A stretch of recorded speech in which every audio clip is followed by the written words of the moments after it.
ನಮ್ಮ ತಂದೆಗೆ heart enlarge ಆಗಿತ್ತು. ಆಪರೇಷನ್ ಮಾಡಿಸ್ಬೇಕು ಅಂದಾಗಲೂ ಪಾಪ ಅಮ್ಮನ ಹತ್ರ 12,000 ರೂಪಾಯಿ ಇರಲಿಲ್ಲ. ಏನಾಗುತ್ತೆ, ಒಂದು ವ್ಯಕ್ತಿಗೆ ಆ ಸಿಚುವೇಶನ್ ಬಂದಾಗ ಒಂದ್ ಕಡೆ ಫೈನಾನ್ಷಿಯಲ್ ಸ್ಟ್ರೆಸ್, ಇನ್ನೊಂದ್ ಕಡೆ ಡಾಕ್ಟರ್ಸ್ನ ಎಷ್ಟೇ ಬೇಡ್ಕೊಂಡ್ರು ರಿಪೇರಿ ಮಾಡಕ್ ಆಗದೆ ಇರೋಂತ ಸಿಚುವೇಶನ್ಗೆ ಹೋಗ್ಬಿಟ್ಟಿದ್ದಾಗ ವಿ ಕೆನಾಟ್ ರಿಪೇರ್. ನನಗೆ ಸ್ಟ್ರಾಂಗ್ ವ್ಯಕ್ತಿತ್ವ ನಮ್ಮ ಅಮ್ಮನಿಂದ ಹೇಗ್ ಬಂತು ಅನ್ನೋದಿದಲ್ಲ. She has faced all this. ನಮ್ಮ ಅಪ್ಪ ಹೋಗಿದ್ರು ನಮ್ಮ ಅಮ್ಮ ಅಳೋದ್ ನೋಡ್ಕೊಂಡು ಅಮ್ಮ ಅಮ್ಮ ಅಂತ ಅಳ್ತಿದ್ವಿ. ಸಂಬಂಧಿಕರಾಗ್ಲಿ ಸಮಾಜ ಆಗ್ಲಿ ನಮ್ಮನ್ ಬಂದು ಮುದ್ದು ಮಾಡಿ ಪ್ರೀತಿ ಮಾಡಿ ಆ ಟೈಮಲ್ಲಿ ಸಾಂತ್ವನ ಹೇಳೋ ತರಾನು ಯಾರು ಮಾಡ್ಲಿಲ್ಲ. ಹೆಲ್ಪ್ ಮಾಡೋದ್ ಬೇಡ, ಬೇಕಾ ಅಂತ ಬಾಯಿ ಮಾತಲ್ಲೂ ಕೇಳ್ತಿರ್ಲಿ. ನಮ್ ತಂದೆ ಸತ್ತ ಮೇಲೆ ಗುತ್ತಿಗೆ ಕೊಟ್ಬಿಟ್ಟಿದ್ರು ಜಮೀನ್ ಅನ್ಬಿಟ್ಟು ನಮಗ್ ವಾಪಸ್ ಕೊಡ್ತೀರಾ ಉಳವನ್ಗೆ ಜಮೀನು ಅಂತ ಕಿತ್ಕೊಂಡ್ಬಿಟ್ಟು ಪಾಪ ನಮ್ಮ ಅಮ್ಮನ್ಗೆ ಚಪ್ಲಿಲೆಲ್ಲ ಹೊಡೆದು ಕಳ್ಸಿದ್ರು. ಅಲ್ಲಿಂದ ಚಪ್ಲಿಲೆಲ್ಲ ಹೊಡೆದು ಕಳ್ಸಿದ್ರು. ನಮ್ಮಮ್ಮಂಗೆ ಎಷ್ಟು ಹಿಂಸೆ ಕೊಟ್ಟಿದ್ದಾರೆ ರೋಡಲ್ಲಿ.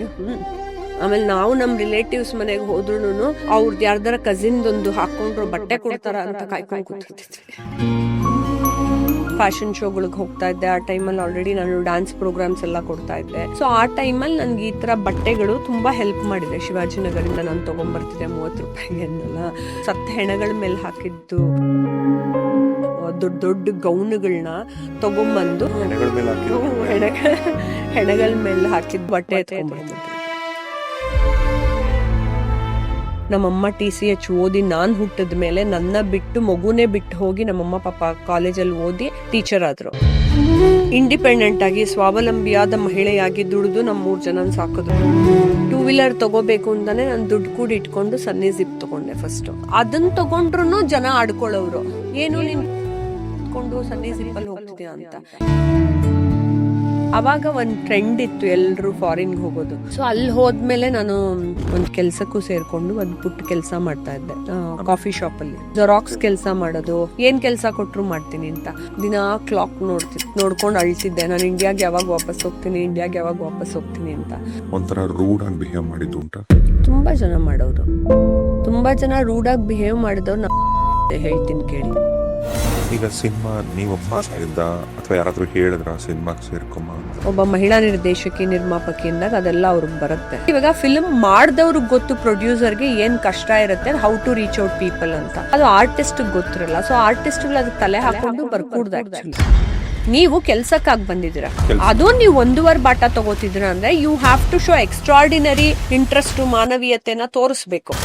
ಆಮೇಲೆ ನಾನೇ ಆಕ್ಟ್ ಮಾಡ್ಕೊಂಡು ನಾನೇ ಡೈರೆಕ್ಷನ್ ಮಾಡ್ತಿದ್ದಾಗ ನನಗೆ ಮಾನಿಟರಿಂಗ್ ತಂದು ತೋರಿಸಿ ಅಂತ ಕೇಳಬಾರ್ದಂತೆ ಅವ್ನು. ಅಂತ ಅಹಂಕಾರ.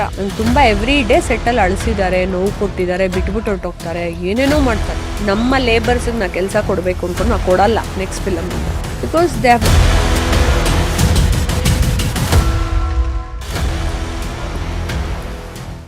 ರಾಜೇಶ್ ಟಿವಿಲ್ಸ್ ನ ಈ ಮತ್ತೊಂದು ಪಾಡ್ಕಾಸ್ಟ್ಗೆ ಸ್ವಾಗತ. ಇವತ್ತು ನಮ್ಮ ಪಾಡ್ಕಾಸ್ಟ್ ಅಲ್ಲಿ ನಿಮ್ಮ ನೆಚ್ಚಿನ ಅತಿಥಿ. ಪ್ರತಿ ಸಾರಿ ರೊಟ್ಟಿಗೆ ನಾನು ಪಾಡ್ಕಾಸ್ಟ್ ಮಾಡಕ್ಕೆ ಕೂತ್ಕೊಂಡಾಗ ನಾವು ಪ್ರತಿ ವಾರ ಕೂಡ ಒಂದು ವಿಶೇಷವಾದಂತ ನಿಮ್ಮ ನೆಚ್ಚಿನ ಭಗವಂತನ ಬಗ್ಗೆ ಮಾತಾಡ್ತಾ ಹೋದ್ವಿ. ಆಧ್ಯಾತ್ಮಿಕವಾಗಿ ಸಾಕಷ್ಟು ಜರ್ನಿನ ಮುಂದುವರಿಸ್ತಿದ್ವಿ. ಆದ್ರೆ ಇವತ್ತಿನ ದಿನ ಏಕೆಂದ್ರೆ ನಾನು ಈ ಗೆಸ್ಟ್ ಇಂಟ್ರಾಕ್ಷನ್ ಕೊಡೋದು ಬೇಡ, ನಮ್ಮ ಪಾಡ್ಕಾಸ್ಟ್ ನೋಡೋರಿಗಂತೂ ಇವರು ಅಚ್ಚುಮೆಚ್ಚು.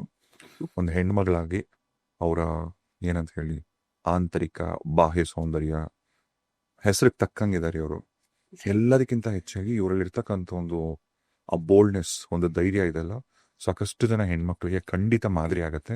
ಯಾಕೆ ಏನು ಅನ್ನೋದನ್ನ ಬನ್ನಿ ಇವತ್ತಿನ ಅವರ ಲೈಫ್ ಜರ್ನಿನ ತಿಳ್ಕೊಳ್ಳೋಣ. ಅವರೇ ಡಾಕ್ಟರ್ ರೂಪಾ ಇರೋರು. ನಮಸ್ತೆ. ಹಲೋ ಜಿ, ಹೇಗಿದ್ರಾ? It's been long time. Yes, ನಂಗೆ ಗೊತ್ತು ನೀವು ಸಿನಿಮಾ ಪ್ರಮೋಷನ್ಸ್ ಅಲ್ಲಿ ಫುಲ್ ಬಿಸಿ ಇದ್ರ.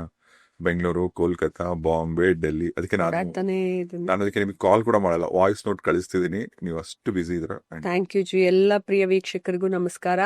ಆಫ್ಟರ್ ಲಾಂಗ್ ಟೈಮ್ ಮತ್ತೆ ನಾವು ಬಂದಿದೀವಿ ನಿಮ್ ಮುಂದೆ ಮಾತಾಡೋದಕ್ಕೆ. ರೂಪಾಜಿ, ಮೂಲತಃ ಎಲ್ಲಿನವರು ನೀವು? ಯಾವ ಊರು ನಿಮ್ದು ಸ್ವಂತ?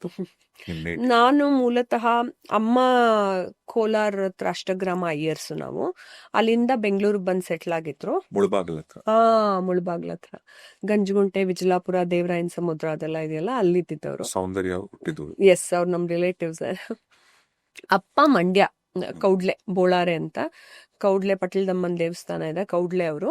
ಬಟ್ ಅಲ್ಲಿಂದ ತಿರ್ಗಾ ಮೈಸೂರು, ಕೌಡ್ಲೆ, ಮತ್ತೆ ನಮ್ದೆಲ್ಲ ಇದೆಲ್ಲ ಬರುತ್ತೆ, ಮಂಡ್ಯ, ಆ ಬೆಲ್ಟ್ ಎಲ್ಲ ಆ ಕಡೆ ಎಲ್ಲ ಇತ್ತು. ಮೇಲ್ಕೋಟೆ. ಮೇಲ್ಕೋಟೆ, ಆ ಬೆಲ್ಟ್ ಎಲ್ಲ ಇದ್ರು ಅವಾಗೆಲ್ಲ. ಸೊ ಆ ಕಡೆ ಬರುತ್ತೆ ಅಪ್ಪನೂರು.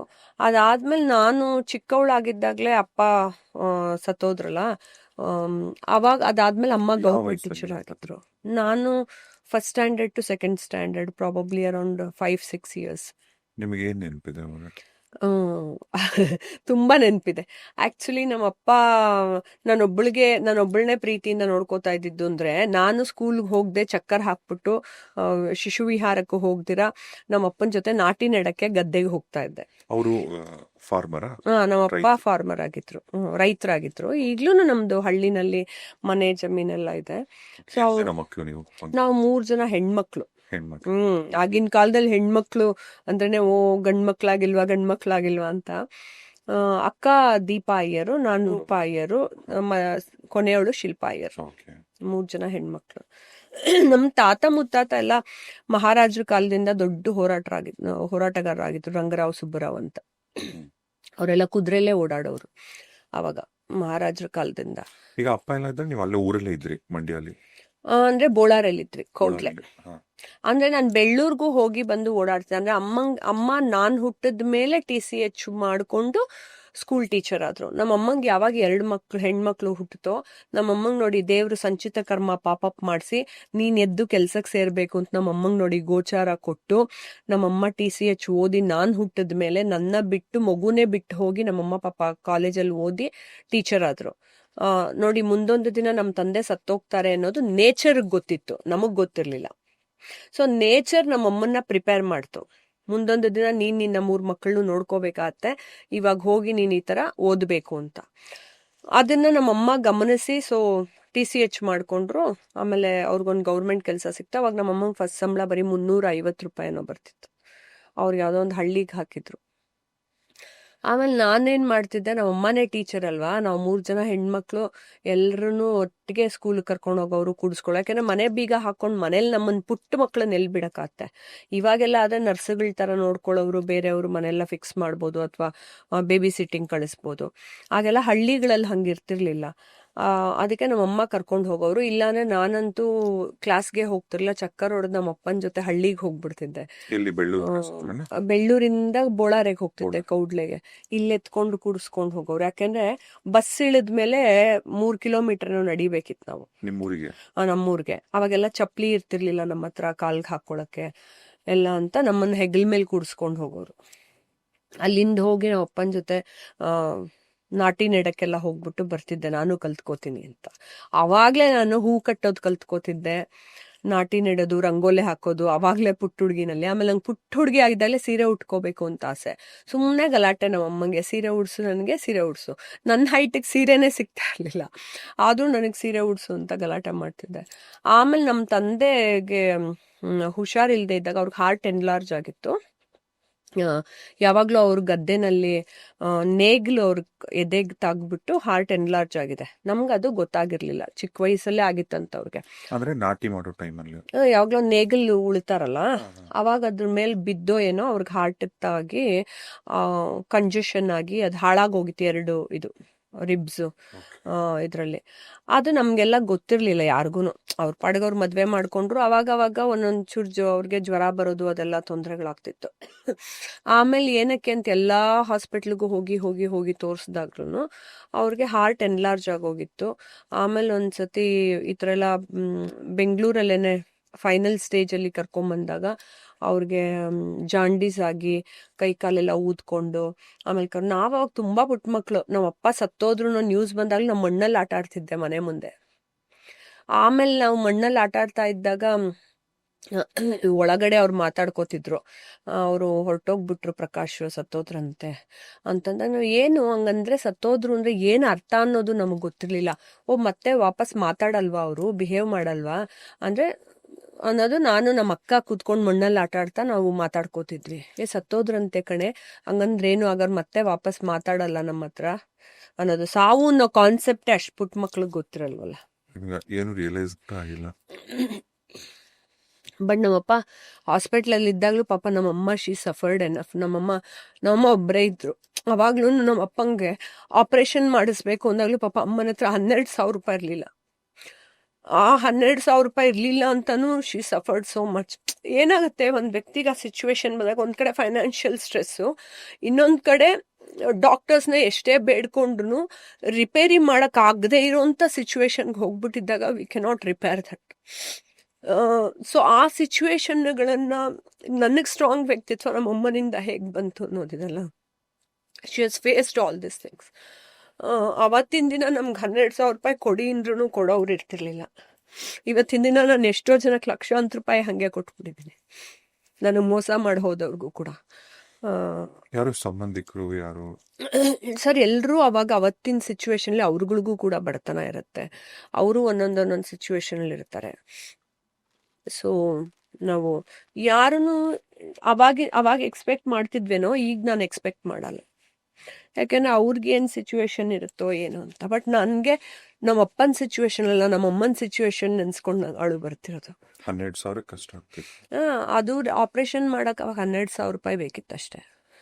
ಅದು ಇರಲಿಲ್ಲ ಅಂತಂದ್ಬಿಟ್ಟು ಪಾಪ ನಮ್ಮಪ್ಪ ಹೋಗೋ ಕೊನೆ ಟೈಮಲ್ಲೂ ನಮ್ಮಮ್ಮ ಜೊತೆಲಿ ಇದ್ರು. But how she mite have taken it. 3 ಜನ ಹೆಣ್ಮಕ್ಳನ್ನ ಮುಂದೆ ಸಾಕಬೇಕು ಅನ್ನೋದು ಅವ್ರಿಗೆ ಮಾತ್ರ ಅದು ಗೊತ್ತಿತ್ತು. ಆಮೇಲೆ ಹೋಗ್ಬಿಟ್ಟ ಮೇಲೂ ಅಷ್ಟೇ, ನಾವೆಲ್ಲ ತಿರ್ಗಾ ಡೆಡ್ ಬಾಡಿ ಇಟ್ಟಿದ್ದಾಗ ನಾವೆಲ್ಲರೂ ಹೋದ್ವಿ. ನಮ್ಗೇನು ಅಂತಾನೆ ಗೊತ್ತಿಲ್ಲ. ಆ್ಯಕ್ಚುಲಿ ಅಪ್ಪ ಅಂತ ಅಳೋ ಬದಲು ಅಮ್ಮ ಅಂತ ಅಳ್ತಿದ್ವಿ ನಾವು. ನಿಜವಾಗ್ಲೂ ನಮ್ಮ ಅಪ್ಪ ಹೋಗಿದ್ರು ನಮ್ಮ ಅಮ್ಮ ಅಳೋದು ನೋಡ್ಕೊಂಡು ಅಮ್ಮ ಅಮ್ಮ ಅಂತ ಅಳ್ತಿದ್ವಿ ನಾವು. ಯಾಕೆಂದ್ರೆ ಅಷ್ಟು ಪುಟ್ಟ ಮಕ್ಕಳಿಗೆ ನನ್ಗೆ ಏನಕ್ಕೆ ಇದೆಲ್ಲ ಬೆಳೀತಾ ಹೋದೆ ಅಂದರೆ, ಸಂಬಂಧಿಕರಾಗಲಿ ಸಮಾಜ ಆಗಲಿ ನಮ್ಮನ್ನು ಬಂದು ಮುದ್ದು ಮಾಡಿ ಪ್ರೀತಿ ಮಾಡಿ ಆ ಟೈಮಲ್ಲಿ ಸಾಂತ್ವನ ಹೇಳೋ ಥರನೂ ಯಾರೂ ಮಾಡಲಿಲ್ಲ. ಒಬ್ಬ ಮನುಷ್ಯನಿಗೆ ನಾನು ಬೆಳೆದಿದ್ದೀನಿ, ದೊಡ್ಡವನು ಅನ್ನೋ ಈಗೋ ಇದ್ರೂ ದೊಡ್ಡವರು ಅನ್ನೋ ಜವಾಬ್ದಾರಿನೂ ಇರಬೇಕು ಸಮಾಜದಲ್ಲಿ. ನನ್ನ ಕಣ್ಣೆದ್ರೆ ಯಾರದೇ ಮನೆ ಮಕ್ಕಳಾಗಿರ್ಲಿ ಸರ್, ಇವಾಗ ಅನ್ನೊಂದು ಮಕ್ಕಳಿಗೆ ಹಂಗಾದಾಗ್ಲೇನೆ ನಾನು ಹೋಗಿ ತುಂಬ ಪ್ರೀತಿ ತೋರಿಸ್ತೀನಿ.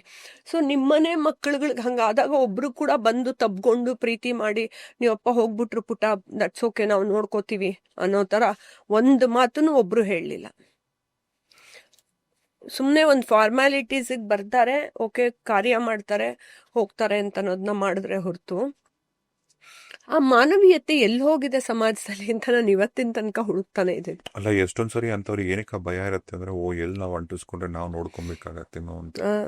ಅದೇ ಅಂತ ಭಯಗಳು ಇಟ್ಕೊಂಡಿದ್ದು ಮನುಷ್ಯ ಒಂದು ಬಾಯಲ್ಲಿ ಸಾಂತ್ವನ ಹೇಳೋದ್ನು ಮರ್ತು ಬಿಟ್ಟಿರ್ತಾನೆ. ಅಂತ ಅಹಂಕಾರ ಜನಗಳಿಗೆ ಸಮಾಜದಲ್ಲಿ. ಸೊ ಅದೆಲ್ಲ ಆದ್ಮೇಲೆ ನನ್ಗೆ ಐ ಸ್ಟಿಲ್ ರಿಮೆಂಬರ್, ಇಲ್ಲೇ ಇದರಲ್ಲಿ ವಿಲ್ಸನ್ ಗಾರ್ಡನ್ ಕ್ರಿಮಿಟೋರಿಯಂ ಅಲ್ಲಿ ಅವ್ರನ್ನ ಸುಟ್ಟಿದ್ದು ಕೊನೆ ಮೂಮೆಂಟ್ ಒಳಗೆ ಹಾಕೋ ತನಕನು ನಾವೆಲ್ಲ ನೋಡ್ಬೇಕು ಅಂತಾನೆ ನಿಂತಿದ್ವಿ. ಹೆಣ್ಮಕ್ಳು ಅಲ್ಲಿಂದ ಇಲ್ಲಿ ತಗೊಂಬಂದ್ವಿ. ಇಲ್ಲಿ ಹಾಸ್ಪಿಟಲ್ ಇದ್ರು, ಬೆಂಗಳೂರಲ್ಲೇ ಹಾಸ್ಪಿಟಲ್ ಟ್ರೀಟ್ಮೆಂಟ್ ಕೊಡ್ಸಿದ್ದು. ಆಮೇಲೆ ವಿಲ್ಸನ್ ಗಾರ್ಡನ್ ತಗೊಂಡು ವಿಲ್ಸನ್ ಗಾರ್ಡನ್ ಅಲ್ಲಿ ಕ್ರಿಮಿಟೋರಿಯಂ ತಗೊಂಡೋಗಿದ್ರು. ಹೆಣ್ಮಕ್ಳಿಗೆ ಬಿಡಲ್ಲ ಅಂದ್ರು, ಬಟ್ ನಾವು ಹೋಗ್ಬೇಕು ನೋಡ್ಬೇಕು ಅಂದ್ವಿ. Because that's a last rituals, ನಾವು ನೋಡ್ಬೇಕು ಜೊತೆಲಿ ಇರ್ಬೇಕು ಅಂತನದು. ಆಮೇಲೆ ಅವಾಗೆಲ್ಲ ನಮ್ಮಪ್ಪ ಮಾತಾಡಿರೋದನ್ನ ಟೇಪ್ ರೆಕಾರ್ಡ್ರಲ್ಲಿ ರೆಕಾರ್ಡು ಮಾಡಿ ಇಟ್ಕೊಂಡಿದ್ರು ವಾಯ್ಸು. ಸೊ ನಮ್ಮ ಅಪ್ಪಂಗೆ ಪ್ರಿಯವಾದ ಮಗಳು ನಾನು. ನನ್ನ ಅಪ್ಪನ ಜೊತೆನೆ ಓಡಾಡ್ತಾ ಇದ್ನಲ್ಲ, ಅದಕ್ಕೆ ಎಲ್ಲ ಕಡೆನೂ ಕರ್ಕೊಂಡು ಹೋಗೋರು ನನ್ನ. ಆಗಲ್ಲಿ ನಿಮ್ಮ ಅಪ್ಪನ ಚಿತೆಗೆ ಕಳಿಸ್ಬೇಕಂದ್ರೂ ಕೂಡ ನಿಮಗೆ ಒಂಥರ ಅಲ್ಲ, ನಮ್ಗೆಲ್ಲ ಅವಾಗ ಪುಟ್ಟ ಮಕ್ಳು, ನಮ್ಗೆ ಅವಾಗೇನು ಹೊಟ್ಟೆ ಹಸುವ, ನಮ್ಗೇನ್ ಬೇಕು, ಪಾಪ ನಮ್ಮಮ್ಮ ಯಾಕೆ ಅಳ್ತಿದ್ದಾರೆ ಅನ್ನೋದು ನಮ್ಮಮ್ಮ ಅಳೋದ್ ನೋಡ್ಕೊಂಡು ನಾವು ಅಳ್ತಿದ್ವಿ. ನಮ್ಮಪ್ಪ ಹೋದ್ರೆ ತಿರುಗಿ ವಾಪಸ್ ಬರ್ತಾರೆ ಇಲ್ಲ, ದ ಪ್ರೆಸೆನ್ಸ್ ಆಬ್ಸೆನ್ಸು ಅದ್ರದ್ದು ನಮ್ಗೆ ಅಷ್ಟು ಬ್ರೈನಲ್ಲಿ ಇರ್ತಾನೆ ಇರಲಿಲ್ಲ ಮಕ್ಕಳಿಗೆ. ಆಮೇಲೆ ನಾವೆಲ್ಲ ಆಲ್ಮೋಸ್ಟ್ ಒಂದೇ ಏಜ್ ಗ್ರೂಪಲ್ಲಿ ಇದ್ವಿ, ನಾನು ನನ್ನ ಸಿಸ್ಟರ್ಸು. ಸೊ ಯಾರೋ ದೊಡ್ಡವಳಾಗಿದ್ರೆ ಚಿಕ್ಕವಳಿಗೆ ಸಾಂತ್ವನ ಹೇಳ್ಬೋದಿತ್ತು, ಇನ್ನೂ ಚಿಕ್ಕವಳಾಗಿದ್ರೆ ಹಂಗೆ ಹೇಳ್ಬೋದು. ಒಂದ್ 2 ವರ್ಷ 3 ವರ್ಷ ಆಯ್ತಾ. ಎಲ್ಲ ಆಲ್ಮೋಸ್ಟ್ ಇನ್ನ ಮಾತಾಡೋ ವಯಸ್ಸು, ಆ ಥರ ಆಗ್ಬಿಡ್ತಾ ಇತ್ತು. ಪಾಪ ನಮ್ಮಮ್ಮ ನಿಜವಾಗ್ಲೂ ಧೈರ್ಯವಂತರಾಗಿ ಇದೆಲ್ಲ ಕಾರ್ಯ ಆದ್ಮೇಲೂ ತಿರ್ಗಾ ನಮ್ಮಮ್ಮ ಅವ್ರ ಪಾಡ್ಗವ್ರು ಎಲ್ಲಾರು ಅವ್ರವ್ರ ಕೆಲ್ಸಕ್ಕೆ ಅವ್ರವ್ರು ಹೋದ್ರು ನಮ್ಮಮ್ಮ 3 ಮಕ್ಕಳನ್ನು ಎಳ್ಕೊಂಡು ತಿರ್ಗಾ ಹೋಗ್ಬೇಕಿತ್ತ ಬೆಳ್ಳೂರ್ಗೆ. ಸೊ ಅಲ್ಗೋದ್ವಿ. ಅಷ್ಟೆಲ್ಲ ಆದ್ಮೇಲೂ ನನ್ನ ರಿಲೇಟಿವ್ಸ್ ಆಗ್ಲಿ ಇವರಾಗ್ಲಿ ವಾಟ್ ಐ ಎಕ್ಸ್ಪೆಕ್ಟೆಡ್, ಒಂದು ಚಿಕ್ಕ ವಿಚಾರ ಅವರೆಲ್ಲ ನಮ್ಗಿಂತ ದೊಡ್ಡವರು, ನಾವು ಪುಟ್ಟ ಮಕ್ಕಳು. ಒಂದು ಕಾಗದ ಬರೆಯೋದು ಅಥವಾ ಒಂದು ವಿಚಾರಗಳನ್ನ ಬಂದು ಕೇಳೋದು, ನೀವೆಲ್ಲ ಚೆನ್ನಾಗಿದ್ದೀರಾ ಅಂತ, ಪಾಪ ಹಿಂಗಾಗೋಯ್ತು, ನಿಮ್ಮ ಹಸ್ಬೆಂಡ್ ಹೊರಟೋದ್ರು, ನೀವು ಚೆನ್ನಾಗಿದ್ದೀರಾ, ಮಕ್ಕಳನ್ನ ಹೇಗೆ ನೋಡ್ಕೋತಿದ್ಯಾ, ನಿಂಗೇನ ಹೆಲ್ಪ್ ಬೇಕಾ ಅಂತ. ಹೆಲ್ಪ್ ಮಾಡೋದು ಬೇಡ, ಬೇಕಾ ಅಂತ ಬಾಯಿ ಮಾತಲ್ಲೂ ಕೇಳ್ತಿರ್ಲಿಲ್ಲ. ಆ ಥರ ಜನ ಇದನ್ನೆಲ್ಲ ನೋಡಿ ನೋಡಿನೇ ಅನ್ಸುತ್ತೆ ಪ್ರಾಬಬ್ಲಿ ನಾನು ಈ ಥರ ಆಗಿದ್ದು. ಅಂದ್ರೆ ಆ ಥರ ಜನ ಇರ್ತಾರೆ, ಬಟ್ ಐ ಡೋಂಟ್ ಫೀಲ್ ಅದಕ್ಕೆ ಸಿಂಪತಿ ನಂಗೆ ಬರ್ತಿಲ್ಲ. ನನಗೆ ನಮ್ಮ ಅಮ್ಮನ ನೆನೆಸ್ಕೊಂಡು ದುಃಖ ಆಗ್ತಿರೋದು. ನನಗೆ ಸಮಾಜ ಏನು ಮಾಡಲಿಲ್ಲ ಅನ್ನೋದಕ್ಕೆ ನಂಗೆ ಬೇಜಾರೇ ಇಲ್ಲ, because I have become a strong person. ನಂಗೆ ಅದು ಬೇಕಾಗೂ ಇಲ್ಲ ಅವರಿಂದ ಏನೇನು. ಸೊ ಅದು ಒಂದು ಕಡೆ ರಿಲೇಟಿವ್ಸ್ ಆದ್ರೆ, ಇನ್ನೊಂದು ಕಡೆ ಏನು ಬರುತ್ತೆ ಸಮಾಜ ಹೌ ದೇ ಪ್ಲೇ. ನಿಮ್ಗೆ ಎಲ್ಲ ಇರೋನ್ಗೆನೆ ಹೋಗಿ ಮರ್ಯಾದೆ ಕೊಡ್ತಾರೆ, ಏನು ಇಲ್ಲದೆ ಇರೋನ್ಗೆ ಮರ್ಯಾದೆ ಕೊಡಲ್ಲ. ನೀ ಎಲ್ಲ ಬೆಳೆದ್ ನಿಂತ ಮೇಲೆ ಇವತ್ತೆಲ್ಲಾರು ರೂಪಾಯಿಯರ್ ಬೇಕು ಅಂತ ಬರ್ತಾರೆ. ಎಲ್ಲಿ ಹೋಗಿದ್ರು ಇವರೆಲ್ಲ? ನಾನು ಚಿಕ್ಕವಳಾಗಿ ಬಿದ್ದೋಗಿದ್ದಾಗ, ಚಿಕ್ಕ ಹುಡುಗಿ ಆಗಿದ್ದಾಗ, ನಾನು ಏನೂ ಮಾಡ್ಕೊಳ್ದೆ ಇದ್ದಾಗ, ಅವಾಗ ನಾನು ಇದೇ ಸಮಾಜದಲ್ಲಿ ಹೋಗಿ ಸಪೋರ್ಟನ್ನ ಕೇಳಿದಾಗ ಯಾಕೆ ಯಾರು ಮಾನವೀಯತೆ ತೋರಿಸ್ಲಿಲ್ಲ? ಸೊ ನಾ ಹೇಳೋದು, ಜನಗಳು ಏನು ದುಡ್ಡು ಕೊಡೋದು ಬೇಡ, ಯಾರು ಅಟ್ಲೀಸ್ಟ್ ಬಾಯಿ ಮಾತಲ್ಲಾದ್ರೂ ಒಳ್ಳೆತನ ಬೇಕಲ್ವಾ ಮನುಷ್ಯರಿಗೆ. ನಾವಿದ್ದೀವಿ ಅಂತ ಕೂಡ ಒಂದು ಮಾತಾಡಲ್ಲ ಯಾರು. ಇದೀವಿ ಅನ್ನೋದು ಹೇಳಲ್ಲ. ನಾವು 10ನೇ ದಿನದ ಕಾರ್ಯಕ್ಕೆ ಅಮೃತೂರ್ಗೆ ಹೋಗಿದ್ವಿ.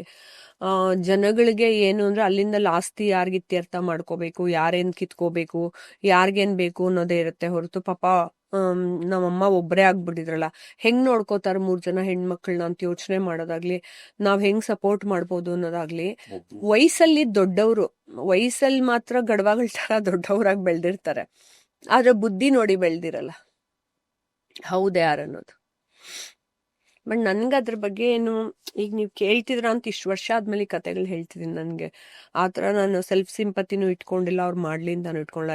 In fact we all have become very strong. ನಮ್ಮಮ್ಮ ಎಷ್ಟು ಸ್ಟ್ರಾಂಗ್ ವ್ಯಕ್ತಿತ್ವ ಆಗಿದ್ರು ಅಂದ್ರೆ, ಅವಾಗ್ಲೇನೆ ಚಿಕ್ಕ ವಯಸ್ಸಲ್ಲಿ ನಮ್ಗೆ ಹಳ್ಳಿನಲ್ಲಿ ನಮ್ಮ ತಂದೆ ಸತ್ತ ಮೇಲೆ ಗುತ್ತಿಗೆ ಕೊಟ್ಬಿಟ್ಟಿದ್ರು ಜಮೀನ್ ಅನ್ಬಿಟ್ಟು, ನಮಗ್ ವಾಪಸ್ ಕೊಡ್ದಿರ ಉಳವನ್ಗೆ ಜಮೀನು ಅಂತ ಕಿತ್ಕೊಂಡ್ಬಿಟ್ಟು ಪಾಪ ನಮ್ಮಮ್ಮನ್ಗೆ ಚಪ್ಲಿಲೆಲ್ಲ ಹೊಡೆದು ಕಳ್ಸಿದ್ರು ಅಲ್ಲಿಂದ.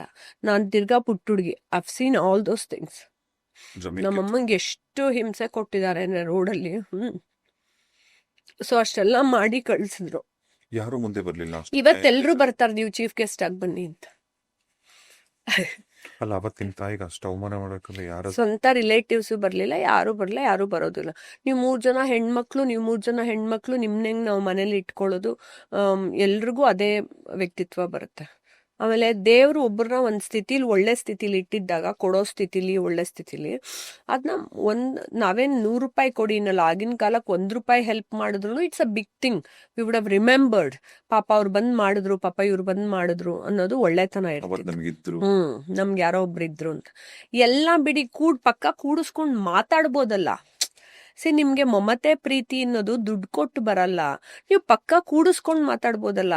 ಬಿಡು ಪುಟ್ಟ, ನೀನ್ ಸ್ಟ್ರಾಂಗ್ ಆಗಿರು, ಅಪ್ಪ ಹೋದ್ರು, ದೇವ್ರ ಹತ್ರ ಹೋದ್ರು, ನಿಮ್ಮಮ್ಮ ನೋಡ್ಕೋತಾಳೆ, ನಿಮ್ಮಮ್ಮ ವೆರಿ ಬ್ರಿಲ್. ನಮ್ಮಮ್ಮನ್ನೇ ಮೋಟಿವೇಟ್ ಮಾಡ್ಬೋದಿತ್ತಲ್ಲ.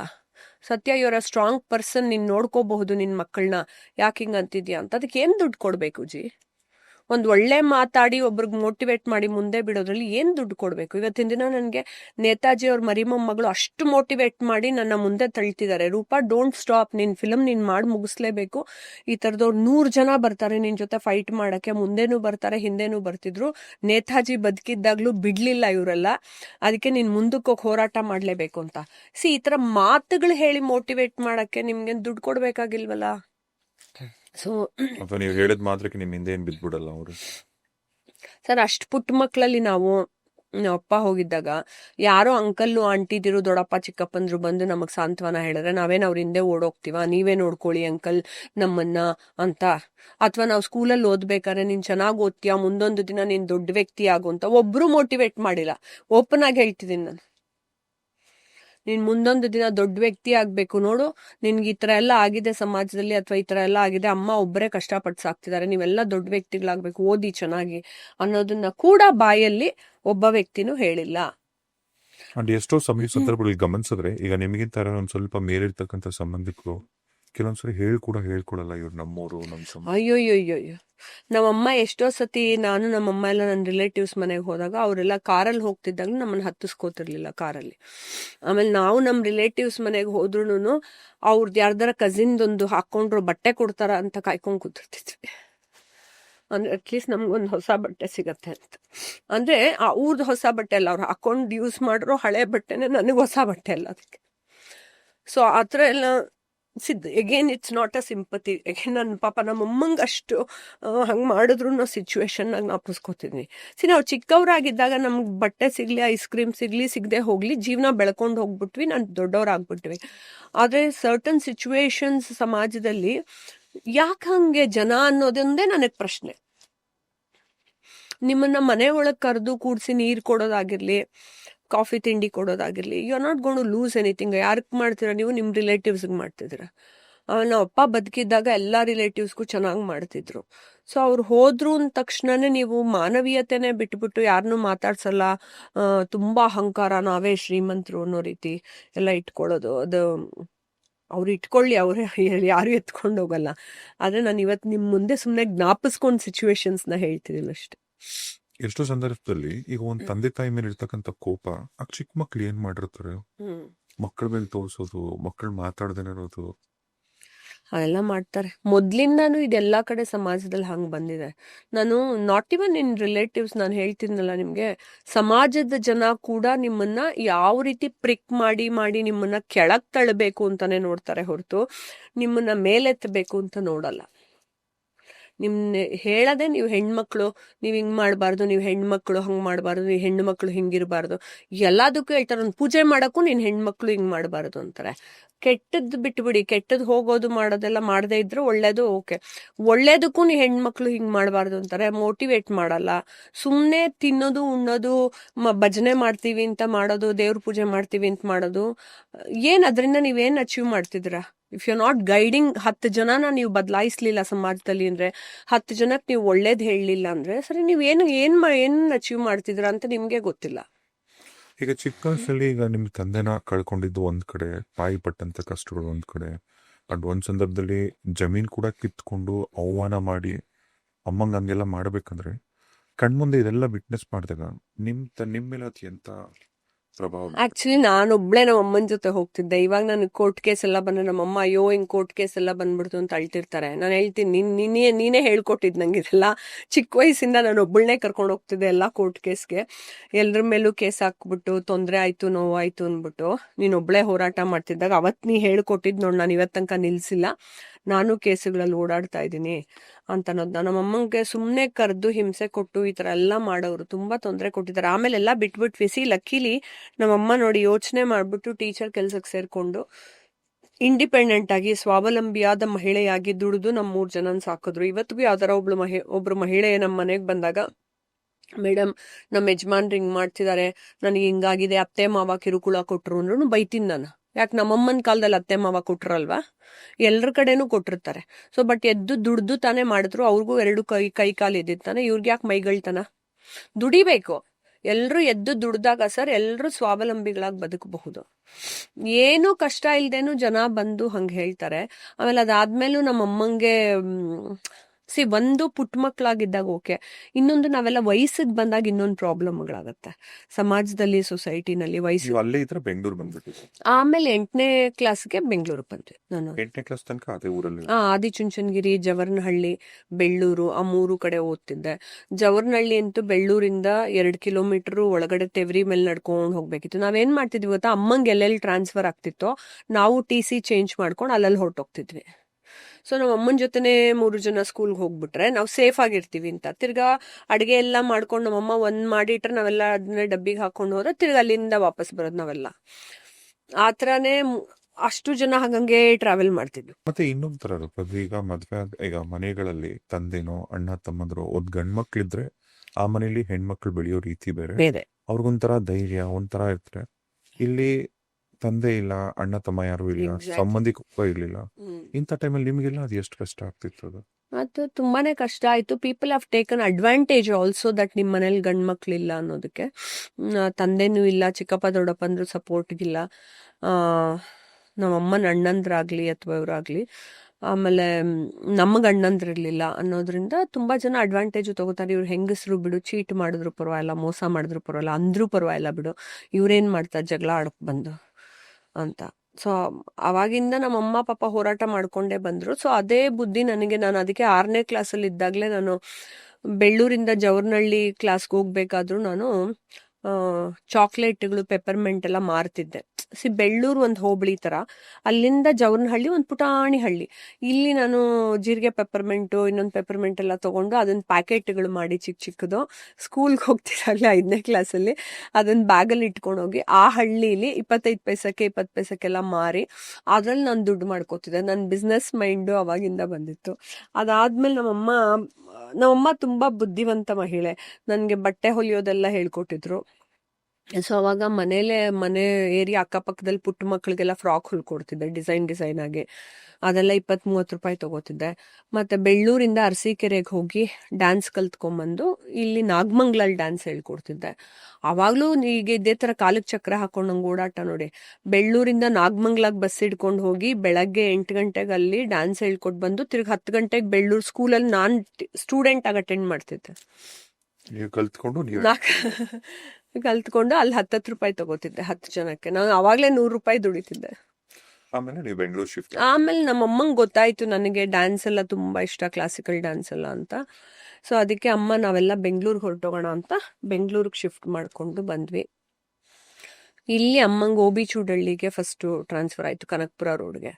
ಸೊ ಅಲ್ಲಿ ಬಂದ್ಮೇಲೆ ಇಲ್ಲಿಂದ ನಾನು JSS ಸ್ಕೂಲು ಸೇರ್ಕೊಂಡೆ. ಹೆಂಗಿತ್ತು ಮನೆ ಪರಿಸ್ಥಿತಿ? ಎಲ್ಲ ಕಷ್ಟನೇ. ಬಾಡಿಗೆ ಮನೆನೇ. ನನಗೆ ಆ ಥರ ಏನು ಅನ್ಸಲ್ಲ. ನಂಗೆ ಭೂಮಿ ಮೇಲೆ ಒಂದು ಬದುಕಕ್ಕೆ ಜಾಗ ಇದ್ರೆ ಸಾಕು. ನನಗೆ ಸ್ವಂತ ಮನೆ ಅಮ್ಮಂಗೆ ತುಂಬ ಯಾವಾಗಲೂ ಇಷ್ಟ ಆಯಿತು ಸ್ವಂತ ಮನೆ. ಆಮೇಲೆ ಸ್ವಂತ ಮನೆ ತೊಗೊಂಡ್ವಿ. ಸೊ ಅದಕ್ಕೆ ಮುಂಚೆ ಬಾಡಿಗೆ ಮನೆಯಲ್ಲೇ ಇದ್ದಿದ್ದು. ಕೋಣನಕುಂಟೆ ಕ್ರಾಸಲ್ಲಿ ಇದ್ವಿ. ಅಲ್ಲಿಂದ ನಾನು ಇದು JSS ಅಲ್ಲಿ ಓದ್ಬೇಕಾದ್ರು ನಾನು ನನ್ನ ಫ್ರೆಂಡ್ ಸುನೀತಾ ಅಂತ ನಾವಿಬ್ರು JP ನಗರ್ ತನಕ ನಡ್ಕೊಂಡು ಹೋಗ್ತಿದ್ವಿ ಡ್ಯಾನ್ಸ್ ಕಲಿಯಕ್ಕೆ, ಸುಭದ್ರಾ ಪ್ರಭು ಮೇಡಮ್ ಹತ್ರ. ನಂಗೆ ಭರತನಾಟ್ಯಂ, ಕ್ಲಾಸಿಕಲ್ ಡ್ಯಾನ್ಸ್ ತುಂಬಾ ಇಷ್ಟ. ಸೊ ಸ್ಕೂಲ್ ಮುಗಿದ್ಮೇಲೂ ಕೂಡ ನಾನು ಅಯ್ಯೋ ಸುಸ್ತಾಯ್ತು, ನಂಗೆ ಊಟ ಇಲ್ಲ, ಅದೆಲ್ಲ ನನ್ನ ಕಾರಣನೇ ಕೊಡ್ತಿರ್ಲಿಲ್ಲ. ಸೊ ಅಲ್ಲಿಂದ ನಾವು ಡ್ಯಾನ್ಸ್ ಕ್ಲಾಸ್ಗೆ ಹೋಗಿ ನಡ್ಕೊಂಡು ಹೋಗಿ ಬನಶಂಕರಿಯಿಂದ JP ನಗರ್ಗೆ, ಅಲ್ಲಿಂದ ತಿರ್ಗಾ ಕೋಣನಕುಂಟೆಗೆ ಹೋಗಿ ಮನೆ ರೀಚ್ ಆಗ್ತಿದ್ದೆ. ಯಾಕೆ ಅಂದ್ರೆ ನನ್ನ ಸ್ಕೂಲು ಮುಗಿಸಿದ್ಮೇಲೂ ಕೂಡ ನಾನು ಅಲ್ಲಿ ಕೋಣನಕುಂಟೆಲಿ 2-3 ಸ್ಕೂಲಲ್ಲಿ ಡ್ಯಾನ್ಸ್ ಹೇಳ್ಕೊಡ್ತಿದ್ದೆ. ಸೊ ಪರ್ ಮಂತ್ 500 ರೂಪಾಯಿ ಕೊಡೋರು ನನಗೆ. ಸೊ ಅದರಿಂದ ನಾನು 3 ಸ್ಕೂಲಲ್ಲಿ 1500 ರೂಪಾಯಿ ಮಾಡ್ಕೋತಿದ್ದೆ. ನನ್ನ ಹತ್ರ ಇದ್ದಿದ್ದು ಅಸೆಟ್ ಅದು. ಬಿಕಾಸ್ ಕೆಲವ್ರು ಅನ್ಕೋತಾರೆ ಡಿಗ್ರಿ ಮುಗಿಸಿದ್ಮೇಲೆ ಕೆಲ್ಸಕ್ಕೆ ಸೇರ್ಬೇಕು ಅಂತ ಅಪ್ಪ ಅಮ್ಮ ಓದಿಸ್ತಾನೆ ಇರ್ತಾರೆ. ಬಟ್ ನಮ್ಮಮ್ಮ ಬುದ್ಧಿವಂತಿಕೆಯಿಂದ ನನ್ಗೆ 2-3 ದಾರಿ ಹೇಳ್ಕೊಟ್ಟಿದ್ರು ಏನೇನ್ ಮಾಡಬಹುದು ಅಂತ. ಮತ್ತೆ ಇವಾಗ ನೀವು ಪ್ರೌಢಾವಸ್ಥೆಗೆ ಬಂದಾಗ 8ನೇ ಕ್ಲಾಸು ಕಾಲೇಜ್ ಈ ತರ ಬಂದಾಗ, ಈಗ ಬೇರೆ ನಿಮ್ ಕ್ಲಾಸ್ಮೇಟ್ಸ್ ಎಲ್ಲ ಹೆಣ್ಮಕ್ಳು ಒಳ್ಳೊಳ್ಳೆ ಬಟ್ಟೆಗಳು ಹಾಕ್ತಿದ್ರು, ಅವ್ರು ಒಡವೆ ಹಾಕೋದು, ಇದೆಲ್ಲ ನೋಡಿದಾಗ ನಿಮ್ಗೂ ಆಸೆಗಳಾಗೋದು. ಈಗ ಯಾವಾಗಾದ್ರು ತುಂಬಾ ಡಿಪ್ರೆಸ್ ಆಗಿದ್ದುಂಟಾ? ಇವರೆಲ್ಲ ಇಷ್ಟು ಚೆನ್ನಾಗಿ ರೆಡಿ ಮಾಡ್ತಂದ್ರೆ ಏನೋ ಮಿಸ್ ಮಾಡ್ಕೊಂಡೆ ಲೈಫಲ್ಲಿ, ಆ ಥರ ಅನಿಸ್ತಿತ್ತ? ನಾವೇನ್ ಮಾಡ್ಕೋತಿದ್ವಿ ಗೊತ್ತಾ, ಅದೆಲ್ಲ ಅನ್ನಿಸ್ಬಿಟ್ಟು ಕಸದಿಂದ ರಸ ಅಂತ ಒಂದು ಮಾಡ್ಕೋತಿದ್ವಿ. ನಾನೇ ಟೈಲರಿಂಗ್ ಕಲ್ತಿದ್ರಿಂದ ನಾವೇ ಮಾರ್ಕೆಟ್ಗೆ ಹೋಗಿ ಬಟ್ಟೆ ತಂದು ಡಿಸೈನ್ ಬಟ್ಟೆಗಳನ್ನ ಹೊಲ್ಕೋತಿದ್ವಿ. ಇನ್ನೊಂದು ಹೇಳಲೇಬೇಕು, ಶಿವಾಜಿನಗರಕ್ಕೆ ಹೋಗ್ಬಿಟ್ಟು ನಮ್ಮ ಆಂಟಿ, ನಮ್ಮ ತಾಯಿ ತಂಗಿ ಒಂದ್ ಜಾಗ ಹುಡುಕಿದ್ರು. ಅಲ್ಲಿ ಏನ್ ಮಾಡ್ತಿದ್ರು, ಸತ್ತ ಹೆಣಗಳ ಮೇಲೆ ಹಾಕಿದ್ದು ದೊಡ್ಡ ಗೌನ್ಗಳನ್ನ ತಗೊಂಬಂದು ಮಾರೋರು 30 ರೂಪಾಯಿ 40 ರೂಪಾಯಿಗೆ ಶಿವಾಜಿನಗರಲ್ಲಿ. ಹೆಣಗಳ ಮೇಲೆ ಹಾಕಿದ ಬಟ್ಟೆನ ಅದನ್ನ ನಾವು ಹೋಗ್ಬಿಟ್ಟು ಶಿವಾಜಿನಗರ್ಲಿ ಪಿಕ್ ಮಾಡ್ಕೊಂಬರ್ತಿದ್ವಿ. ಯಾಕೆಂದ್ರೆ ಅದು ತುಂಬಾ ಚೆನ್ನಾಗಿರ್ತಿತ್ತು. ದೊಡ್ಡ ಗೌನು, ದೊಡ್ಡ ಡ್ರೆಸ್ಗಳು, ತುಂಬಾ ಒಳ್ಳೆ ಮೆಟೀರಿಯಲ್, ಫಾರಿನ್ ಮೆಟೀರಿಯಲ್. ಅದು ಬರೀ 30 ರೂಪಾಯಿಗೆ ಸಿಗೋದು. ಯಾಕೆ ಹಂಗ ಆಗ್ತಿತ್ತು? ನಾವು ಕಾಲೇಜ್ ಲೆವೆಲ್ಗೆ ಬಂದಾಗ ಇದೇ ಸಮಾಜ ನಿಮ್ಗೆ 108 ತರ ಆಡ್ಕೊಳತ್ತೆ.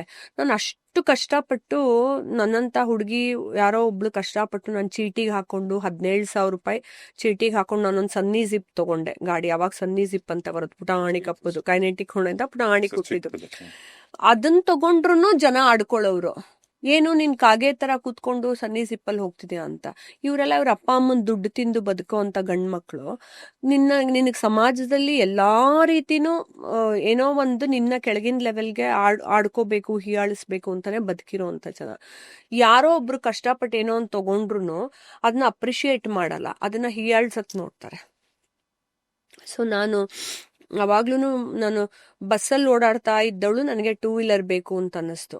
ಯಾಕೆಂದ್ರೆ ಬಸ್ಸಲ್ಲಿ ಹೋದ್ರು ನಿಮ್ಮನ್ನ ಸುಮ್ಮನೆ ಬಿಡಲ್ಲ. The conductors and other people ಎಷ್ಟು ಟಾರ್ಚರ್ಗಳು ಕೊಟ್ಟಿದ್ದಾರೆ ನಮ್ಗೆ ಅಂದ್ರೆ, ಹೆಣ್ಮಕ್ಳಿಗೆ ನಾನು ಯಾವಾಗ್ಲೂ ಅದನ್ನ ಹೇಳ್ತೀನಿ. ನಾನೊಂದೊಂದು ಆರ್ಟಿಕಲ್ಲು ಬರೆದಿದ್ದೆ, ಪ್ರಪಂಚದಲ್ಲಿ ಒಬ್ಬ ಮಹಿಳೆ ಹೆದರ್ಕೊಳ್ಳದೆ ಬಸ್ ಸ್ಟ್ಯಾಂಡ್ ಅಲ್ಲಿ ಹಿಂಗೆ ಬುಕ್ ಇಟ್ಕೊಂಡು ಆ ಕಡೆ ಈ ಕಡೆ ನೋಡ್ತಿರ್ತಾಳೆ. ಪಾಪ ರಾತ್ರಿ ಆಗಿರುತ್ತೆ, ಮತ್ತೆ ಯಾವ್ದೇ ಇದಕ್ ಹೋಗಿ ಕೆಲಸ ಮಾಡ್ಕೊಂಬರೋಳು ಗಾರ್ಮೆಂಟ್ಗಳಿಗೆ ಎಲ್ಲಾರು ಬಸ್ ಕಾಯ್ತಾ ಇರ್ತಾರೆ, ಅಥವಾ ಅವ್ರ ಹತ್ರ ವ್ಯವಸ್ಥೆಗಳಿರಲ್ಲ. ಪಾಪ ಅವ್ರು ಅಷ್ಟು ಕಷ್ಟ ಪಡ್ತಾ ಇರೋರು ಹೆದರ್ಕೊಳ್ಳೋದು ಭೂಕಂಪ ಆಗತ್ತೆ ಅಂತಲ್ಲ, ಸ್ಟ್ರೈಕ್ ಆಗತ್ತೆ ಅಂತಲ್ಲ, ಮೇಲಿಂದ ಮಳೆ ಬರುತ್ತೆ ಅಂತಲ್ಲ, ಅವಳು ಹೆದರ್ಕೊಳ್ಳೋದು ಗಂಡ್ ಮಕ್ಳಿಗೆ. ಯಾರು ಬಂದು ನನ್ನನ್ನು ಏನ್ ಮಾಡ್ತಾರೆ ಅನ್ನೋ ಹೆದರಿಕೆಗೆ ಹೆದರ್ಕೋತಾಳೆ. ಸರಿ, ಅಲ್ಲಿಂದ ಹೆದರ್ಕೊಂಡು ಅವಳು ಬಸ್ ಹತ್ತಾಳೆ ಅಂತ ಇಟ್ಕೊಳ್ಳಿ. ಬಸ್ಸಲ್ಲಿ ಹತ್ತಿದ್ರು ಅನೇಕ ಜನ ಕಂಡಕ್ಟರ್ಸು ಅವ್ರೇನ್ ಸುಮ್ಮನೆ ಬಿಡಲ್ಲ. ಸೊ ನನ್ಗೆ ಆ ಥರ ತೊಂದರೆಗಳಾದಾಗಲೇ I decided I should buy 1 2 wheeler. 2 wheeler ತಗೋಬೇಕು ಅಂತಾನೆ ನಾನು ದುಡ್ಡು ಕೂಡಿ ಇಟ್ಕೊಂಡು ಸನ್ನಿ ಜಿಪ್ ತಗೊಂಡೆ. ಫಸ್ಟ್ ಸನ್ನಿ ಜಿಪ್ ತಗೊಂಡಾಗ್ಲೂ ಜನಗಳು ಸುಮ್ಮನೆ ಏನಾರ ಆಡ್ಕೊಳ್ಳೋದು ಅನ್ನೋದು ಇಂಥದ್ದೇ ಎಲ್ಲ ಬಟ್ ನಾ ಕೇರ್ ಮಾಡಲಿಲ್ಲ. ನನ್ನ ದೇವ್ರು ಒಂದೊಂದೇ ಸ್ಟೆಪ್ ಮುಂದೆ ಕಳಿಸಿದ್ರು. ಆಮೇಲೆ ಕೈನೆಟಿಕ್ ಹೊಂಡಾ ತಗೊಂಡೆ. ಆಮೇಲೆ ಇಲ್ಲ ನಾ ಕಾರ್ ತಗೊಳ್ಳೇಬೇಕು. 2 ವೀಲರಲ್ಲಿ ಹೋಗೋವಾಗ್ಲೂ ಅನೇಕ ಜನ ಹುಡುಗರು ನಾನು ಹಿಂಗೆ ಹೋಗ್ಬೇಕಾದ್ರೆ ಹಿಂಗ್ ಚೇಸಿಂಗ್ ಮಾಡ್ಕೊಂಬಂದು ನನ್ನ ಮುಟ್ಟಿದ್ದಾರೆ ತುಂಬಾ ಜನ. ಅವಾಗ ನಾನು ಹೆಂಗಪ್ಪ ಅವನ್ಗಿನ್ ಜೋರಾಗಿ ನಾ ಹೋಗಕ್ಕಾಗಲ್ವಲ್ಲ, ನಿಂಗೆ ಸಮಾಜದಲ್ಲಿ ಹೆಂಗಿದ್ರು ಬದುಕಕ್ ಬಿಡಲ್ಲ. ಸರಿ ಹಂಗ್ ಮಾಡಿದ್ರು ಅಂತಂದ್ರೆ ಸರಿ ನಾ ಕಾರ್ ತಗೊಂಡೆ. ಕಾರ್ ತಗೊಂಡ್ರು ಜನ ಏನ್ ಗೊತ್ತಾ, ಹಿಂಗ್ ಹೋಗ್ತಾನೆ ಇರ್ತಾರೆ. ಗಂಡ ಹುಡುಗರು ಅಂತ ಹುಡುಗಿ ಅಂದ ತಕ್ಷಣನೇ ಹಿಂಗೆ ಕಣ್ಣು ಕಿವಿ ಎಲ್ಲ ಹಿಂಗ್ ಆಗ್ಬಿಟ್ಟು then they'll start doing something else. ಅದೇನು ಅಂತ ಗೊತ್ತಿಲ್ಲ ನನ್ಗದು. ಆ ವ್ಯಕ್ತಿತ್ವಗಳನ್ನ ಬದಲಾಯಿಸೋದಕ್ಕೆ ಸಾಧ್ಯ ಆಗಲ್ಲ. ಸೊ ಈ ತರ ಎಲ್ಲ ಕಷ್ಟಗಳಿತ್ತು. ಸೊ ನಾನೇನಕ್ಕೆ ಇದು ಹೇಳ್ತಿದ್ದೇನೆ, ನಾವು ಒಂದು ಕಾಲೇಜ್ ಲೆವೆಲ್ ವ್ಯಕ್ತಿತ್ವಕ್ಕೆ ಬಂದಾಗ ನಾನು ಬಡವಿ ಅಂತ ಸಿಂಪತಿಲ್ ಹೇಳ್ಕೊಳಕ್ಕೂ ಸಾಧ್ಯ ಆಗಲ್ಲ. ಒಳ್ಳೊಳ್ಳೆ ಬಟ್ಟೆ ಹಾಕೊಳ್ಳೇಬೇಕು. ಯಾಕೆಂದ್ರೆ ನಾನು ಆ ಟೈಮಲ್ಲಿ ಆಲ್ರೆಡಿ ಫ್ಯಾಷನ್ ಶೋಗಳಿಗೆ ಹೋಗ್ತಾ ಇದ್ದೆ. ಆ ಟೈಮಲ್ಲಿ ಆಲ್ರೆಡಿ ನಾನು ಡ್ಯಾನ್ಸ್ ಪ್ರೋಗ್ರಾಮ್ಸ್ ಎಲ್ಲ ಕೊಡ್ತಾ ಇದ್ದೆ. ನಾನು ಆವಾಗಿನ ಕಾಲದಲ್ಲೇ ಬರೀ 6000ಗೆ 3 hours ಪ್ರೋಗ್ರಾಮ್ ಕೊಡ್ತಿದ್ದೆ. ಇವೆಂಟ್ಗಳು ಮೈಸೂರು ದಸರಾಲಿ, ಶ್ರೀರಂಗಪಟ್ಟಣ ದಸರಾಲಿ, ಹುಬ್ಳಿ ಧಾರವಾಡ ದಸರಾಲಿ ಅಲ್ಲೆಲ್ಲ ಹೋಗ್ಬಿಟ್ಟು ನಾನು 3 hours ಪ್ರೋಗ್ರಾಮ್ಗೆ 6000 ವಿತ್ 15 ಜನ ಹೋಗ್ತಿದ್ವಿ. ಎಲ್ರಿಗೂ 200 ರೂಪಾಯಿ ಸಿಗೋದಷ್ಟೇ. ಆ ಟೀಮನ್ನ ನಾನು ರೆಡಿ ಮಾಡಿಕೊಂಡು ಇಂಡಿಪೆಂಡೆಂಟ್ ಆಗಿ ಡ್ಯಾನ್ಸು ಇದೆಲ್ಲ ಮಾಡಿಕೊಂಡು ಕಾಸ್ಟ್ಯೂಮ್ಗಳು ನಾವೇ ಮಾಡಿಕೊಂಡು ನಾವು ಹೋಗ್ತಾ ಇದ್ವಿ. ಸೊ ಆ ಟೈಮಲ್ಲಿ ನನ್ಗೆ ಈ ತರ ಬಟ್ಟೆಗಳು ತುಂಬಾ ಹೆಲ್ಪ್ ಮಾಡಿದೆ. ಶಿವಾಜಿನಗರಿಂದ ನಾನು ತಗೊಂಡ್ಬರ್ತಿದ್ದೆ 30 ರೂಪಾಯಿಗೆ ಅನ್ನಲ್ಲ. ನಮ್ಗೆ ಹೆಣನಾದ್ರೂ ಹಾಕೊಂಡಿರ್ಲಿ, ನಾಯಿ ಮೇಲಾದ್ರೂ ಹಾಕಿರ್ಲಿ, ನಮ್ಗೇನಾಗ್ಬೇಕು, ಅದಕ್ಕೆ ನನಗೆ ಬಟ್ಟೆ ಚೆನ್ನಾಗಿರ್ಬೇಕು, ಆ ಬಟ್ಟೆ ಎತ್ಕೊಂಡ್ಬರ್ತಿದ್ದೆ. ಇಷ್ಟು ಆರಾಮಾಗಿ ಹಿಂಗೆ ಹೇಳ್ತಿದ್ರ ಕೇಳಕ್ಕೇನೆ ಅಪ್ಪ, ಹೆಣದ ಮೇಲೆ ಬಟ್ಟೆ ಹಾಕೋದು ಅಂದ್ರೆ ನನ್ಗೇನೋ ಹಂಗೆಲ್ಲ ಬೆಳ್ಕೊಂಡ್ ಬಂದ್ವಿ ಕಷ್ಟಪಟ್ಟು ಪಟ್ಟು ಪಟ್ಟು ಪಟ್ಟು. ಇನ್ನೊಂದ್ ಕಡೆ ಬೇಕಾದ್ರೆ ಇವಾಗ ನೀವು ಕಷ್ಟ, ನಿಮ್ ಸ್ಟ್ರಗಲ್ ಇದೆಲ್ಲ ಓಕೆ. ಈಗ ಪಾಡ್ಕಾಸ್ಟ್ಗೆ ರೇಷಿ ಡಿಸೈನ್ಸ್ ಅವರು, ಪಲ್ಲವಿ ಫ್ಯಾಷನ್ ಡಿಸೈನ್ ಅವ್ರು ಬಂದಾಗ ಅವ್ರ ಜರ್ನಿ ಹೇಳ್ತಾ ಹಿಂಗೆ ಚಿಕ್ಕ ವಯಸ್ಸಲ್ಲೇ ಅವ್ರು ಹುಟ್ಟಿದ್ದು 6 ತಿಂಗಳಿಗೆ ಅವ್ರ ತಂದೆನ ಕಳ್ಕೊತಾರೆ. ಅವ್ರ ತಾಯಿ ಒಂದು ಬ್ಯಾಂಕಲ್ಲಿ ಕೆಲಸ ಮಾಡ್ತಿರ್ತಾರೆ. ಸ್ಕೂಲಲ್ಲಿ ಒಬ್ಬರೇ ಇವ್ರು ಓದ್ತಂದ್ರೆ ಹೋಗಿ ಬಂದಾಗ ಸ್ಕೂಲಲ್ಲಿ ಇದ್ದಂಥ ಬೇರೆ ಸಹಪಾಠಿಗಳು ಇರ್ತಲ್ಲ, ಬೇರೆ ಹೆಣ್ಮಕ್ಳು ಅವರೇ ಬಂದು ಹೇಳೋರಂತೆ, ನಮ್ಮಮ್ಮ ಹೇಳಿದ್ದಾರೆ ನಿಮ್ಮಮ್ಮನ ಕ್ಯಾರೆಕ್ಟರ್ ಚೆನ್ನಾಗಿಲ್ವಂತೆ, ನಿನ್ ಜೊತೆ ಸೇರಬಾರ್ದು ಅಂತ. ಅಂದ್ರೆ ಒಂದು ಹೆಣ್ಮಗಳು ಒಂದು ಗಂಡ ಸಪೋರ್ಟ್ ಇಲ್ಲ ಅಂದ್ರೆ, ಗಂಡ ಜೀವಂತವಾಗಿಲ್ಲ ಅಂದ್ರೆ, ಗಂಡ ಬಿಟ್ಟಿದ್ರೆ, ಡಿವೋರ್ಸ್ ತಗೊಂಡಿದ್ರೆ, ಸಿಂಗಲ್ ಪೇರೆಂಟ್ ಇವತ್ತಿಗೂ ಅಷ್ಟೇ ಹೆಣ್ಮಕ್ಳು ಒಬ್ಬೊಬ್ಬರೇ ಬದುಕ್ತಿದ್ರೆ ಸಡನ್ ಆಗಿ ಅಟ್ಯಾಕ್ ಮಾಡೋದೇ ಒಂದು ಪರ್ಸನಲ್ ಅಟ್ಯಾಕ್ ಮಾಡೋದು. ಹೌದು, ಅವ್ರನ್ನ ಏನು ಅನ್ನಕ್ ಆಗ್ತಿದ್ರು ಒಂದು ಪರ್ಸನಲ್ ಅಟ್ಯಾಕ್ ಮಾಡೋದಿರುತ್ತೆ ಗೊತ್ತಾ, ಅವ್ರ ಕ್ಯಾರೆಕ್ಟರ್ಗಳ ಬಗ್ಗೆ. ಈಗ ನೀವು 3 ಜನ ಹೆಣ್ಮಕ್ಳು ಬೆಳೀತಿದ್ದಂಥ ಟೈಮಲ್ಲಿ, ಸ್ಕೂಲಲ್ಲೋ ಅಥವಾ ಕಾಲೇಜಲ್ಲಿ ಇದ್ದಂಥ ಟೈಮಲ್ಲಿ ಯಾರಾದ್ರೂ ಏನಾದ್ರೂ ನಿಮ್ ಬಗ್ಗೆ ಮಾತಾಡೋದು, ವೈಯಕ್ತಿಕ ಅಂದ್ರೆ ನಿಮ್ಮ ಪರ್ಸನಲ್ ಆಗಿ ಅಟ್ಯಾಕ್ ಮಾಡೋದು ಮಾಡ್ತಿದ್ರೆ, ಈಗ ಅಕ್ಕನ ಮೇಲೋ, ನಿಮ್ಮ ಮೇಲೋ, ಅಮ್ಮನ ಮೇಲೋ ಈ ತರದೆಲ್ಲ ಕಿವಿ ಬಿದ್ದಾಗ ಹೆಂಗ್ ಅನ್ಸೋದು ಅದು? ಅದು ತುಂಬಾ ಮಾಡೋರು, ತುಂಬಾ ಆ ರೀತಿ ಮಾಡಿ ಮಾಡಿ ಮಾಡಿ ನಮ್ಮನ್ನ ಕುಗ್ಗಿಸ್ಬಿಟ್ಟಿದ್ದಾರೆ. ಸೊಸೈಟಿ ಏನ್ ಮಾಡತ್ತೆ, ನೀನ್ ಏಳಲೇಬಾರ್ದು ಮೇಲಕ್ಕೆ ಅಂತ ನಿಮ್ಮನ್ನ ಕುಗ್ಗಿಸತ್ತೆ. ಆಯಾ ಲೆವೆಲಲ್ಲೇ ಮಾಡ್ತಾರೆ. ಸ್ಕೂಲ್ಗೆ ಸ್ಕೂಲ್ ಲೆವೆಲಲ್ಲಿ, ಕಾಲೇಜ್ಗೆ ಕಾಲೇಜ್ ಲೆವೆಲಲ್ಲಿ, ಸಮಾಜಕ್ಕೆ ಸಮಾಜದ ಲೆವೆಲಲ್ಲಿ. ಸೊ ಅನೇಕ ಸತ ಫಂಕ್ಷನ್ಗೆ ನಮ್ಮ ಅಮ್ಮಂಗೆ ಗಂಡ ಇಲ್ಲ ಅಂತ ಅನ್ನೋದಕ್ಕೆ, ಮುತ್ತೈದೆ ಅಲ್ಲ ಅನ್ನೋದಕ್ಕೆ ಕರೀತಿರ್ಲಿಲ್ಲ. ಅದೆಲ್ಲ ಅವಮಾನಗಳನ್ನ ಮೊದಲಿಂದ ಮಾಡ್ಕೊಂಬಂದಿದ್ದಾರೆ. ಸೊ ಸ್ವಂತ ರಿಲೇಟಿವ್ಗಳಲ್ಲಾಗಿರ್ಲಿ, ಫ್ರೆಂಡ್ಗಳಲ್ಲಾಗಲಿ, ಫ್ರೆಂಡ್ ಸರ್ಕಲ್ ಆಗಲಿ ತುಂಬಾ ಸತಿ ಅವಮಾನಗಳನ್ನ ಮಾಡಿದ್ದಾರೆ, ತೊಂದರೆ ಕೊಟ್ಟಿದ್ದಾರೆ, ಕೀಳಾಗ್ ಕಂಡಿದ್ದಾರೆ, ಇಗ್ನೋರ್ ಮಾಡೋದು ಅದೆಲ್ಲ ಮಾಡಿದ್ದಾರೆ. ಹಿಂದೆ ಗುಸುಗುಸು ಮಾತಾಡ್ಕೊಳ್ಳೋದಾಗಿರ್ಲಿ ಅವೆಲ್ಲ ಮಾಡಿದ್ದಾರೆ. ಅಂಟಿಲ್ ಅನ್ಲೆಸ್ ನಾವು ಬೆಳೆದು ತೋರ್ಸೋ ತನಕ ಎಲ್ರೂ ಹಂಗೆ ಮಾಡ್ತಾರೆ. ಬಟ್ ಅದು ತಪ್ಪು ವ್ಯಕ್ತಿತ್ವ. ಇವರೆಲ್ಲ ದೊಡ್ಡವ್ರು ತಾನೇ ನಮ್ಗಿಂತ ವಯಸ್ಸಲ್ಲಿ. ಹೂಎವರ್ ಬಿಹೇವ್ಸ್ ಲೈಕ್ ದಟ್ ಅವರೆಲ್ಲ ನನ್ಗಿಂತ ವಯಸ್ಸಲ್ಲಿ ದೊಡ್ಡವರು. ಇವ್ರಿಗೆ ದೊಡ್ಡವ್ರಿಗಾಗ ಬುದ್ಧಿ ಯಾಕಿಲ್ಲ? ಈಗ ನಾನ್ ಚಿಕ್ಕವಳಾಗೆ ನಾನ್ ಬೆಳೆದು ಬುದ್ಧಿ ಉಪಯೋಗಿಸೋ, ಆಂಟಿ ಚೆನ್ನಾಗಿದ್ದೀರಾ ಅಂತ ನಾವು ಹೋಗಿ ಮಾತಾಡಿಸ್ತೀವಿ. ಇವ್ರು ನಮ್ಗಿಂತ ದೊಡ್ಡವ್ರಾಗಿರೋರ್ಗೆ ಇವ್ರಿಗೆ ಯಾಕೆ ಬುದ್ಧಿ ಇರ್ಲಿಲ್ಲ ಮೊದ್ಲಿಂದ ಅಂತ ಅನ್ನೋದು. ಮೊದ್ಲಿಂದ ಈ ತರ ತುಂಬಾ ಕಿರುಕುಳಗಳನ್ನ ಕೊಟ್ಟಿದ್ದಾರೆ. ನಮ್ಮ ಅಮ್ಮಂಗ್ ಅನ್ನೋದಾಗಿರ್ಲಿ, ನಮ್ಗನ್ನೋದಾಗಿರ್ಲಿ. 3 ಜನ ಹೆಣ್ಮಕ್ಳು, ನಾವೆಂಗ್ ನಿಮ್ ಮಗಳನ್ನ ನಮ್ಮ ಮನೇಲಿ ಇಟ್ಕೊಳ್ಳೋದು ಓದಕ್ಕೆ. ನನ್ನನ್ನು ಆಕ್ಚುಲಿ ಸಿಟಿಲಿ ಬಿಟ್ಟು ಓದಿಸ್ಬೇಕು ಅನ್ಕೊಂಡಿದ್ರು ಸ್ಕೂಲಲ್ಲಿ, ಅವಾಗ್ಲೂ ಇಟ್ಕೊಳ್ಳಿಲ್ಲ ಯಾರು. ಆಮೇಲೆ ನಾವು ಮನೆ ಬಾಡಿಗೆ ಕೇಳಕ್ ಹೋದಾಗ್ಲೂ ಅಷ್ಟೇ, ನೀವೆಲ್ಲ ಹೆಣ್ಮಕ್ಳು 3 ಜನ ಹೆಂಗ್ ಕೊಡೋದು, ನೀವು ಅವಾಗ್ಲೇ ಹೇಳಿದ್ರಲ್ಲ ಅಣ್ಣನೂ ಇಲ್ಲ ಅಪ್ಪನೂ ಇಲ್ಲ. ಆತರ ಇಲ್ದೇ ಇದ್ದಾಗ ಗಂಡ್ಮಕ್ಳಿದ್ರೇನೆ ಇವ್ರಿಗೊಂದು ಬೋರ್ಡ್ ಸೇಫ್ಟಿ ಅನ್ನೋ ತರ, ನಾವು ಹೆಣ್ಮಕ್ಳಿರೋದಕ್ಕೆ ಕೊಡಕ್ಕಾಗಲ್ಲ ಮನೆ ಅಂತಾರೆ. ಎಂತ ಸೊಸೈಟಿ ಅಂತ ನನಗೆ ಅರ್ಥ ಆಗಲ್ಲ. ಇವತ್ತಿಗೂ ಎಷ್ಟು ಕಷ್ಟ ಆಗ್ತಿರತ್ತಲ್ಲ ಹೆಣ್ಮಕ್ಳು ಪಾಪ. ಪಾಪ ಅವ್ರು ಕಷ್ಟಪಟ್ಟು ಮೇಲ್ ಬದುಕ್ತಿದ್ರು, ಅವ್ರು ಬೆಳಿತಿದ್ರು. ಗಂಡಿಲ್ಲ ಅಂತ ಕರೆಕ್ಟಾಗಿ ಒಂಥರ ಅಟ್ಯಾಕ್ ಮಾಡಿ. ಸರ್, ಗಂಡಿದ್ರೂನು ಹೇಳ, ನನ್ನನ್ನ ನಿಜವಾಗ್ಲೂ ಮೋಟಿವೇಟ್ ಮಾಡೋಂಥ ವ್ಯಕ್ತಿತ್ವಗಳು. ನನ್ ಬೆಳಗಿನ ಜಾವ 8 ಗಂಟೆಗೆ ಟಕ್ ಅಂತ, ಅಕಸ್ಮಾತ್ ನಾನು 3 ಗಂಟೆಗೆ ಪೂಜೆ ಮಾಡಿ ಮಲಗಿದ್ದಾಗ್ಲೂ 7:30 8ಕ್ಕೆ ಟಕ್ ಅಂತ ಯಾಕೆ ನನ್ನ ಏಳಲೇಬೇಕು, ಎದ್ದು ಕೆಲಸ ಮಾಡ್ಬೇಕು ಅಂತೀನಿ. ನನಗೆ ಗಾರ್ಮೆಂಟ್ ಫ್ಯಾಕ್ಟ್ರಿಗೆ ಹೋಗುವಂತ ಹೆಣ್ಮಕ್ಳು ಪಾಪ ತುಂಬಾ ಜ್ಞಾಪಕ ಬಂದ್ಬಿಡ್ತಾರೆ. ಎಷ್ಟು ಜನ 7 ಗಂಟೆ 6 ಗಂಟೆಗೆ ಬಸ್ ಸ್ಟ್ಯಾಂಡ್ ಅಲ್ಲಿ ನಿಂತಿರ್ತಾರೆ ಅಂತ ಹೇಳಿದ್ರೆ, ಅವ್ರ ಮನೆ, ಅವಳಿಗೆ ಪೀರಿಯಡ್ಸ್ ಆಗಿರ್ಲಿ, ಹೊಟ್ಟೆ ನೋವು ಇರ್ಲಿ, ಅವಳಿಗೇನೋ ಕಾಯಿಲೆ ಇರ್ಲಿ, ಜ್ವರ ಇರ್ಲಿ, ಪಾಪ ಅವಳು ರಜಾ ತಗೊಳಕ್ ಆಗ್ದಿರಾ ನಾನು ಹೋಗ್ಲೇಬೇಕು ಕೆಲ್ಸಕ್ಕೆ, ದುಡಿದ್ರೇನೆ ನನ್ನ ಮಗುನ್ ನಾನು ಸಾಕಕ್ ಸಾಧ್ಯ, ನನ್ನ ಜೀವನ ಮಾಡ್ಕೊಳಕ್ ಸಾಧ್ಯ, ಅಥವಾ ಸಮಾಜದಲ್ಲಿ ನನ್ನ ಇಷ್ಟೆಲ್ಲ ಅಂತಿದ್ದಾರೆ, ನಾನು ಗೌರವಯುತವಾಗಿ ಬದುಕಕ್ ಸಾಧ್ಯ, ನಾನು ಹೋಗ್ಲೇಬೇಕು ಅಂತ. ಪಾಪ ಚಳಿ ಇರ್ಲಿ ಏನಿರ್ಲಿ ಎದ್ದು ಹೋಗಿ ಪಾಪ ಬಸ್ ಸ್ಟ್ಯಾಂಡ್ ಅಲ್ಲಿ ನಿಂತ್ಕೊಂತಾಳೆ. ಅವಳ ಹತ್ರ 2 ವೀಲರ್ ಇರಲ್ಲ, ಬಸ್ ಇರಲ್ಲ, ಏನೂ ಇಲ್ಲ. They motivate me. ನನ್ಗಿನ್ಯಾರು ಜ್ಞಾಪಕ ಬರಲ್ಲ. ನನಗೆ ಅವ್ರನ್ನ ಜ್ಞಾಪಿಸ್ಕೊಂಡು ಅಯ್ಯೋ ನಾನು ಯಾಕೆ ಸುಖವಾಗಿ ಮಲಗಿದ್ದೀನಿ, ನಾನು ಎದ್ದೇಳ್ಬೇಕು ಅನ್ಸುತ್ತೆ. ನನ್ ನಿದ್ದೆನೆ ಬರಲ್ಲ. ತುಂಬಾ ಜನ ಹೆಣ್ಮಕ್ಳು ಸರ್, ಎಲ್ರೂ ಏನ್ ಕೆಟ್ಟವ್ರಲ್ಲ. ತುಂಬಾ ಜನ ಹೆಣ್ಮಕ್ಳು ನಿಜವಾಗ್ಲೂ ಕಷ್ಟಪಟ್ಟು ಜೀವನ ಸಾಗಿಸ್ತಿದ್ದಾರೆ. ಅದರಲ್ಲೂ ತಾಯಿ ಆದವಳಂತೂ ನನ್ನ ಮಕ್ಕಳನ್ನ ನೋಡ್ಕೋಬೇಕು ಅನ್ನೋ ಜವಾಬ್ದಾರಿ ತಂದೆಗಿಂತ ಹೆಚ್ಚು ತಗೊಂಡ್ ಪಾಪ ಹೆಣ್ಮಕ್ಳುಗಳು ನಿಭಾಯಿಸ್ತಿದ್ದಾರೆ. ಗಂಡಸರು ಇದ್ರೂ ಕೂಡ ಸೊಸೈಟಿಲಿ ತುಂಬಾ ಜನರ ಮನೇಲಿ ನಿಮ್ಗೆ ಗೊತ್ತು, they are not extending there support. ಇನ್ನೊಂದು ಹೆಂಡತಿ ದುಡಿತಿದ್ದಾಳೆ ಅಂದ್ರೆ ಅವ್ನು ಇನ್ನೂ ಸೋಂಬೇರಿಯಾಗಿ ಹೋಗ್ತಾನೆ. ಹೋಗ್ಲಿ ಮಾ ನೀನ್ ದುಡಿತಿದ್ಯಾ ಅಂತ ತಾನ್ ದುಡಿಯಕ್ ಹೋಗಲ್ಲ. ಅವಳನ್ನ ಇನ್ನೂ ಕಿರುಕುಳ ಕೊಟ್ಟು ಮಾನಸಿಕವಾಗಿ, ಏನು ಯಾರ ಜೊತೆ ಹೋಗಿದ್ದೆ ಫ್ಯಾಕ್ಟ್ರಿಗೆ, ಯಾರ್ದದು ಫೋನ್ ಕೊಡು, ಇವನೇನು ಮಾಡ್ತಾನೆ ಇರಲ್ಲ, ಕೆಲ್ಸಾನೇ ಮಾಡ್ದೆ ಅವಳನ್ನೆಲ್ಲ ಎನ್ಕ್ವೈರಿ ಮಾಡ್ತಾನೆ. ಸೊ ಜೊತೆಗೆ ಸಪೋರ್ಟು ಕೊಡಲ್ಲ, ಅವಳನ್ನ ಕುಗ್ಗಿಸ್ತಾರೆ ಮಾನಸಿಕವಾಗಿ. ಸೊ ಆತರ ಹೆಣ್ಮಕ್ಳು ಪಾಪ ನಿಜವಾಗ್ಲೂ ನನಗೆ they motivate me so much. ನಿಜವಾಗ್ಲೂ ನಾನು ಸ್ವಾವಲಂಬಿಯಾಗಿ ಬದುಕಬೇಕು ಅಂತ ಸ್ಟ್ರಾಂಗ್ ಆಗಿ ಎದ್ದು ನಿಂತ್ಕೋತಾರಲ್ಲ, the way my mother did. ನಮ್ಮಮ್ಮ ಆ ಸಮಯದಲ್ಲಿ ಇನ್ನೊಂದು ಮದ್ವೆ ಆಗ್ಬೋದಿತ್ತು, ಅಥವಾ ನಮ್ಮಮ್ಮ ಈಗಿನ ಕಾಲದವ್ರ ತರ ರೀಸನ್ ಕೊಟ್ಬಿಟ್ಟು ಲಿವ್ ಇನ್ ಟುಗೆದರ್ ಅಲ್ಲಿ ಇನ್ನೊಬ್ಬರ ಜೊತೆ ಇರ್ಬೋದಿತ್ತು. 3 ಜನ ಹೆಣ್ಮಕ್ಳು ನೋಡಕ್ ನಂಗೆ ಒಬ್ಬ ಗಂಡಸು ಸಹಾಯ ಬೇಕೇ ಬೇಕು ಅಂತ ಡಿಸೈಡ್ ಮಾಡ್ಬೋದಿತ್ತು. ನಮ್ಮಮ್ಮ ಆತರ ಒಂದು ಮಾಡ್ಲಿಲ್ಲ. ಸಿ ಸ್ಟ್ರಾಂಗ್ಲಿ ಬಿಲೀವ್ಡ್ ಇನ್ ಪರಮಾತ್ಮ. ದೇವ್ರೆ ನನ್ನನ್ನು ಕಾಪಾಡ್ತಾನೆ. ರಾಘವೇಂದ್ರ ಸ್ವಾಮಿ ಪರಮ ಭಕ್ತರು ನಮ್ಮಮ್ಮ, ರಾಯರು ನನ್ನ ಕಾಪಾಡ್ತಾರೆ, ನಾನು ಚಿಕ್ಕ ವಯಸ್ಸಿಂದ ಸೇವೆ ಮಾಡ್ಕೊಂಡ್ ಬಂದಿದ್ದೀನಿ ಅಂತ ನಮ್ಮಮ್ಮ ಅದನ್ನೇ ನಂಬ್ಕೊಂಡೆ ಮುಂದಕ್ಕೆ ಹೋದ್ರು. ಮತ್ತೆ ಎಷ್ಟೋ ಸಂದರ್ಭದಲ್ಲಿ ನೀವು ಹೇಳ್ದಂಗೆ ಒಂದು 4-5 ಕ್ಯಾಟಗರಿ ಇದೆ ಈ ಗಂಡಸರು. ಯಾವ ತರ ಅಂದ್ರೆ, ಹೆಣ್ಮಕ್ಳು, ಗಂಡ ದುಡಿಯಲ್ಲ, ಹೆಂಡತಿ ದುಡ್ಕೊಂಡ್ಬರ್ಬೇಕು, ಇವನು ಆರಾಮಾಗಿ ಕುತ್ಕೊಂಡು ಫೋನ್, ಏನು ಜವಾಬ್ದಾರಿ ತಗೊಳಲ್ಲ, ಮಕ್ಕಳು ತಗೊಳಲ್ಲ, ಹೆಂಡತಿದು ತಗೊಳಲ್ಲ.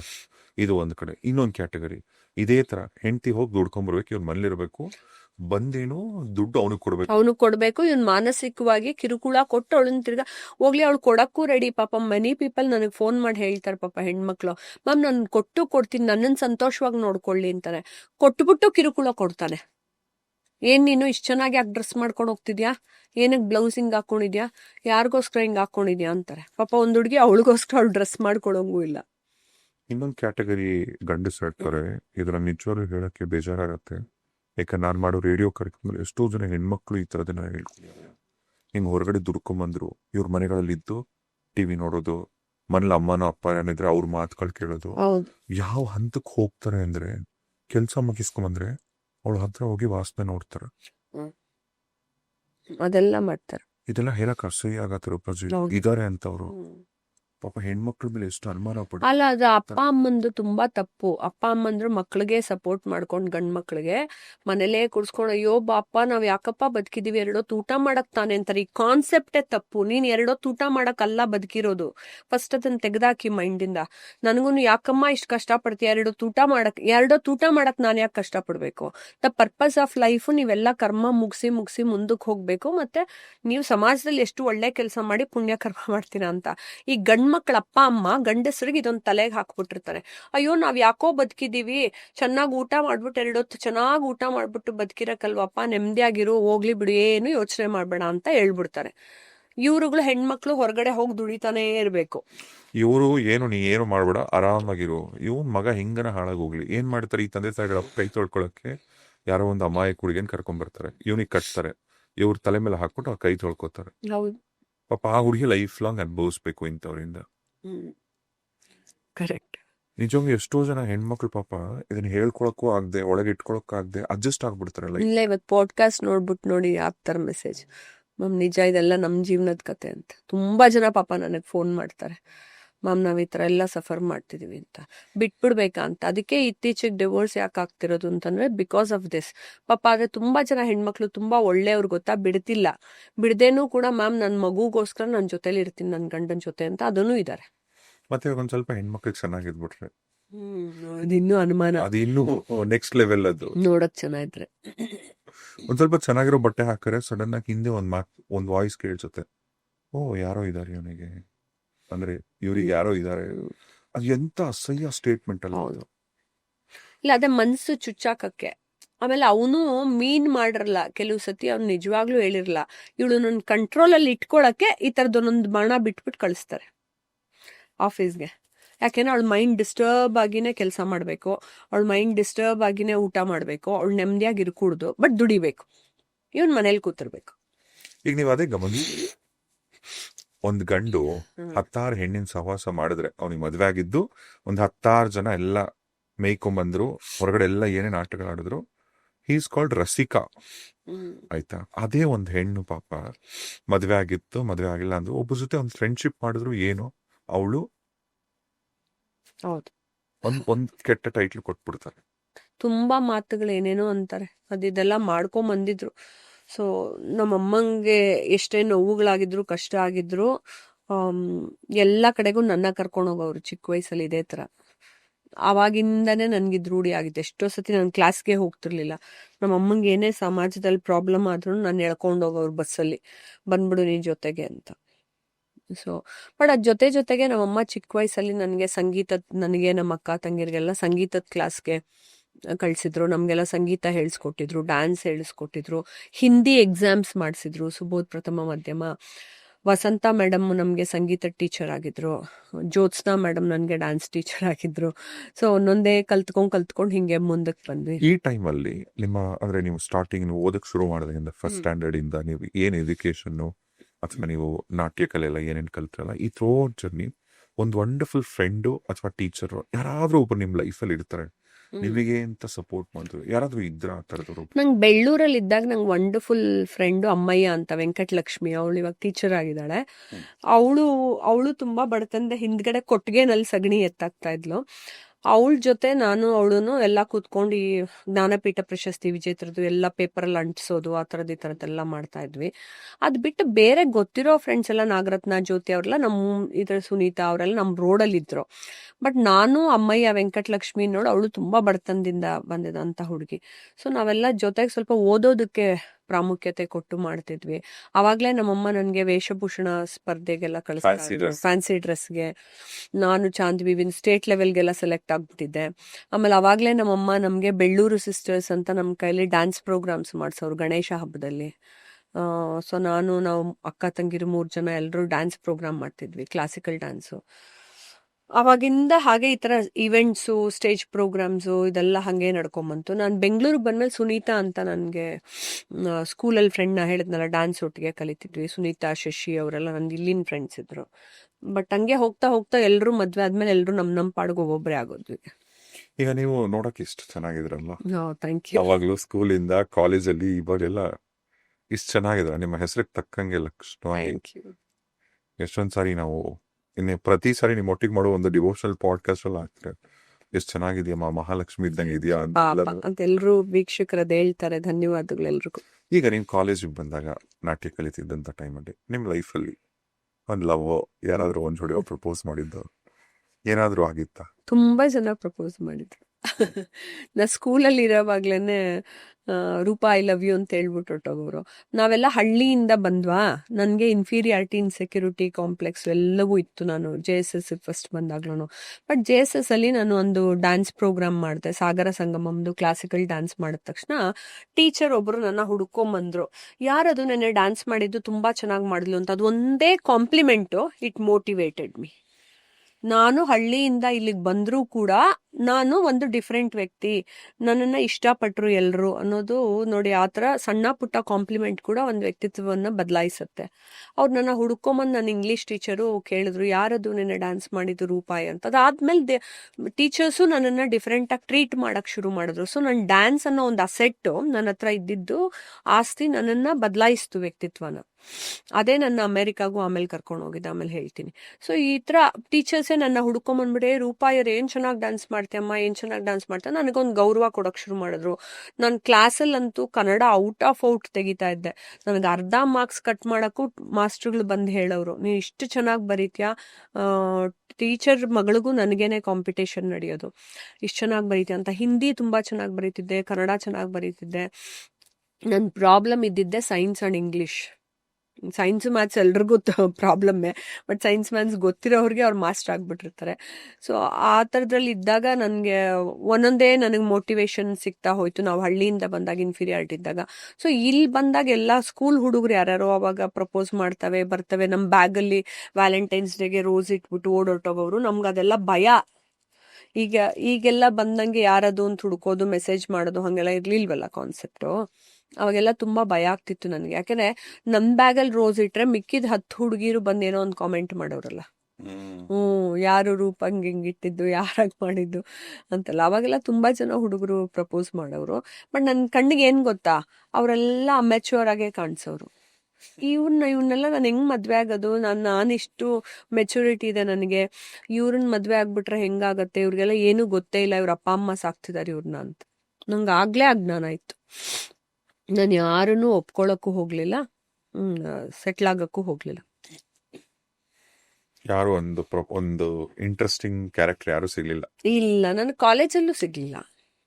ತುಂಬಾ ಜನ ಬಂದು ಪ್ರಪೋಸ್ ಮಾಡಿದ್ರು. ನಾನು ಎಷ್ಟೊಂದು ಇಂಟರ್ವ್ಯೂಲ್ ಹೇಳ. ಆಮೇಲೆ ಜೀವನ್ ಸಾಥಿಲ್ ನಾನು 700 ಜನ ರಿಜೆಕ್ಟ್ ಮಾಡಿದೆ, ಅದೊಂದು ಬೇರೆ ಕತೆ. ಈ ಗಂಡು ಹುಡುಗರ ಅಪ್ಪ ಅಮ್ಮಂದ್ರಿಗೆ ಮಾಡಬೇಕು ಅಂತಾನೆ ಅದನ್ನು ಮಾಡಿದ್ ನಾನು ಕಾನ್ಸೆಪ್ಟು. ಕಾಲೇಜಲ್ಲಿ ಸ್ಕೂಲಲ್ಲೆಲ್ಲ ಪ್ರಪೋಸ್ ಮಾಡಿದಾಗ ನಂಗೆ ಆ ಥರ ಇಂಟ್ರೆಸ್ಟಿಂಗ್, ನನ್ನನ್ನು ನೋಡ್ಕೊಳ್ಳುವಂತಹ ಜವಾಬ್ದಾರಿಯುತ ವ್ಯಕ್ತಿ ಒಬ್ಬ ಇರ್ತಾನೆ ಅನ್ನೋದಿಲ್ಲ. ಬಿಕಾಸ್ ನನಗೆ ಆಲ್ರೆಡಿ ನಾನು ನಿಮ್ಗೆ ಹೇಳಿದ್ನಲ್ಲ, ಓದ್ಕೊಂಡೆ ನಾನು ಕೆಲಸ ಮಾಡ್ತಿದ್ದೆ, ಓದ್ಕೊಂಡೆ ನಾನು ದುಡಿತಿದ್ದೆ, ನನ್ನನ್ನು used to dress up well, ನಾನೆಲ್ಲ ಮಾಡ್ಕೋತಿದ್ದೆ ಅಂದಾಗ ನನ್ನ ಸೀಕ್ರೆಟ್ ಗೌಪ್ಯತೆಗಳನ್ನು ಅವ್ನಿಗೆ ಹೇಳಿದ್ಮೇಲೂ ಅವ್ನು ಅರ್ಥ ಮಾಡ್ಕೊಳ್ಳುವಂತಹ ಮೆಚುರಿಟಿ ಇರೋಂಥ ಹುಡುಗ ಅಂತ ನನಗೆ ಯಾರೂ ಸಿಕ್ಕಿರಲಿಲ್ಲ. ನನ್ನ ಕಾಲೇಜ್ ಫ್ರೆಂಡ್ಸ್ ಎಲ್ಲ ನೋಡ್ತಿರ್ತಾರೆ, ಅವ್ರಿಗೆಲ್ಲ ಗೊತ್ತು. ತುಂಬಾ ಜನ ಪ್ರಪೋಸ್ ಮಾಡಿದ್ರು, ರೂಪಾಯರು ಯಾರ ಜೊತೆನೂ ಓಡಾಡ್ಲಿಲ್ಲ, ಯಾರನ್ನೂ ಒಪ್ಕೊಳ್ಳಿಲ್ಲ, ಯಾರನ್ನೂ ಇಷ್ಟಪಡಲಿಲ್ಲ. ಐ ವಾಸ್ ಆಲ್ವೇಸ್ ಒಂಥರ ಗೋಲ್ ಓರಿಯೆಂಟೆಡ್ ವ್ಯಕ್ತಿ ಆಗಿದ್ದೆ. ನನಗೆ ಹಿಂಗೆ. ನೀವೀಗ ಸಿನಿಮಾಗೆ ಬಂದ್ಮೇಲೆ ಅಮೆರಿಕಾಗೆ ಹೋಗಿತ್ತಾ, ಅಥವಾ ಅಮೆರಿಕಾಗೆ ಹೋಗಿ ಬಂದ್ಮೇಲೆ ಸಿನಿಮಾ? ಅಮೆರಿಕಾಗೆ ಫಸ್ಟ್ ಹೋಗಿತ್ತು. First America. ಈಗ ಡಾನ್ಸ್ ಏನೋ ಕಲ್ತಿದ್ದಾಯ್ತು, ನೆಕ್ಸ್ಟ್ ಅಮೆರಿಕಾ ಜರ್ನಿ ಶುರು ಆಗುತ್ತೆ. ಅಮೆರಿಕಾಗೆ ಹೆಂಗ್ ಹೋದ್ರಿ, ಏನದು? ನಾ ಎಲ್ರಿಗೂ ಏನ್ ಹೇಳ್ತೀನಿ, ಎಲ್ಗೆ ಹೋಗಕ್ ಮುಂಚೆನೂ ಫಸ್ಟ್ ತಿರುಪತಿಗೆ ಹೋಗ್ಬಿಡಿ, ದೇವ್ರೆಲ್ಲಾನು ಕೊಡ್ತಾನೆ. ಅಮೆರಿಕಾ ವೀಸಾ ಬೇಕು ಅಂದ್ರೂ ತಿರುಪತಿ ಶ್ರೀನಿವಾಸನೇ ಕೊಡೋದು ಅಂತ ಎಲ್ರಿಗೂ ಯಾವಾಗ್ಲೂ ಹೇಳ್ತೀನಿ. ಅವನೇ ತಾನೇ ಕೊಡೋದಿಲ್ಲ, ಪರಮಾತ್ಮ. ನಿನಗಸ್ತು ಅಂತಂದ್ರೆ ಮತ್ತೆ ಹೈದರಾಬಾದ್ ಅಲ್ಲಿ ಒಂದು ದೇವಸ್ಥಾನ ಇದೆಯಂತೆ, it's called visa Srinivasa temple ಅಂತ. ಹೌದಾ? ವೀಸಾ ಶ್ರೀನಿವಾಸ ಅಂತ ನಂಗೆ ಮೊನ್ನೆ ಯಾರೋ ಅಂದ್ರು.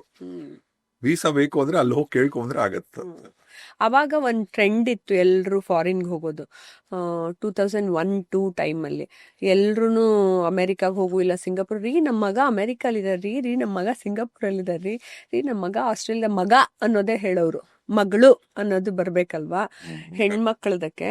ನನಗೆ ಬ್ರೈನಲ್ಲಿ ಅದೊಂದು ಚಾಲೆಂಜ್ ಥರ ಬಂತು, ನಾನು ಹೋಗಬೇಕು, ಅಮೆರಿಕಾಗೆ ಹೋಗಬೇಕು, ನಾನು ಏನಾದರೂ ಮಾಡಬೇಕು ಅಂತ.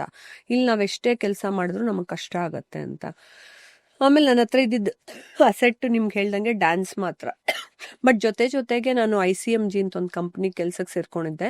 ನನ್ನ ಫ್ರೆಂಡ್ ರಜನಿ ಅಂತ ಅವಳು ಕಾಂಟ್ಯಾಕ್ಟ್ ಮಾಡಿಸ್ಕೊಟ್ಟಿದ್ಲು. ಅಲ್ಲಿ ಕೆಲ್ಸಕ್ಕೆ ಸೇರ್ಕೊಂಡು ವರ್ಕ್ ಮಾಡ್ತಾ ಇದ್ದಾಗ ಅಲ್ಲಿ ಸೆಕ್ರೆಟ್ರಿಯಾಗಿ ಕೆಲಸ ಮಾಡ್ತಿದ್ದೆ, ಫ್ರಂಟ್ ಡೆಸ್ಕ್ ಅಂಡ್ ಸೆಕ್ರೆಟ್ರಿಯಾಗಿ. ಯಾಕಂದ್ರೆ ನಾನು ಡಿಪ್ಲೊಮಾ ಇನ್ ಸೆಕ್ರೆಟ್ರಿಯೇಟ್ ಕೋರ್ಸಲ್ಲೇ ಮಾಡ್ಕೊಂಡಿದ್ದು.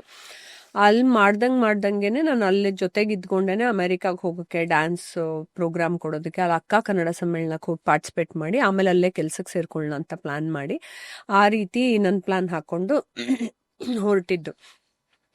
ಸೊ ಅಲ್ಲಿ ಹೋದ್ಮೇಲೆ ನಾನು ರವಿ ಕಸುಬಾ ಅಂತ ಒಬ್ರು ಪರಿಚಯ ಆಯಿತು. ಅವ್ರ ಕಡೆಯಿಂದ ನಾನು ಅಲ್ಲಿ ಒಂದು ಕೆಲ್ಸಕ್ಕೂ ಸೇರ್ಕೊಂಡು ಒಂದು ಪುಟ್ಟ ಕೆಲಸ ಮಾಡ್ತಾ ಇದ್ದೆ ಕಾಫಿ ಶಾಪಲ್ಲಿ. ಯಾಕೆಂದ್ರೆ ಸುಮ್ಮನೆ ಒಂದ್ ಕೆಲ್ಸಕ್ಕೆ ಹೋಗ್ಬಿಟ್ಟು ನಾನು ಒಂದ್ರಲ್ಲೇ ವಾಪಸ್ ಬಂದ್ಬಿಟ್ರೆ ನಾನು ಏನು ಅರ್ನ್ ಮಾಡೋಕ್ಕಾಗಲ್ಲ. ಸೊ ಮಲ್ಟಿ ಟಾಸ್ಕ್ ಮಾಡಬೇಕು ಅನ್ನೋದು ಮೊದಲಿಂದ ಇತ್ತು. ಅಲ್ಲಿ ಯಾವುದೋ ಒಂದು ಕಾಫಿ ಶಾಪಲ್ಲಿ ಕಾಫಿ ಸರ್ವ್ ಮಾಡೋದು. ಇನ್ನೊಂದು ಕೆಲಸ, ನಾನು ಅಷ್ಟರಲ್ಲಿ ನಾನು ಜಾವಾ ಸ್ಕ್ರಿಪ್ಟ್ ಅಂಡ್ ಇದ್ದು HTML ಡಿಸೈನಿಂಗ್ ಕೋರ್ಸ್ ಎಲ್ಲ ಮಾಡ್ಕೊಂಡಿದ್ದೆ. ವೆಬ್ಸೈಟು ಮತ್ತೆ ಡಿಸೈನಿಂಗು, ವೆಬ್ಸೈಟ್ ಮಾಡೋದು, ಜೆರಾಕ್ಸ್ ಕೆಲಸ ಮಾಡೋದು. ಸಾಫ್ಟ್ವೇರ್ ಕಂಪ್ನಿಯಲ್ಲ, ಅದು ಯಾವುದೋ ಪುಟ್ ಕಂಪ್ನಿನೇ, ಕನ್ಸ್ಟ್ರಕ್ಷನ್ ಕಂಪ್ನಿಗೆ ಇದೆಲ್ಲ ಅವ್ರಿಗೆ ವೆಬ್ಸೈಟ್ ಹ್ಯಾಂಡ್ಲಿಂಗ್ ಮಾಡ್ಕೊಡೋದು. ಮತ್ತೆ ಅವರು ನ್ಯೂಯಾರ್ಕ್ ಗೌರ್ಮೆಂಟ್ ಕೆಲಸ ಮಾಡ್ತಿದ್ರು, ಆ ಕಂಪ್ನಿನಲ್ಲಿ ಜೆರಾಕ್ಸ್ ಮಾಡೋದು, ಇದೆಲ್ಲ ಕೆಲಸ ಏನ್ ಕೆಲಸ ಕೊಟ್ರು ಮಾಡ್ತೀನಿ ಅಂತ. ಅಲ್ಲಿ ಹೆಂಗೆ ಅಂದ್ರೆ ಎಷ್ಟು ಚೆನ್ನಾಗಿ ಒಂದು ವಾರ ಆದ ತಕ್ಷಣನೇ ಶುಕ್ರವಾರಕ್ಕೆ ಮುಂಚೆ ಗುರುವಾರ ಸಂಜೆನೆ ನಿಮಗ್ ದುಡ್ಡು ಕೊಟ್ಬಿಡೋರು, ತಗೊಳ್ಳಿ ಈ ವಾರದ ಸಂಬಳ ಅಂತ. ಅದೆಲ್ಲ ನೋಟ್ ಎಣಿಸ್ಕೊಂಡು, ಹೌದು, ಡಾಲರ್ಸ್ ಅಲ್ಲಿ ಎಣಿಸ್ಕೊಂಡು ಕುತ್ಕೊಳ್ಳೋದು ನನ್ಗೆ ಇಷ್ಟು ಬರುತ್ತೆ ಅಂತ. ಆಮೇಲೆ ನ್ಯೂಯಾರ್ಕ್ ಅಲ್ಲಿದ್ದೆ, ಬ್ರಾಂಕ್ಸ್ ಅಲ್ಲಿ. ಆಮೇಲೆ ನ್ಯೂ ಜೆರ್ಸಿಗೂ ಹೋಗಿ ಬಂದು ಒಂದಿಬ್ರಿಗೆ ಡ್ಯಾನ್ಸ್ ಹೇಳ್ಕೊಡ್ತಾ ಇದ್ದೆ, ಅದೆಲ್ಲ ಮಾಡ್ತಾ ಇದ್ದೆ.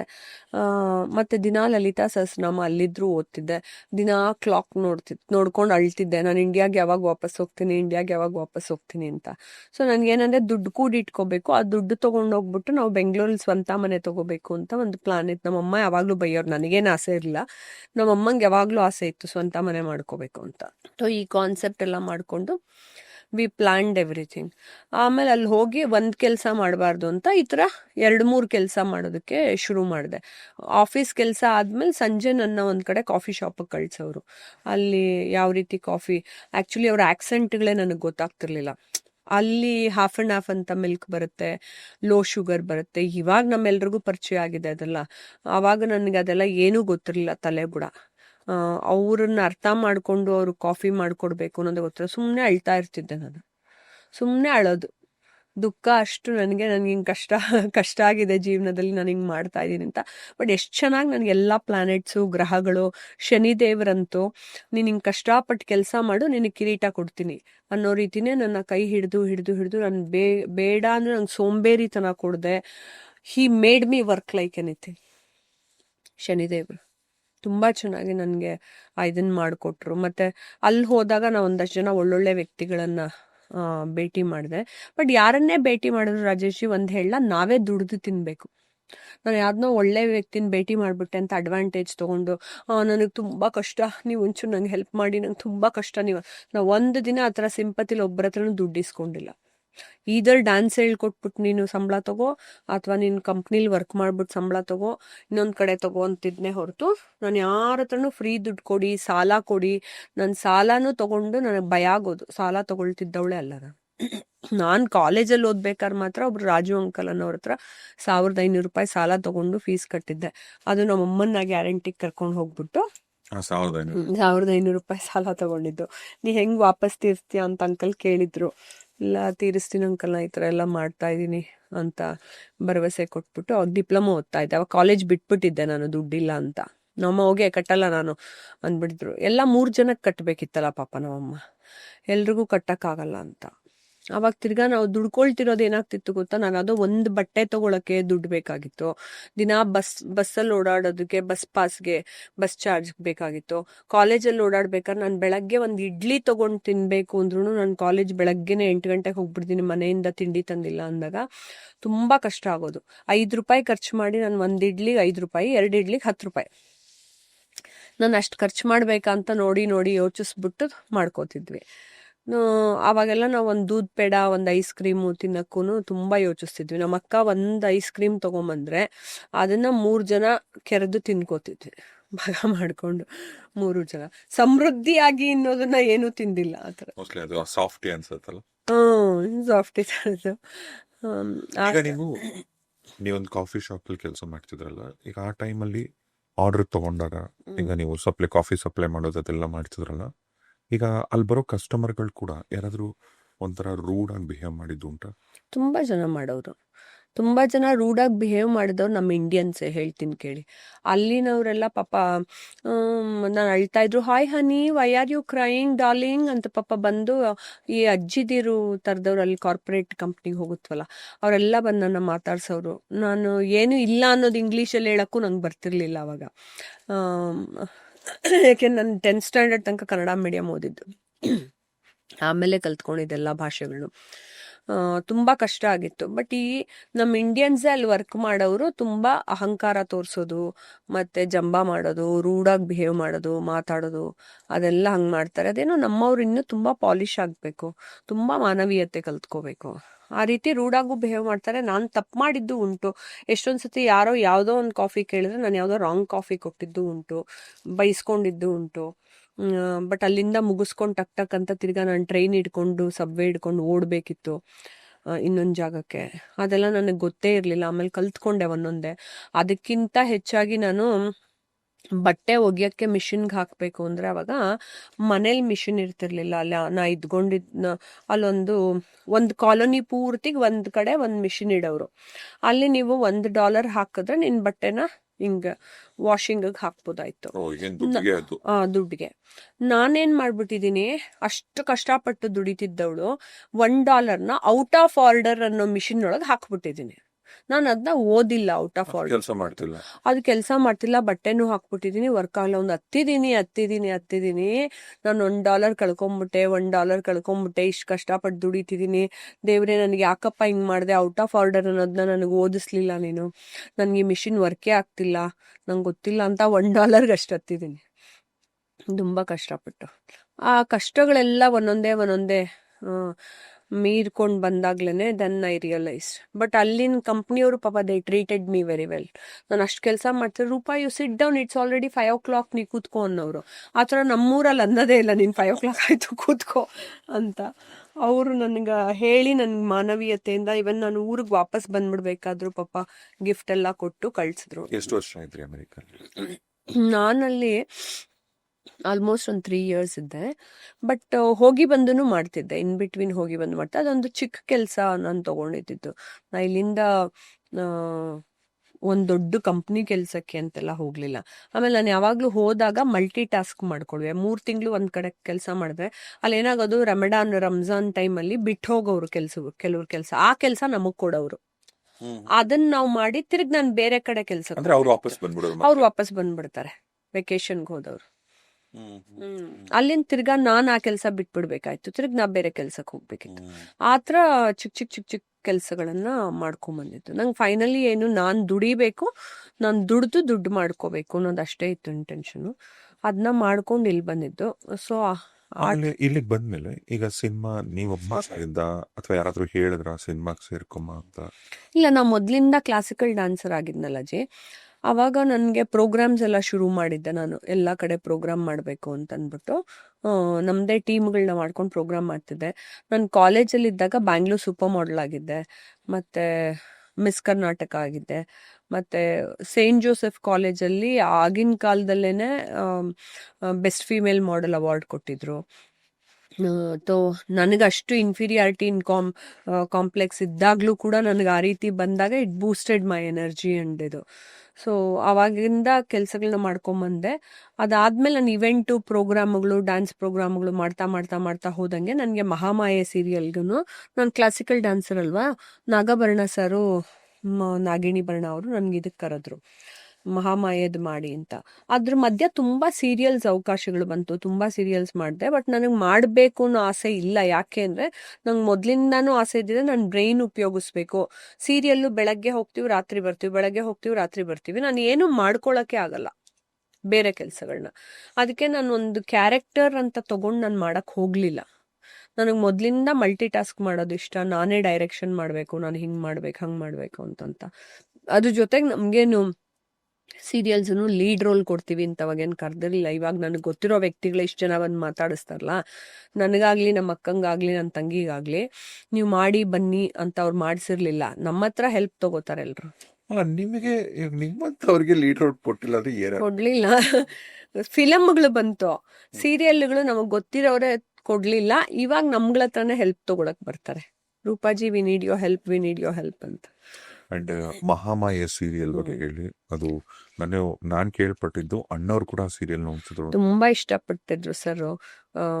ಮಹಾಮಾಯ ಸೀರಿಯಲ್ ಅವಾಗ ಎಷ್ಟು ಫೇಮಸ್ ಆಗಿದ್ರು ಅಂದ್ರೆ, ದೇವಿದು ಎಲ್ರ ಮನೆಗೂ ದೇವ್ರ ಫೋಟೋಗಳನ್ನ ನಂದನ್ನ ಹಂಚಿದ್ರು, ನಂದು ದೇವಿ ತರದು ಮಹಾಮಾಯದ್ ಮಾಡಿದಾಗ. ಅದಾದ್ಮೇಲೆ ಕನಕದುರ್ಗ ಸೀರಿಯಲ್ಗೂ ನನ್ನನ್ನೇ ಕರೆದ್ರು, ನೀವೇ ಬಂದ್ ಮಾಡ್ಬೇಕು ದೇವಿದು ಅಂತ. ಅವಾಗ್ಲೂ ನಾನು ಲಲಿತಾ ಸಹಸ್ರನಾಮ ಎಲ್ಲ ಮಾಡ್ಕೊಂಡು ಪಥ್ಯ ಇದ್ದು ಅದೇ ರೀತಿ ಮಾಡುವೆ. ಇಲ್ಲೂ ಭರಣ ಸರ್ ಕರೆದಾಗ್ಲೂ ಅದು ತುಂಬಾ ಆಸೆ ಪಟ್ಟು ಮಾಡಿದಂಥದ್ದು. ಅದೆಲ್ಲ ದೇವಿನೇ ನನಗೆ ಎನರ್ಜಿ ಕೊಟ್ಟು ಪುಷ್ ಮಾಡಿ ಮಾಡ್ಸಿರ್ತಾಳೆ. ರಾಜ್ಕುಮಾರ್ ಸರ್ನು ಅವ್ರ ಮನೆಗೆ ಅದಕ್ಕೆ ಕರೆದಿದ್ರು ಒಂದಿನ ಊಟಕ್ಕೆ, ಬಾಯಿಲಿ ಅಂತ. ಅದ್ ಹೇಳಿ, ಆ ಭೇಟಿ ಹೆಂಗಾಯ್ತು? ನನ್ಗೆ ಚಿ ಗುರುದತ್ ಅವರು, ಉದಯ್ ಶಂಕರ್ ಅವ್ರ ಮಗ, ಅವ್ರು ಕರ್ಕೊಂಡು ಹೋದ್ರು. ಆಮೇಲೆ ನನಗೆ ಇಷ್ಟ ಇದ್ದಿದ್ದು ಕವಿರತ್ನ ಕಾಳಿದಾಸ ಕತೆ ಎಲ್ಲ ಕೇಳ್ಬೇಕು ರಾಜ್ಕುಮಾರ್ ಸರ್ ಹತ್ರ ಅಂತ. ಅವ್ರ ಕೈನೂ ಹಿಂಗ್ ಮುಟ್ಟಿ ಹಿಡ್ಕೊಂಡು ನಾನು ಕವಿರತ್ನ ಕಾಳಿದಾಸದೆಲ್ಲ ಕೇಳ್ತಾ ಇದ್ದೆ ಹೆಂಗೆ ಅಂತ.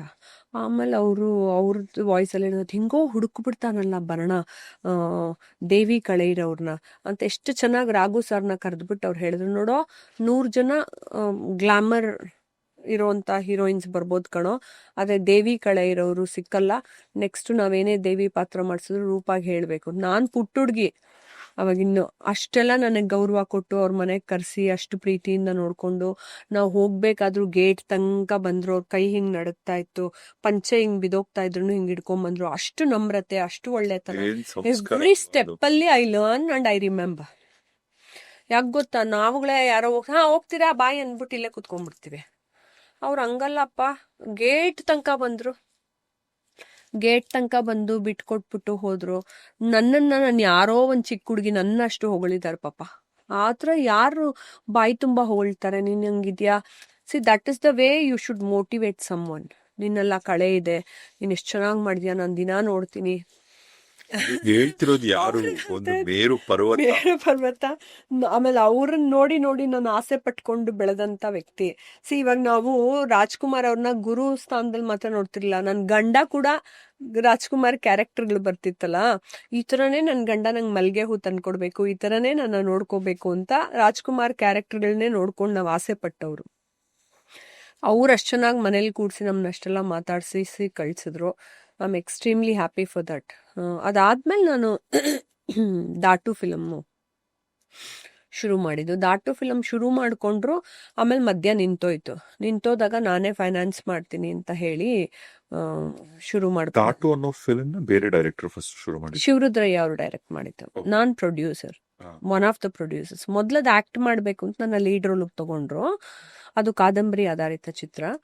ಅದಾದ್ಮೇಲೆ ಮಧ್ಯ ನಿಂತೋಯ್ತು ಫಿಲಮ್ ಅದು. ಅದಕ್ಕೆ ನಾನೇ ಪ್ರೊಡ್ಯೂಸ್ ಮಾಡ್ಕೋತೀನಿ ಅಂತ ಐ ಸ್ಟಾರ್ಟೆಡ್. ಆ ಡೈರೆಕ್ಟರ್ ಅಳಕ್ ಶುರು ಮಾಡ್ದೆ, ಅಳ್ತಾ ಇದ್ರು ಅಂತ. ನಾನು ದತ್ತಣ್ಣ ಸರ್ ಸಮಾಧಾನ ಮಾಡಿ ನಾವು ಮಾಡ್ತೀವಿ ಅಂತ ತಗೊಂಡ್ವಿ. ಈಗ ನೀವು ಸಿನಿಮಾ ಪ್ರೊಡಕ್ಷನ್ ಅಂತ ನೀವು ಅವಾಗ್ಲೇ ಕೈ ಹಾಕ್ದಾಗ, ಈಗ ನಮ್ಮಂತರ ಮಿಡಲ್ ಕ್ಲಾಸ್ ಮನೆಗಳವರೆಲ್ಲ ಏನೇನು ಸಂಪಾದನೆ ಮಾಡೋದು ಚೂರು ಕೂಡಿಡ್ತೀವಲ್ಲ, ಕೂಡಿಟ್ಟು ಏನಾದ್ರೂ ಇನ್ವೆಸ್ಟ್ಮೆಂಟ್ ಅಂತ ಯೋಚನೆ ಮಾಡೋ ಟೈಮಲ್ಲಿ ಸಡನ್ ಆಗಿ ಸಿನಿಮಾಗೆ ಇನ್ವೆಸ್ಟ್ ಮಾಡ್ತೀರಾ. ಅಂದ್ರೆ ಏನ್ ಧೈರ್ಯ ನಿಮ್ಮಿರುತ್ತೆ? ಅದಕ್ಕೂ ಮುಂಚೆ ನಾನು 2005 ಅಲ್ಲೇ AR ರೆಹಮಾನ್ ಶೋ ಮಾಡಿದ್ದೆ. ನಾನು ಮತ್ತೆ ನನ್ನ ಗಾಡ್ ಪೇರೆಂಟ್ಸ್ ನಾ ಅಮೆರಿಕಾಗ್ ಹೋದಾಗ ಅಡ್ಮಿಟ್ ರವಿ ರಾಜ್ಗೋಪಾಲ್ ಗಾಯತ್ರಿ ರವಿ ಅಂತ ನನ್ನ ಗಾಡ್ ಪೇರೆಂಟ್ಸು. ನಾವು ಶಂಕುಚಕ್ರ ಸಮಾಶ್ರಯಣ ಮಾಡಿಕೊಂಡು ದೇವ್ರ ಮುಂದೆ ತಗೊಳ್ತೀವಲ್ಲ ಆ ರೀತಿ ಅದೆಷ್ಟೋ ಜನ್ಮದ ಸಂಬಂಧ ಅನ್ಸುತ್ತೆ. ಹೀಸ್ ಮೈ ಗುರು. ಅವರೇ ನನಗೆಲ್ಲ ಭಕ್ತಿ ಮಾರ್ಗದಲ್ಲಿ ನಮ್ಮಮ್ಮ ಪ್ರೇರಣೆ ಮಾಡಿದ್ರು, ಜ್ಞಾನ ಮಾರ್ಗದಲ್ಲಿ ನನ್ನನ್ನು ನಡ್ಸ್ಕೊಂಡು ಹೋದಂಥ ವ್ಯಕ್ತಿ ರವಿ ರಾಜ್ಗೋಪಾಲ್ ಅವರು. ಪ್ರತಿಯೊಂದು ಈಗಲೂ ನ್ಯೂ ಜೆರ್ಸಿಲೇ ಇದ್ದಾರೆ. ಅವ್ರು 30 ವರ್ಷದಿಂದ ನ್ಯೂ ಜೆರ್ಸಿಲೇ ಇರೋರು. ನಂಗೆ ಪ್ರತಿ ಹೆಜ್ಜೆಲೂ ಅವರು ಶ್ರೀ ವೈಷ್ಣವರಾದ್ರೂ ಶಂಕರ ಅದ್ವೈತ ಫಿಲಾಸಫಿ ಆಗಿರಲಿ, ದ್ವೈತ ಆಗಿರಲಿ, ವಿಶಿಷ್ಟ ಅದ್ವೈತ ಆಗಿರಲಿ, ಮೂರನ್ನು ವಿಂಗಡಿಸಿ ನನಗೆ ಹೇಳ್ಕೊಟ್ರು. ನೀನು ಎಲ್ಲೇ ಬಿದ್ದಿದ್ರು, ಎಲ್ಲೇ ಜೀವನದಲ್ಲಿ ಯಾವುದೇ ಮೂಲೆಯಲ್ಲಿದ್ರು, ನಿನ್ನ ತತ್ವಗಳನ್ನು ನೀನು ಅಳವಡಿಸ್ಕೊಂಡು ನೀನು ಹೇಗೆ ಎದ್ದು ಬರಬೇಕು ಅನ್ನೋದನ್ನ ಪ್ರತಿಯೊಂದನ್ನು ಹೇಳ್ಕೊಟ್ರು. ಹಿ made me become so strong. ನಾನು ಅಷ್ಟು ಇನ್ಫೀರಿಯಾರಿಟಿ ಕಾಂಪ್ಲೆಕ್ಸ್ ಇದ್ದವಳನ್ನ ನನಗೆ ಧೈರ್ಯ ತುಂಬಿದ್ರು. ನೀ ಎಲ್ಲ ಆ್ಯಂಗಲಲ್ಲೂ ಚೆನ್ನಾಗಿದ್ಯಾ, ಚೆನ್ನಾಗಿ ಕಾಣಿಸ್ತೀಯಾ, ನೀ ಹಿಂಗೆ ಹೋಗು, ನೀನೇ ಮಾತಾಡು, ನೀನೇ ಮಾತಾಡಬೇಕು ಅಂತ. ಈವನ್ ರೆಹಮಾನ್ ಶೋ ಮಾಡೋ ಟೈಮಲ್ಲೂ ಅಷ್ಟೇ ಸ್ಪೀಚ್ ಕೊಡೋಕೆ ನನ್ನೇ ಬಿಟ್ಬಿಟ್ಟಿದ್ರು. ನಾ ಮಾತಾಡಲ್ಲ ಅಂತ ಗಲಾಟೆ ಮಾಡ್ಕೊಂಡು ಕೂತಿದ್ದೆ. ಇಲ್ಲ, ನಿಂದೇ ಶೋ ಇದು, ನೀನು ಏನು ಮಾತಾಡದೆ ಹೋದ್ರು ಚೆನ್ನಾಗೇ ಇರುತ್ತೆ, ಎರಡೇ ಮಾತಾಡಬೇಕು ಅಂತ ರೆಹಮಾನ್ ಜೊತೆ ನನ್ನ ಬಿಟ್ಬಿಟ್ಟಿದ್ರು ಪಕ್ಕದಲ್ಲಿ. ಸೊ ಆ ರೀತಿ ಕಾನ್ಫಿಡೆನ್ಸ್ ತುಂಬಿ ರವಿ ನನಗೆ ಮೋಟಿವೇಟ್ ಮಾಡಿ, ಯಾಕೆಂದ್ರೆ ಸ್ಪಿರಿಚುವಲ್ ತಳಹದಿ ಇದ್ದಾಗ ನಿಮಗೆ ಅದಕ್ಕೆ ಜ್ಞಾನ ತುಂಬಿ ಮೇಲಕ್ಕೆ ಕರ್ಕೊಂಡು ಹೋದಾಗ ಇಂಡಿಪೆಂಡೆಂಟ್ಲಿ ನಾವು ಚೆನ್ನಾಗಿ ಬೆಳಿಬಹುದು ಅಂತ ಅನ್ನೋದು. ನಾನು ಅವರು ತುಂಬಾ ಚಾಲೆಂಜಿಂಗ್ ಆಗಿ ತಗೊಳ್ತಿದ್ವಿ. ಈಗ ನಾನೊಂದು ಉಪನಿಷತ್ ಓದಿದ್ರೆ ಅವರೊಂದು ಓದೋದು, ಇಬ್ರು ಒಂದೇ ಓದ್ತಿರ್ಲಿಲ್ಲ. ಯಾಕೆ ಅಂದ್ರೆ ನಾನು ಓದಿದ್ದು ಅವ್ರಿಗೆ ಹೇಳ್ತೀನಿ, ಅವ್ರು ಓದಿದ್ದು ನನಗೆ ಹೇಳ್ತಾರೆ. ಸೊ ಅಂದ್ರೆ ನಿಮಗೆ ಇನ್ಫ್ಯಾಕ್ಟ್ ನಿಮ್ಮ ಈ ಜರ್ನಿಗೆ ನಿಮ್ಗೆ ಮೊದಲ ಗುರು ಅವರೇ ನನಗೆ ಅಮ್ಮ ನನಗೆ ಭಕ್ತಿಲಿ ಹೇಳ್ಕೊಟ್ರು, ಜ್ಞಾನದ ಮೊದಲ ಗುರು ನನಗೆ ರವಿ ರಾಜ್ಗೋಪಾಲ್. ನನ್ನ ಬುಕ್ ಹಿಂದೆನೂ ಅವ್ರದ್ದೇ ಇರೋದಲ್ಲ. ಬಿಕಾಸ್ ಏನಾಗತ್ತೆ ಗೊತ್ತಾ, ಜ್ಞಾನ ನಿಮಗೆ ಸರಿಗಿಲ್ಲ ಅಂತ ಹೇಳಿದ್ರೆ, ನಾನು ನೀವೇ ಮಾತಾಡ್ಕೊಂಡಂಗೆ ನೋಡಿ, ಸಮಾಜದಲ್ಲಿ ಎಲ್ಲರೂ ಇರ್ತಾರೆ. ನಮ್ಮಪ್ಪ ಸತ್ತೋದಾಗ ನೀನ್ ದುಡ್ಡು ಕೊಡೋದ್ ಬೇಡ, ಬಂದು ಮಾತಾಡ್ಸಪ್ಪ ಪ್ರೀತಿಯಿಂದ. ನೀನ್ ಬಂದು ಮಾತಾಡ್ಸೋದು, ಸಾಂತ್ವನ ಹೇಳಕ್ಕೆ ನಿನಗೆ ಬರಲ್ಲ ಅಂದ್ರೆ ನೋಡಿ, ಅದ್ಯಾರು ದುಡ್ಡು ಕೊಟ್ಟು ಕೊಂಡ್ಕೊಳಕಾಲ ಮಾನವೀಯತೆನ. ಸೊ ನಿಮ್ಗೆ ಏನೆಲ್ಲ ಇರಬಹುದು ಜೀವನದಲ್ಲಿ, ಜ್ಞಾನ ಸರಿಗಿಲ್ಲ ಅಂದ್ರೆ ನಿಮ್ಗೇನು ಸರಿ ಹೋಗಲ್ಲ. ಸೊ ಲಿಟ್ರಲಿ ಅವರ ಮಾನಸ ಪುತ್ರಿ ನೀವು. ಹೌದು. ಏನ್ ಋಣ ಅಲ್ವಾ? ಅಯ್ಯೋ, ಎಷ್ಟೋ ಜನ್ಮದ ಋಣ ಅದು, ಭಕ್ತಿಯ ಋಣ. ಆಮೇಲೆ ಸಿನಿಮಾಗಳು, ಆಮೇಲೆ ಅವರೇ ನನಗೆ ಅದನ್ನು ಮೋಟಿವೇಟ್ ಮಾಡಿದ್ರು. ನಿನ್ಗಿದೆಲ್ಲ ಪರ್ಸ್ಯೂ ಮಾಡಬೇಕು ಅಂತಿದೆ, ನೀ ಮಾಡು ಅಂತ. ಇವಾಗ ಆಗ್ಲೂ ಅಷ್ಟೇ, ನಮ್ಗೆ ಯಾರೋ ಸಿಕ್ಬಿಟ್ರು ಅಂತ ಗಬಕ್ ಅಂತ ಅವ್ರ ಹತ್ರ ಎಲ್ಲ ಕಿತ್ಕೊಳಕ್ಕಾಗಲ್ಲ. ಆಮೇಲೆ ಯಾರೋ ಸಿಕ್ಕಿದ್ರು ಅಂತ ನಾನು ಸಿಂಪತಿ ಹೇಳ್ಕೊಂಡು ನಮ್ಮ ಮನೇಲೇ ಕೂತಿರ್ತೀನಿ, ಎಲ್ಲ ನೀವೇ ಕೊಟ್ಬಿಡಿ ಅನ್ನಕ್ಕಾಗಲ್ಲ. Am a workaholic person. I believe in my karma. That is what ಪ್ರತಿ ಮಕ್ಕಳಿಗೂ ತಂದೆ ತಾಯಿ ಟೀಚ್ ಮಾಡ್ಬೇಕಾಗಿರೋದು. ನಾನು ಇದೀನ್ ನೋಡ್ಕೋತೀನಿ ಪುಟ್ಟ, ನೀನ್ ಯಾಕೆ ಹೋಗ್ಬಿಟ್ ಬಾ ಅಂತ ಅಪ್ಪ ಮನೆ ಮೇಲೆ ಮನೆ ಆಸ್ತಿ ಮಾಡೋದಲ್ಲ. ನಿನ್ನ ಕರ್ಮ ಮುಗ್ಸಕ್ಕೆ ನೀನೇ ಕೆಲಸ ಮಾಡ್ಬೇಕು, ಹೋಗು ಅನ್ನೋದನ್ನ ಹೇಳ್ಕೊಡೋವನೇ ನಿಜವಾದ ತಂದೆ. ನಿನ್ ದುಡ್ಡು ನೀನೇ ದುಡ್ಕೊ ಅಂತ ಹೇಳ್ಕೊಡೋದೆ ನಿಜವಾದ ಗುರು.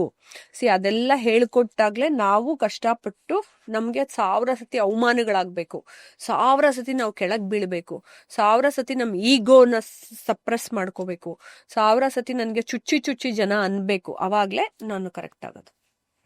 ಯಾರಿಗೋ 2 ಸತಿ ಅನ್ಬಿಟ್ಟು ಅವ್ರೇನೆ ಬಂದ್ಬಿಟ್ಟು, ಮೇಡಮ್ ಏನೇನೋ ಅಂತಾರೆ ಮೇಡಮ್ ಸಮಾಜದಲ್ಲಿ, ನಾನು ನೊಂದ್ಕೊಂಡ್ಬಿಟ್ಟಿದೀನಿ. ನಾನು ಹೇಳ್ತೀನಿ, ನಿಮ್ಗೆ ಇನ್ನೂ ಅಂದಿರೋದು ಕಡಿಮೆ ಆಗಿದೆ, ಇನ್ನೂ ಜಾಸ್ತಿ ಅನ್ಬೇಕು ಅಂತೀನಿ. ನಿಮ್ಗೆ ಜಾಸ್ತಿ ಅಂದ್ರೆ ನೀವ್ ಇಷ್ಟೊತ್ತಿಗೆ ಹಿಂಗ್ ಬೆಳೆದ್ ನಿಂತಿರ್ತಿದ್ರಿ, ನಿನ್ ಮಧ್ಯದಲ್ಲಿ ಸಿಕ್ಕಾಕೊಂಡಿರ್ತಿ. ಯಾಕಂದ್ರೆ ನಿಂಗೆ ಯಾರೋ 5 ಜನ ಆಡ್ಕೊಂಡಿರ್ತಾರೆ, ನಿಂಗೆ ಇನ್ನೂ 1000 ಜನ ಅನ್ಬೇಕು. ನಾನು ಎಲ್ಲಾರ್ಗು ಹೇಳ್ತೀನಿ, ನಾನು ಜೀಸಸ್ ತರ ಹಿಂಗ್ ನಿಂತ್ಬಿಟ್ಟಿದೀನಿ, ಮೊಳೆ ಹೊಡ್ಕೋತಾ ಇರಿ ಅಂತ. ಸೊ ಕೈಗೆ ಕಾಲ್ಗೆ ಮೈಗೆಲ್ಲ ಮೊಳೆ ಹೊಡಿತಾನೆ ಇದ್ರೂ ಕೂಡ ನನ್ನ ತತ್ವ, ನನ್ನ ಧರ್ಮ ಬಿಡಲ್ಲ. ಅಷ್ಟು ಸ್ಟ್ರಾಂಗ್ ವ್ಯಕ್ತಿತ್ವ ಬೇಕು ನಿಮ್ಗೆ ಅಂತಂದಾಗ ಜ್ಞಾನ ಬೇಕೇ ಬೇಕು ಅಂತಾನೆ ರವಿ ನನ್ಗೆ ಫಿಲಾಸಫಿ ಹೇಳ್ಕೊಡ್ತಾ ಹೋಗಿತ್ತು. ಆಮೇಲೆ ಈಗ ನಿಮ್ಮ ಯಜಮಾನ್ರು ಗೌತಮ್ ಶ್ರೀವತ್ಸ ಅವರು ಈಗ ಒಂದು 500 ಜನ ರಿಜೆಕ್ಟ್ ಮಾಡಿದ್ಮೇಲೆ ಅವ್ರು ನನ್ನ ರಿಲೇಟಿವೇ ಗೌತಮ್. ನನ್ನ ಮೊದ್ಲಿಂದ ನೋಡಿದ್ರು, ನಾ ಹಿಂಗೆ ಹುಚ್ಚಿ ಥರ ಓಡಾಡ್ತೀನಿ, ಕೆಲಸ ಎಲ್ಲ ಮಾಡಿಕೊಂಡು ಬರೀ ವರ್ಕೋಹಾಲಿಕ್ ಆಗಿರ್ತೀನಿ, ದೇಶಭಕ್ತಿ ಜಾಸ್ತಿ, ಸಾಮಾಜಿಕ ಕಳಕಳೆ. ಅವ್ನು ನನ್ನ ರಿಲೇಟಿವೇ, ಲವ್ ಅಂತ ಹೇಳಲ್ಲ. ನನ್ನ ತಂದೆ ಅವ್ರ ತಂದೆ ಲಂಡನ್ನಲ್ಲಿ ನಾವು ವಿಶ್ವ ಕನ್ನಡ ಸಮ್ಮೇಳನ ಮಾಡಿದ್ದೆ. ಅಲ್ಲಿಗೆ ಹೋದಾಗ ರವಿ ಮತ್ತೆ ಮೋಹನ್ ಅಂಕಲ್ ಅವರೆಲ್ಲ ಮಾತಾಡ್ಕೊಂಡ್ರು. ಅವರೆಲ್ಲ ಜೊತೆಲೆ ಕೆಲಸ ಮಾಡ್ತಾರಲ್ಲ, Roopa Gautam, let them get married, ಅವರಿಬ್ರು ಮಾಡ್ಕೊಳ್ಳಿ ಅಂತ ಅನ್ನೋದನ್ನ. ನನಗೆ ಗೊತ್ತಿತ್ತು I am too complicated. At the same time ನಾನು ತುಂಬಾ ಸಿಂಪಲ್ ವ್ಯಕ್ತಿ, ನನ್ನ ಅರ್ಥ ಮಾಡ್ಕೊಂಡ್ರೆ. ಇಲ್ದೆ ಹೋದ್ರೆ ನಾನು ಬೇರೆಯವ್ರ ಕಣ್ಣಿಗೆ ತುಂಬಾ ಕಾಂಪ್ಲಿಕೇಟೆಡ್ ಆಗಿ ಕಾಣ್ತೀನಿ. ಇವಳು ಯಾಕೆ ಇಷ್ಟೆಲ್ಲ ಮಾಡ್ತಾಳೆ ಅನ್ಕೋತಾರೆ. ನನ್ನ ತತ್ವ ಅರ್ಥ ಆಗ್ಲಿಲ್ಲ ಅಂದ್ರೆ ಅವ್ರಿಗೆ ಗೊತ್ತಾಗಲ್ಲ ಸರಿಗೆ. ಆಮೇಲೆ ಗೌತಮ್ ಮನೆಯಲ್ಲಿ ಇದೇ ಥರ ಗೌತಮ್ ಮನೇಲಿ ಜಾಯಿಂಟ್ ಫ್ಯಾಮಿಲಿ. ಅವರ ಮೋಹನ್ ಅಂಕಲ್ ಅಣ್ಣ ತಮ್ಮಂದ್ರೆ ಎಲ್ಲರೂ ಮ್ಯೂಸಿಷಿಯನ್ಸು. ಮೈಸೂರು ಮೋಹನ್ ಅವ್ರು ನನ್ನ ಮಾವನವರು, ಅವರು ಮ್ಯೂಸಿಕ್ ಡೈರೆಕ್ಟ್ರು. ರಜನಿಕಾಂತ್ ಅವ್ರ ಮೊದಲ ಫಿಲಮ್ಗೂ ಅವರೇ ಮ್ಯೂಸಿಕ್ ಡೈರೆಕ್ಟ್ರು. ಕಿಲಾಡಿ ಕಿಟ್ಟು ಅದೆಲ್ಲ ಮೈಸೂರು ಮೋಹನ್ ನನ್ನ ಮಾವ, ಗೌತಮ್ ತಂದೆ. ಓಕೆ. ಫೇಮಸ್ ಆರ್ಕೆಸ್ಟ್ರಾ ಎಲ್ಲ. ಆರ್ಕೆಸ್ಟ್ರಾ ಎಲ್ಲ ಇತ್ತು ಮೈಸೂರಲ್ಲಿ, ಹೌದು. ಗೌತಮ್ ಅವರ ಮೊದಲ ಮಗ. ಗೌತಮ್ ಗೌರವ್ ಅಂತ ಗೌತಮ್ ತಮ್ಮ. ನೀವ್ ಇದ್ ನೋಡಿರ್ಬೋದು, ಹೊಸ ಬೆಳಕು ಹಾಡು. ಅದ್ರಲ್ಲಿ ಹಿಂದೆ ಎಲ್ಲ ನಿಂತು ಟನ್ ಟನ್ ಟನ್ ಅದ್ ನನ್ ಮಾವ ಅವ್ರ ಅಣ್ಣ ತಮ್ಮಂದ್ರೆ ಇರೋದು ಸುತ್ತಲೂ. ಅವ್ರದೆಲ್ಲ ಫ್ಯಾಮಿಲಿ ಮ್ಯೂಸಿಕ್ ಇಂದಾನೆ ಬಂದಿರೋದು. ಸೊ ನನ್ನ ಬಗ್ಗೆ ಅವರೆಲ್ಲ ತುಂಬಾ ಚೆನ್ನಾಗಿ ತಿಳ್ಕೊಂಡಿದ್ರು. ಮತ್ತೆ ಅವ್ರ ಮನೇಲಿ ಯಾವುದೇ ರೀತಿ ನನ್ನನ್ನ ಹಿಡ್ದಿಟ್ಕೊಂಡು ಕೆಲಸ ಮಾಡ್ಸಲ್ಲ. ರೂಪ ಏನ್ ದೇಶಕ್ಕೆ ಸಮಾಜಕ್ಕೆ ಮಾಡ್ತಾಳೋ ಅದ್ ನಾ ಎಲ್ಲೋ ಕೆಲಸ ಮಾಡ್ತಿರೋ ನಮ್ಮ ಮಾವಂಗೆ ಯಾರೋ ವಾಕಿಂಗ್ ಅಲ್ಲಿ ಸಿಕ್ಬಿಟ್ಟು ಹೇಳ್ತಾರೆ, ಏನ್ ಸರ್ ನಿಮ್ ಸೊಸೆಯಲ್ಲಿ ಎಲ್ರಿಗೂ ಇದ್ ಕೊಡ್ತಾ ಇದ್ರು ರೇಷನ್, ಏನ್ ಸರ್ ನಿಮ್ ಸೊಸೆಯಲ್ಲಿ ಇಂಜೆಕ್ಷನ್ ಕೊಡ್ಸಿಸ್ತಾ ಇದ್ರು ಅಂತ. ಆಮೇಲೆ ಮನೆಗೆ ಬಂದು ಹೇಳ್ತಾರೆ ಇವ್ರು. ಸೊ ನನ್ಗಿಂತ ಮುಂಚೆ ಇನ್ಫಾರ್ಮೇಶನ್ ಅವ್ರಗಳಿಗೆ ಸಿಕ್ಕಿರುತ್ತೆ. ನಾ ಎಲ್ಲೋ ಟಿವಿಲಿ ಬಂದಿರೋ ನಮ್ಮ ಅತ್ತೆ ನೋಡ್ತಾ ಇರ್ತಾರೆ, ರೂಪ ಅಲ್ಲಿ ಹೋಗಿದ್ದಾಳೆ ಕಣಂತೆ. ಕೆಲವು ಸತಿ ಲೈವ್ಗೆ ಅರ್ಜೆಂಟಾಗಿ ಕರೆದು ಬಿಟ್ಟಿರ್ತಾರೆ, ನಾವೇ ಇನ್ಫಾರ್ಮೇಶನ್ ಕೊಟ್ರಲ್ಲ ಮನೆಗೆ. ಸೊ ಮನೇಲಿ ಎಲ್ರಿಗೂ ಹಂಗೆ ಗೊತ್ತಾಗತ್ತೆ ನಾನು ಎಲ್ಲೆಲ್ಲಿ ಓಡಾಡ್ತಿದ್ದೀನಿ ಅಂತ ಅನ್ನೋದು.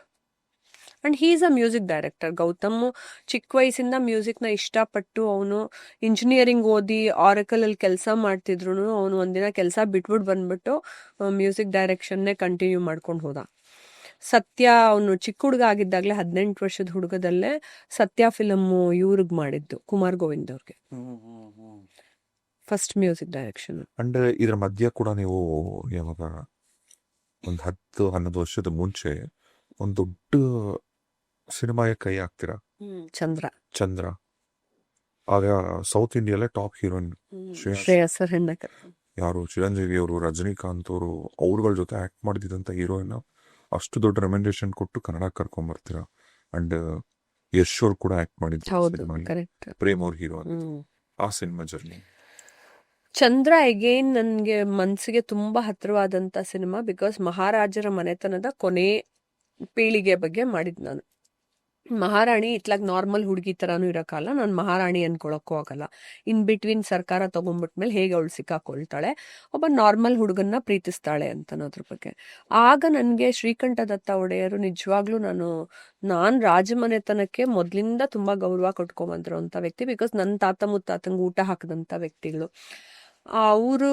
ಶ್ರೀಕಂಠ ದತ್ತ ಒಡೆಯರ್ ಅವ್ರು ಸಿಕ್ಕಿದಾಗ ನಾನು ಈ ಫಿಲಮ್ ಮಾಡ್ತಿದ್ದ. ಪಾಪ 52 ದಿನ ನನಗೆ ಪ್ಯಾಲೇಸ್ನ ಬಿಟ್ಕೊಟ್ರು, ಮತ್ತೆ ಕುದುರೆಗಳು ಕೊಟ್ರು, ಆನೆ ಕೊಟ್ರು, ಎಲ್ಲ ನಾನು ಫೆಸಿಲಿಟೀಸ್ ಕೊಡ್ತೀನಮ್ಮ ಅಂತ ಪಾಪ ತುಂಬಾ ಸಪೋರ್ಟ್ ಮಾಡಿಕೊಟ್ರು. ಅವರ ಆಶೀರ್ವಾದ ನನಗೆ ಆ ಫಿಲಮ್ನ ಮಾಡೋದಕ್ಕೆ ತುಂಬಾ ಒಳ್ಳೆ ಅನುಕೂಲ ಆಯಿತು. ಶ್ರೇಯಾನ ಕರ್ಕೊಂಬರ್ಬೇಕು ಅನ್ನೋದು ಇಲ್ಲಿನ ಕನ್ನಡ ಹೀರೋಯಿನ್ಗಳಿಗೆ ಫಸ್ಟ್ ಪ್ರಯಾರಿಟಿ ಕೊಟ್ಟು ನಾನು ಇಲ್ಲೇ ಎಲ್ಲರನ್ನು ಹುಡುಕಿದ್ದೆ. ನೀವು ಅಪ್ರೋಚ್ ಮಾಡಿದ್ರೆ? ಹಾ, ಹೌದೌದು. ರಮ್ಯಾ ಅವ್ರು ಆಕ್ಟ್ ಮಾಡ್ಬೇಕಿತ್ತು, ಮತ್ತೆ ರಾಧಿಕಾ ಅವ್ರನ್ನು ಅಪ್ರೋಚ್ ಮಾಡಿದ್ದೆ. ಐಂದ್ರಿತಾ ರೈ ಇಲ್ಲ, ರಾಧಿಕಾ ಪಂಡಿತ್, ಐಂದ್ರಿತಾ ರೈ ಅವ್ರನ್ನ ಅಪ್ರೋಚ್ ಮಾಡಿದ್ದೆ, ಅವ್ರನ್ನೆಲ್ಲ ಮಾಡಿದ್ದೆ. ರಮ್ಯಾ ಅವ್ರಿಗೂ ಮತ್ತೆ ಇವ್ರಿಗೂ ಏನೋ ಪ್ರೇಮ್ ಅವ್ರದ್ದು ಅದೇನೋ ಮಾಡಲ್ಲ ಜೊತೆಲಿ ಅನ್ಬಿಟ್ಟು ಅದು ಇತ್ಯರ್ಥ ಆಗ್ಲಿಲ್ಲ ಅಂತ ರಮ್ಯಾ ಅವ್ರಿಗೆ ಅಡ್ವಾನ್ಸ್ ಕೊಟ್ಬಿಟ್ಟಿದ್ದೆ ನಾನು. ಅದೆಲ್ಲ ನ್ಯೂಸ್ ಪೇಪರ್ ಅಲ್ಲಿ ಬಂದಿತ್ತಲ್ಲ. ಅವ್ರು ಮಾಡ್ಲಿಲ್ಲ ಬಿಕಾಸ್ ಪ್ರೇಮ್ ಅವ್ರ ಜೊತೆ ಅದೇನೋ ಪ್ರೇಮ್ ಅವ್ರ ಜೊತೆ ಮಾಡೋದು ಅದು ಇದಂತೆಲ್ಲ ಅವ್ರ ಕರೆಕ್ಟ್ ಡಿಸಿಷನ್ ತಗೊಳ್ಳಿಲ್ಲ. ಅದಾದ್ಮೇಲೆ ನಾನು ಸರಿ ನನ್ ಕಾಯಕ್ಕಾಗಲ್ಲ ಅನ್ಬಿಟ್ಟು ನಾನು ಅಂದ್ರೆ ಅವ್ರ ಜೊತೆ ಮಾಡಕ್ಕೆ ಅವ್ರದ್ದೇನೋ ಸ್ವಲ್ಪ she did not feel comfortable. ಆಮೇಲೆ ಅದಕ್ಕೆ ನಾನು ಡಿಸಿಷನ್ನೇ ಹೇಳ್ತಾ ಇಲ್ಲ ಅನ್ಬಿಟ್ಟು ನಾನು ಅಡ್ವಾನ್ಸು ವಾಪಸ್ ತಗೊಂಡು ನಾನು ಇನ್ನ ದೊಡ್ಡ ವ್ಯಕ್ತಿನ ಹುಡುಕ್ಬೇಕು ಅಂತ ಹುಡ್ಕೊಂಡೋದೆ. ಅಮಲಾ ಪಾಲ್ನ ಭೇಟಿ ಮಾಡಿದ್ದೆ, ದಿಯಾ ಮಿರ್ಜಾನ್ ಭೇಟಿ ಮಾಡಿದ್ದೆ, ಶ್ರೇಯಾ ಸರಣ್ನ ಭೇಟಿ ಮಾಡಿದ್ದೆ. ಆಮೇಲೆ ರಾಜ್ಮಂತಂದವ್ರೆ.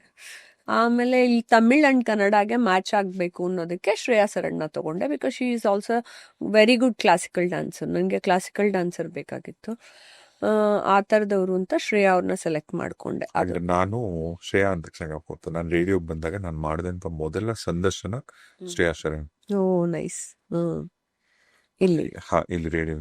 ಈಗ ನೀವ್ ಹೇಳಿ, ಈಗ ಶ್ರೇಯಾ ಎಲ್ಲ ಅವಾಗ ಕರ್ಕೊಂಬರೋದು ಎಷ್ಟು ಕಷ್ಟ ಆಯ್ತಾ? ಬಿಕಾಸ್ ತುಂಬಾನೇ ಕಷ್ಟ ಆಯ್ತು. ನಾನು ಅವಾಗ್ಲೂ ನೋಡಿ ಇದೇ ಫಿಲ್ಮ್ ತರ ಸುಭಾಷ್ ಚಂದ್ರ ಬೋಸ್ ಅವ್ರ ಸಿನಿಮಾ ತರನೇ ಅವಾಗ ಚಾಲೆಂಜಿಂಗ್ ಆಗಿತ್ತು. ನಾನು ಎಷ್ಟು ದಿನ ನಿದ್ದೆ ಮಾಡ್ಲಿಲ್ಲ, ಹುಡ್ಕೊಂಡು ಹೋದೆ ಎಲ್ರು.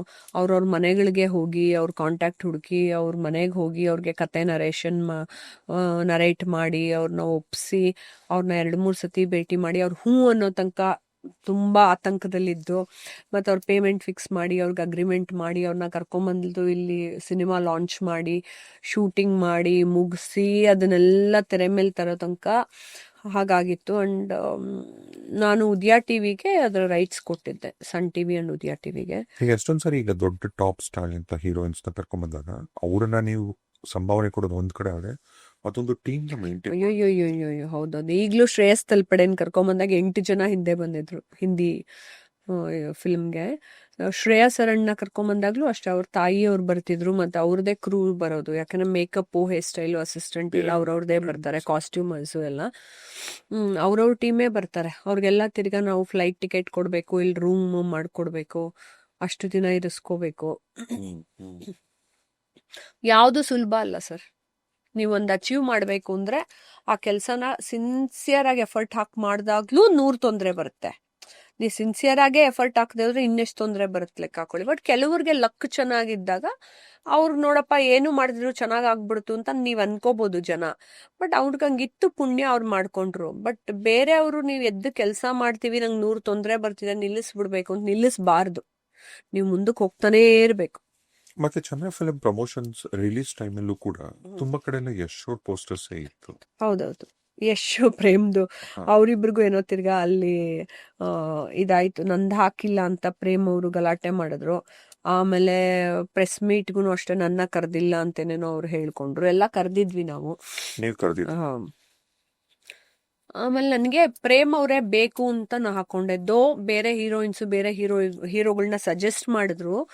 ನಾನು ಅವ್ರ ಪರವಾಗಿ ನಿಂತು ಅವ್ರಿಗೆ ಬೆಲೆ ಕೊಟ್ಟು ಇಲ್ಲ ಪ್ರೇಮ್ ಅವರೇ ಮಾಡ್ಬೇಕಿದಕ್ಕೆ ಅಂತ ಅನ್ನೋದನ್ನ ನಾ ಮಾಡಿಸ್ದೆ. ಬಟ್ ಅವರು ಪ್ರತಿ ಸತಿ ನನಗೂ ಅವ್ರಿಗೂ ಕ್ಲಾಶ್ ಆಗ್ತಾ ಇತ್ತು. ಶೂಟಿಂಗ್ ಟೈಮಲ್ಲಿ ತುಂಬಾ ತೊಂದರೆಗಳಾಗ್ತಾ ಇತ್ತು. ನಾ ಹೇಳೋದನ್ನ ಅವರೆಲ್ಲ ಈಗೋಯಿಸ್ಟಿಕ್ ಆಗಿ ತಗೋತಾ ಇದ್ರು. ಅದು ನಾವೇನು ಮಾಡೋಕ್ಕಾಗಲ್ಲ. ಒಬ್ಬ ಮಹಿಳಾ ನಿರ್ದೇಶಕಿ ನಿರ್ಮಾಪಕಿ ಅಂದಾಗ ಅದೆಲ್ಲ ಅವ್ರಿಗೆ ಬರುತ್ತೆ. ನಾನು ಹಾರ್ಸ್ ರೈಡಿಂಗ್ ಕಲೀಲೇಬೇಕು ಅಂತ ಹೇಳಿದ್ದೆ. ಅವರು ನಂಗೆ ಕಲಿಯಕ್ಕಾಗ್ಲಿಲ್ಲ, ನಾನು 6 ಪ್ಯಾಕ್ಸ್ ಅಲ್ಲಿ ಬ್ಯುಸಿ ಇದ್ದೆ ಅಂತ ಹೇಳಿದ್ರು. ಬಟ್ ನನಗೆ 13 ದಿನ ಕೋರ್ಸು ಹಾರ್ಸ್ ರೈಡಿಂಗ್ದು. ನಾನು ಮುಂಚೆನೇ ಹೇಳಿದ್ದೆ, ಅಗ್ರಿಮೆಂಟ್ ಮಾಡಕ್ ಮುಂಚೆನೆ, ಸರ್ ಅದು ಹಿಮಾಲಯದಲ್ಲಿ ಶೂಟ್ ಮಾಡ್ಬೇಕಾದ್ರೆ ಸುಮ್ಮನೆ ಓಡೋಗಕ್ಕಾಗಲ್ಲ ಹೀರೋ, ಅವ್ನು ಕುದುರೆ ಮೇಲೆ ಬರಬೇಕು ಸರ್ ಅನ್ನೋದೆಲ್ಲ ಹೇಳಿದ್ದೆ ನಾನು ಮುಂಚೆನೆ. ಅದೆಲ್ಲ ಅವ್ರು ಆಮೇಲೆ ಮಧ್ಯ ನನಗೂ ಅವ್ರಿಗೂ ಕ್ಲಾಶ್ ಆಗಕ್ ಶುರು ಆಯ್ತು. ಮಾತಾಡೋದೇ ನಿಲ್ಸ್ಬಿಟ್ವಿ. ನಾನೇನಕ್ಕೂ ತಲೆ ಕೆಡಿಸ್ಕೊಳ್ಳಲ್ಲ, ಬಿಟ್ಬಿಡ್ತೀನಿ. ಯಶ್ ಸರ್ ವಿಚಾರಕ್ಕೆ ಬಂದಾಗ ನಾನು ಇದನ್ನ ಹೇಳಲೇಬೇಕು. ಅವರು ನಾನು ತುಂಬಾ ವರ್ಷಗಳು ಇದು ಪ್ರೋಗ್ರಾಮ್ಗಳು ಮಾಡಿದ್ವಿ. ಹಂಸಲೇಖ ಅವ್ರದ್ದು, ಕೃಷ್ಣದೇವರಾಯ ಅವ್ರದ್ದು ಹಂಪಿ ಉತ್ಸವದಲ್ಲಿ ಅವ್ರು ಕೃಷ್ಣದೇವರಾಯ ನಾನು ಚಿನ್ನಂಬಿಕಾ, ನಾನು ಅವರು ಪೇರ್ ಆಗೇನೆ ಅಭಿನಯಿಸಿದ್ವಿ. ಡ್ಯಾನ್ಸ್ ಮಾಡಿದ್ವಿ, ಅದೆಲ್ಲ ಮಾಡಿದ್ವಿ, ಪ್ರೋಗ್ರಾಮ್ಸ್ ಮಾಡಿದ್ವಿ ತುಂಬಾ. ಆಮೇಲೆ ನನ್ನ ಫಿಲಮ್ ಅಲ್ಲಿ ಸರ್ ಈ ರೀತಿ ಒಂದು ಗೆಸ್ಟ್ ಅಪಿಯರೆನ್ಸ್ ಅಲ್ಲಿ ಬರ್ಬೇಕು, ಡ್ಯಾನ್ಸ್ ಇದೆ ಶ್ರೇಯಾ ಜೊತೆ ಅಂದ್ರೆ, ಪಾಪ he never said no. He said ಹಾ ನಾ ಬಂದು ಮಾಡ್ಕೊಡ್ತೀನಿ ಅಂತ ತುಂಬಾ ಹಂಬಲ್ ಆಗಿ ಒಪ್ಕೊಂಡು ಬಂದು ಮಾಡ್ಕೊಟ್ಟು ಹೋದ್ರು. ಏನು ಡಿಮ್ಯಾಂಡು ಮಾಡ್ಲಿಲ್ಲ. ನಿಜವಾಗ್ಲೂ ಹೇಳ್ತೀನಿ, ನಾ ₹1 ಪೇಮೆಂಟು ಕೊಟ್ಟಿಲ್ಲ. ಹೌದಾ? ಎಷ್ಟು ಸರ್ಗೆ ₹1 ಪೇಮೆಂಟ್ ಕೊಟ್ಟಿಲ್ಲ. ಅವ್ರೇನ್ ಆತರ ಡಿಮ್ಯಾಂಡು ಮಾಡ್ಲಿಲ್ಲ, ಕೇಳಲಿಲ್ಲ. ದಟ್ಸ್ ಓಕೆ, ನಾ ಬಂದ್ ಯಾಕೆಂದ್ರೆ ನಾನು ಅವ್ರು ಎಷ್ಟೊಂದು ಪ್ರೋಗ್ರಾಮ್ಸ್ ಮಾಡಿದ್ವಲ್ಲ. ಆಮೇಲೆ ಅವ್ರಿಗೆ ಆ ಬೇಸಿಕ್ ಮಾನವೀಯತೆ ಅನ್ನೋದಿದೆ. ಆ ಥರ ನಾನು ಒನ್ ಡೇ ಬರ್ತೀನಿ, ನನ್ ಗೆಸ್ಟ್ ಅಪಿಯರೆನ್ಸ್ ನನ್ಗೆ ಇಷ್ಟು ಕೊಡ್ಬೇಕು ಅಷ್ಟು ಕೊಡ್ಬೇಕು. He never demanded. Only costumes ready ಮಾಡಿದ್ವಿ, ಬಂದು ಡ್ಯಾನ್ಸ್ ಪ್ರಾಕ್ಟೀಸ್ ಮಾಡ್ಕೊಂಡ್ರು. ಇವನ್ ನಾವು ಮ್ಯೂಸಿಕ್ ರೆಕಾರ್ಡ್ ಮಾಡೋವಾಗ್ಲೂ ಬಂದಿದ್ರು. ಅದನ್ನ ಮಾಡ್ಕೊಂಡು 2-3 ಸಾಂಗು ಚೇಂಜ್ ಮಾಡಿದ್ವಿ. ಆಮೇಲೆ ಫೈನಲ್ ಸಾಂಗ್ ಇಟ್ಕೊಂಡು ನಾವು ಮಾಡಿದ್ವಿ. ಬಟ್ ಪೋಸ್ಟರ್ ಹಾಕೋ ವಿಚಾರಕ್ಕೆ ಬಂದಾಗ ನಾನು ಯಶ್ ಅವ್ರದ್ದು ಹಾಕಿದೆ ಅಂತ ತಿರ್ಗಾ ಪ್ರೇಮ್ ಅವರು ಗಲಾಟೆ ಮಾಡಕ್ ಶುರು ಮಾಡಿದ್ರು. ನಾವು ಅದನ್ನ ಜನಗಳಲ್ಲಿ ಕನ್ಫ್ಯೂಷನ್ ಕ್ರಿಯೇಟ್ ಮಾಡಬೇಕು. ಇವಾಗ ಫಿಲಮ್ ಒಂದು ಬರ್ತಿದೆ ಅಂತಂದಾಗ ನಿಮ್ಗೆ ನೆಗೆಟಿವ್ ಆಗ್ಲಿ ಪಾಸಿಟಿವ್ ಆಗ್ಲಿ ಪಬ್ಲಿಸಿಟಿ ಇದೆ, ಪಬ್ಲಿಸಿಟಿ. ಸೊ ನಿಮ್ಗೆ ಆ ಪಬ್ಲಿಸಿಟಿ ಬೇಕಾಗತ್ತೆ. ಇವಾಗ ಜನ ಒಂದ್ಸತಿ ಯಶ್ ಜೊತೆ ನೋಡಿ ಒಂದ್ಸತಿ ಪ್ರೇಮ್ ಜೊತೆ ನೋಡಿದಾಗ they will also get confused. ಓ ಯಾರು ಮಾಡಿದ್ದಾರೆ ಅಂತ ಅದು ಬರ್ಲಿ ಅನ್ನೋದಕ್ಕೆ ನಾನು ಹಾಕಿದ್ದು. ಸೊ ಇವಾಗ ಫಿಲ್ಮ್ ಮಾಡ್ದವ್ರಿಗೆ ಗೊತ್ತು ಪ್ರೊಡ್ಯೂಸರ್ಗೆ ಏನ್ ಕಷ್ಟ ಇರುತ್ತೆ, how to reach out people ಅಂತ. ಅದು ಆರ್ಟಿಸ್ಟ್ ಗೊತ್ತಿರಲ್ಲ. ಸೊ ಆರ್ಟಿಸ್ಟ್ಗಳು ಅದಕ್ಕೆ ತಲೆ ಹಾಕೊಂಡು ಬರ್ಕೂಡ್ದು. ಆಕ್ಚುಲಿ ನಿರ್ಮಾಪಕನಿಗೆ ಮಾತ್ರ ಗೊತ್ತು ಅದ್ರ ಕಷ್ಟ ಏನು ಅಂತ. ಆಮೇಲೆ ನಾವು ಎಲ್ಲಿ ಯಾರನ್ನು ಕೆಳಗ್ ತಳ್ಳಿಬಿಟ್ಟು ಇನ್ನೊಬ್ಬರನ್ನ ಮೇಲಿಟ್ಬಿಟ್ಟು ನಾವೇನೋ ಅಚೀವ್ ಮಾಡಕ್ಕೆ ಅಂತ ಹೋಗಿಲ್ಲ. ನಾನಂತೂ ಯಾವತ್ತೂ ಸತ್ಯ ಧರ್ಮದಿಂದ ನಡ್ಕೊಂಡವಳು. ಮತ್ತೆ ಎಲ್ರಿಗೂ ಸಿನ್ಸಿಯರ್ ಪೇಮೆಂಟ್ ಕೊಟ್ಟಿರೋ ಅಂತ ವ್ಯಕ್ತಿ ನಾನು. ಯಾರಿಗೂ ಪೇಮೆಂಟ್ ವಿಚಾರದಲ್ಲಿ ಚೀಟ್ ಮಾಡಿಲ್ಲ. ಅಂತ ಸಮಯದಲ್ಲಿ ಅವ್ರು ಅದಕ್ಕೆಲ್ಲ ಚಿಕ್ಕ ಚಿಕ್ಕ ವಿಚಾರಕ್ಕೆ ಕೋಪ ಮಾಡ್ಕೊಂಡ್ರು, ಮಾತಾಡಿಸ್ತಿರ್ಲಿಲ್ಲ, ಬರ್ಲಿಲ್ಲ ಪ್ರೆಸ್ ಮೀಟ್ಗೆ. ದಟ್ಸ್ ಓಕೆ, ಅದೆಲ್ಲ ನಾನು ದೇವ್ರಿಗೆ ಬಿಟ್ಬಿಡ್ತೀನಿ. ನಾನೇನು ಯೋಚನೆ ಮಾಡಕ್ ಹೋಗ್ಲ. ನಾವು ಮಾತಾಡೋದ್ನೆಲ್ಲ ಈಗೋಯಿಸ್ಟಿಕ್ ಆಗಿ ತಗೊಂಡಾಗ ಅದೇನು ಮಾಡಕ್ಕಾಗಲ್ಲ. ಅವ್ರು ತುಂಬಾ ಒಳ್ಳೆ ವ್ಯಕ್ತಿ. ಬಟ್ ಅವರು ಒಬ್ಬರು ನಿರ್ಮಾಪಕರ ಜಾಗದಲ್ಲಿ ನಿಂತಾಗ, ನಿರ್ದೇಶಕಿ ಜಾಗದಲ್ಲಿ ನಿಂತಾಗ ಅವ್ರಿಗೆ ಗೊತ್ತಾಗ್ಬೇಕದು ಏನು ಅಂತ. ಅವರು ಪ್ರೊಡಕ್ಷನ್, ಅದಕ್ಕೆ ನನ್ನ ಜೊತೆ ಹೇಳಿದ್ರು ನಾನೇ ನಂದು ಪ್ರೊಡಕ್ಷನ್ ಮಾಡ್ಕೋತೀನಿ ಅಂತ. ಅವಾಗ ನಾನಂದೆ ಸರ್ ಅವಾಗ ಗೊತ್ತಾದ್ಬಿಡಿ ಕಷ್ಟ ನಿಮ್ಗೆ. ಈಗ ಜನರಲ್ ಆಗಿ ಒಬ್ರು ಒಂದು ಗಂಡು ಸಿನಿಮಾ ಡೈರೆಕ್ಟ್ ಮಾಡೋದು ಬೇರೆ, ಒಂದು ಹೆಣ್ಣು ಅಫ್ಕೋರ್ಸ್ ವಂಡರ್ಫುಲ್ ಸ್ಕ್ರಿಪ್ಟ್ ಅಂದ್ರೆ ಮಾಸ್ಟರ್ ಪೀಸ್ ಮಾಡ್ತಾರೆ, ಅದ್ರ ಬಗ್ಗೆ ಮಾತಾಡಂಗೆ ಇಲ್ಲ. ಬಟ್ ಈ ಸೆಟ್ಟಲ್ ಕಂಟ್ರೋಲ್ ಮಾಡೋದಿರುತ್ತೆ ಗೊತ್ತಾ, ತುಂಬಾ ಕಷ್ಟ. ಒಬ್ಬ ಮಹಿಳೆ ವಾಯ್ಸ್ ರೈಸ್ ಮಾಡಿ ಜೋರ್ ಮಾಡಿದ ತಕ್ಷಣ ಹಿಂದೆ ಹೋಗಿ 100 ಮಾತಾಡ್ಕೊತ ಅವಳೇನೋ ಕಿರ್ಚ್ತಾವಳೆ ಏನೋ ಈ ತರ ಬರುತ್ತೆ ನೋಡಿ. Look at the behaviour. ಅಲ್ಲೋಗಿ ಮೇಕಪ್ ಮ್ಯಾನ್ ಮಾತಾಡ್ಕೊಳ್ಳೋದು, ಆ ಎಮ್ಮ ಎಷ್ಟು ಕಿರ್ಚ್ತಾ ಇದೆ, ಆ ಎಮ್ಮ ಯಾವ್ದಕ್ ಮಾತಾಡ್ತೀವಿ. ಇವಾಗ ನೀವು ಸೆಟ್ಟಿಗೆ ಬಂದಿದ್ರ, ನಮ್ಮನೆ ಬಟ್ಟೆ ಕೊಡಕ್ ಬಂದಿದ್ದೀರಾ, ನಮ್ಮನೆ ಪಾತ್ರೆ ತೊಳ್ಕೊಳಕ್ ಬಂದಿದ್ದೀರಾ, ಅಥವಾ ನಮ್ಮನೇಲಿ ಕಸ ಗುಡ್ಸಕ್ ಬಂದಿದ್ದೀರಾ? ನೋ. ನೀವು ಸೆಟ್ಟಿಗೆ ಬಂದಿರೋದು ಸೆಟ್ಟಲ್ಲಿರೋ ಕೆಲಸವನ್ನ ಮಾಡುವುದಕ್ಕಾಗಿ. ಅದು ಯಾವುದು ನಿಮ್ ಡಿಪಾರ್ಟ್ಮೆಂಟ್ ಅಲ್ಲಿ ಕೆಲಸ ಮಾಡೋದಕ್ಕಾಗಿ. ನಾನ್ ನಿಮ್ಮನ್ನ ಬೇರೆ ಡಿಪಾರ್ಟ್ಮೆಂಟ್ ಈಗ ಮೇಕಪ್ ಮ್ಯಾನ್ಗೆ ಊಟ ಬಡಿಸು ಅಂತ ನಾ ಹೇಳ್ತಿಲ್ಲ, ಕಾಸ್ಟ್ಯೂಮರ್ಗೆ ಹೋಗ್ಬಿಟ್ಟು ಆರ್ಟ್ ವರ್ಕ್ ಮಾಡು ಅಂತ ನಾ ಹೇಳ್ತಿಲ್ಲ. ನಿಮ್ ಕೆಲ್ಸ ನೀವು ಅಚ್ಚುಕಟ್ಟಾಗಿ ಮಾಡೋದೇ ಇಲ್ಲ. ಎಸ್ಪೆಷಲಿ ನನ್ನ ಕನ್ನಡ ಫಿಲಮ್ ಇಂಡಸ್ಟ್ರಿ, ನಾನು ಓಪನ್ ಆಗಿ ಹೇಳ್ತಿದ್ದೀನಿ, 100 ಸತಿನೂ ಹೇಳಿದ್ದೀನಿ. ಬೇರೆಯವ್ರ ಜೊತೆ ಚೆನ್ನಾಗಿ ಮಾಡಬಹುದು. ಇಲ್ಲ ಮೇಡಮ್ ನಮ್ಮ ಇಂಡಸ್ಟ್ರಿ ಚೆನ್ನಾಗಿದೆ, ಚೆನ್ನಾಗಿ ಮಾಡ್ಬೋದು ಸರ್, ನಿಮಗೆ, ನನಗಲ್ಲ, ನನಗ್ ಮಾಡ್ಕೊಟ್ಟಿಲ್ಲ. ಎವ್ರಿ ಡಿಪಾರ್ಟ್ಮೆಂಟ್, ಆರ್ಟ್ ಡಿಪಾರ್ಟ್ಮೆಂಟ್ ಅವರಷ್ಟು ಮೋಸ ಅಂತೂ ಯಾರು ಮಾಡೋದಿಲ್ಲ. ತುಂಬಾ ಮೋಸ ಮಾಡ್ತಾರೆ. ಕಾರ್ಡ್ ಇಲ್ಲದೆ ಹೋದ್ರು ಕಾರ್ಡ್ ಇದೆ ಅಂತ ಸುಳ್ಳು ಹೇಳ್ಕೊಂಡು ಬರ್ತಾರೆ ನಾವೆಲ್ಲ ಟೆಸ್ಟ್ ಮಾಡಕ್ ಹೋದ್ರು. ಮತ್ತೆ ನಿಮ್ಗೇನೋ ಒಂದನ್ನ ರೆಡಿ ಮಾಡ್ಬಿಡ್ತೀವಿ ಮಾರ್ಕೆಟ್ನ ಅಂತ ಹೇಳ್ತಾರೆ, ಏನು ರೆಡಿ ಮಾಡಿರಲ್ಲ. ನೀವು ಬೆಳಗ್ಗೆ ಎದ್ದೋಗ್ಬಿಟ್ಟು ನಮ್ಮಮ್ಮ ನಮ್ಮ ಅಕ್ಕ ಪಾಪ ಬಂದ್ಬಿಟ್ಟು ಎಲ್ಲ ಹಾರ ಪೋಣಿಸ್ಬಿಟ್ಟು ನಾವು ಹಾಕಿದೀವಿ, ಮಲ್ಗೆ ಹೂವಿಂದು, ಸುಗಂಧರಾಜದು. ಈ ಮುಸ್ಲಿಂ ಏರಿಯಾದು ಒಂದು ಕ್ರಿಯೇಟ್ ಮಾಡ್ಬೇಕಪ್ಪ, ತಂದಿಡೋರು ಎಷ್ಟು ರೀಸನ್ ಕೊಡ್ತಾನೆ ಅಂದ್ರೆ ಪುಟ್ಟ ಮಕ್ಕಳ ತರ. ಮೇಡಮ್ ನಾನು ಅಲ್ಲಿ ಹೂ ತರಕ್ ಹೋಗಿದ್ದೆ ಮೇಡಮ್ ಶಿವಾಜಿನಗರಕ್ಕೆ. ಇವ್ನು ಗೊತ್ತಿಲ್ವಾ ನಾಳೆ ಶೂಟಿಂಗು ಅಂತ? ಇವತ್ತೇ ತಂದಿಟ್ಕೋಬೋದಾ? ನೀರ್ ಚುಮ್ಕಿಸ್ಬಿಟ್ಟು ಬಟ್ಟೆನಲ್ಲಿ ಮುಚ್ಚಿಡ್ತೀವಿ ನಾವು, ಫ್ರಿಡ್ಜ್ ಅಲ್ಲೇ ಇಡ್ಬೇಕು ಅಂತೇನಿಲ್ಲ. ಆಮೇಲೆ ಬೆಳಗ್ಗೆ 6 ಗಂಟೆ ಒಳಗೆ ತಗೊಂಡೋಗ್ಬಿಟ್ಟು ಎಲ್ಲ ಜೋಡಿಸ್ತೀವಿ. ಬೇಡಪ್ಪ, ಬೆಳಗ್ಗೆ 5:15 ಹೋಗ್ಬಿಟ್ಟು ನೀವು ಮಾರ್ಕೆಟ್ಗೆ ಹೋದ್ರು ಎಷ್ಟೊತ್ತಾಗತ್ತೆ ಸರ್ ಹೂ ತರಕ್ಕೆ ಕನಕಪುರ ರೋಡ್ಗೆ? ಎಷ್ಟು ನಾಟಕಗಳು ಆಡ್ತಾರೆ, ಎಷ್ಟು ಮೈಗಳ್ತನ ಅಂತ ಹೇಳಿದ್ರೆ ನೀವು ನೋಡಿ. 10 ವರ್ಷ ಬಿಟ್ಟು ನೋಡಿದ್ರು ಅವ್ರು ಅದೇ ಲೆವೆಲ್ ಅಲ್ಲಿ ಇರ್ತಾರೆ. ನೀವ್ ಏನೇ ಕೇಳಿ ಮೈಗಳ್ತನ. ದುಡ್ಡು ಮಾತ್ರ ಬೇಕು, ಮೇಡಮ್ ದುಡ್ಡು ಕೊಟ್ಬಿಡಿ, ಮೇಡಮ್ ದುಡ್ಡು ಕೊಟ್ಬಿಡಿ ಅಂತಾರೆ. ಆಯ್ತು, ನನ್ ದುಡ್ಡು ತಗೊಂಡೆ ನೀನ್ ಬಿಲ್ಡಿಂಗ್ ಕಟ್ಕೊಳಲ್ವಲ್ಲ. ಎಲ್ಲಿ ಸಿನ್ಸಿಯರ್ ಆಗಿ ಮನುಷ್ಯ ಕೆಲಸ ಮಾಡ್ತಾನೋ ದೇವ್ರು 10 ಕೈಗಳು ಬಂದು ನಿಂಗೆ ಸಪೋರ್ಟ್ ಮಾಡುತ್ತೆ. ತಗೋ ಇದು ತಗೋ. ಅದು ನೀನ್ ಒಳ್ಳೆಯವ್ರಿಗೆ ಮೋಸ ಮಾಡ್ತೀಯ ಅಂದ್ರೆ ನೀನ್ ಇನ್ನೆಂತವನು ಅಂತ ಲೆಕ್ಕ ಹಾಕೊಳ್ಳಿ. ಕೆಟ್ಟವ್ರಿಗೆ ಹೋಗ್ಬಿಟ್ಟು ಕಾಲಿ ಹಿಡ್ಕೊಂಡು ಕೆಲಸ ಮಾಡುತ್ತವೆ. ಅನೇಕ ಫಿಲಮ್ಗಳಲ್ಲಿ ಪೇಮೆಂಟೇ ಕೊಡಲ್ಲ. ಆಮೇಲೆ ನೀವೇನೋ ಕೇಳಿದ್ರಿ ಅಂತ ಇಟ್ಕೊಳ್ಳಿ, ಮಾನವೀಯತೆ ಅನ್ನೋದೇ ಇಲ್ಲ. ಈಗ ಫಾರ್ ಎಕ್ಸಾಂಪಲ್ ಪ್ರೊಡಕ್ಷನ್ ಅವರೆಲ್ಲ ಇಲ್ಲಿ ನಿಂತಿರ್ತಾರೆ ಅಂತ ಇಟ್ಕೊಳ್ಳಿ, ಸರ್ ಅಲ್ಲಿ ಕ್ರೌಡ್ ಓಡಾಡ್ತಿದೆ ಸರ್, ಒಂಚೂರು ಆ ಕಡೆ ಪಕ್ಕದಲ್ಲಿ ನಿಲ್ಸಿದ್ರೆ ಆ ಕೆಲಸ ನಮ್ದಲ್ಲ ಮೇಡಮ್ ಅಂತಾರೆ. ನಿನಗ್ ಬೇಸಿಕ್ ಮಾನವೀಯತೆ ಇಲ್ವಪ್ಪ? ನಿಂದಲ್ದೇ ಇರ್ಬೋದು, ನೀನ್ ಸುಮ್ನೆ ನಿಂತ್ಕೊಂಡು ಸಿಗರೇಟ್ ಸೇತ್ತಾ ಇದೆಯಾ, ಬರ್ಬೇಡಿ ಸರ್ ಇಲ್ಲಿ ಅಂತ ಹೇಳಕ್ಕೆ ಏನ್ ತಗೋತಿ? ಅದಕ್ಕೆ ಇನ್ನೊಬ್ಬ ಬಂದ್ಬಿಟ್ಟು ಹೇಳ್ಬೇಕು ಅದೇ ಡಿಪಾರ್ಟ್ಮೆಂಟ್ ಅವರು. ಇವಾಗ ಯಾರಿಗೋ ಸಡನ್ ಆಗಿ ಏನೋ ಆಗೋಯ್ತು ಅಂತಂದ್ರೆ, ಹಾರ್ಟ್ ಅಟ್ಯಾಕ್ ಆದ್ರೆ, ಸರ್ ನನ್ನ ಡಿಪಾರ್ಟ್ಮೆಂಟ್ ಅಲ್ಲ ಸರ್, ಡಾಕ್ಟ್ರೇ ಬರ್ಲಿ, ನಾನು ಬಿಟ್ಬಿಟ್ಟು ಹೊರಟೋಗ್ಲಾ ರೋಡಲ್ಲಿ? ಸೊ ಏನ್ ಹಿಂಗ್ ಆಡ್ತಾರೆ ಅನ್ನೋದೇ ಗೊತ್ತಿಲ್ಲ. ಈಗ ಎಲ್ಲಾರು ಏನ್ ಮಾಡ್ಕೊಂಡ್ಬಿಡ್ತಾರೆ, ದುಡ್ಡು ಮಾಡ್ಕೊಳ್ಳೋದಕ್ಕೆ ಇದ್ ನನ್ ಡಿಪಾರ್ಟ್ಮೆಂಟ್ ಅಲ್ಲ, ಇದ್ ನನ್ ಡಿಪಾರ್ಟ್ಮೆಂಟ್ ಅಲ್ಲ, ಇದ್ ನನ್ ಡಿಪಾರ್ಟ್ಮೆಂಟ್ ಅಲ್ಲ ಅಂತಾರೆ. ಇದೆಲ್ಲದನ್ನು ಮೀರಿದ್ದು ಗೌರವ ಅಂತೂ ಕೊಡೋದೇ ಇಲ್ಲ. ಮಹಿಳಾ ನಿರ್ದೇಶಕರಿಗೆ ಖಂಡಿತ ಗೌರವ ಕೊಡಲ್ಲ, ನಿರ್ದೇಶಕರಾಗ್ಲಿ ನಿರ್ಮಾಪಕರಾಗ್ಲಿ. ಅದು ಮೇಡಮ್ ಕಿರ್ಚ್ತಾರೆ ಬೈತಾರೆ ಅಂತ ನಾ ಕಿರ್ಚೋಂಗ್ ನೀವು ಮಾಡಿಸ್ಲೇಬೇಡಿ. 1.5 ಬಾಟ ಕೊಡ್ತಿದ್ದೆ ಸರ್ ನಾನು. ನನ್ನ ಕರ್ನಾಟಕದ ಜನತೆಗೆ ಕೆಲಸ ಕೊಡಬೇಕು ಅನ್ನೋದು ಒಂದೇ ಒಂದು ಕಾರಣಕ್ಕೆ ನಾನು ಬಾಂಬೆಲ್ ಶೂಟ್ ಮಾಡಿದೆ. ಇಲ್ಲಿ 1.5 ಬಾಟ ಕೊಡ್ತಿದ್ದೆ ನಾನು. ಇಲ್ಲಿನವ್ರಿಗೆ ಕೆಲಸ ಕೊಟ್ಟು ಅವ್ರುಗಳನ್ನ ಇಲ್ಲಿ ಕರ್ಕೊಂಬರ್ತಿದ್ದೆ ಕಲಾವಿದ್ರನ್ನ. ಇಷ್ಟು ಕೊಟ್ರು ಕೂಡ ಕೆಲಸ ಮಾಡಲ್ಲ. ಈ ಫೋಕಸ್ ಪುಲ್ಲರು, ಕ್ಯಾಮ್ರಾಮ್ಯಾನ್ಗಳು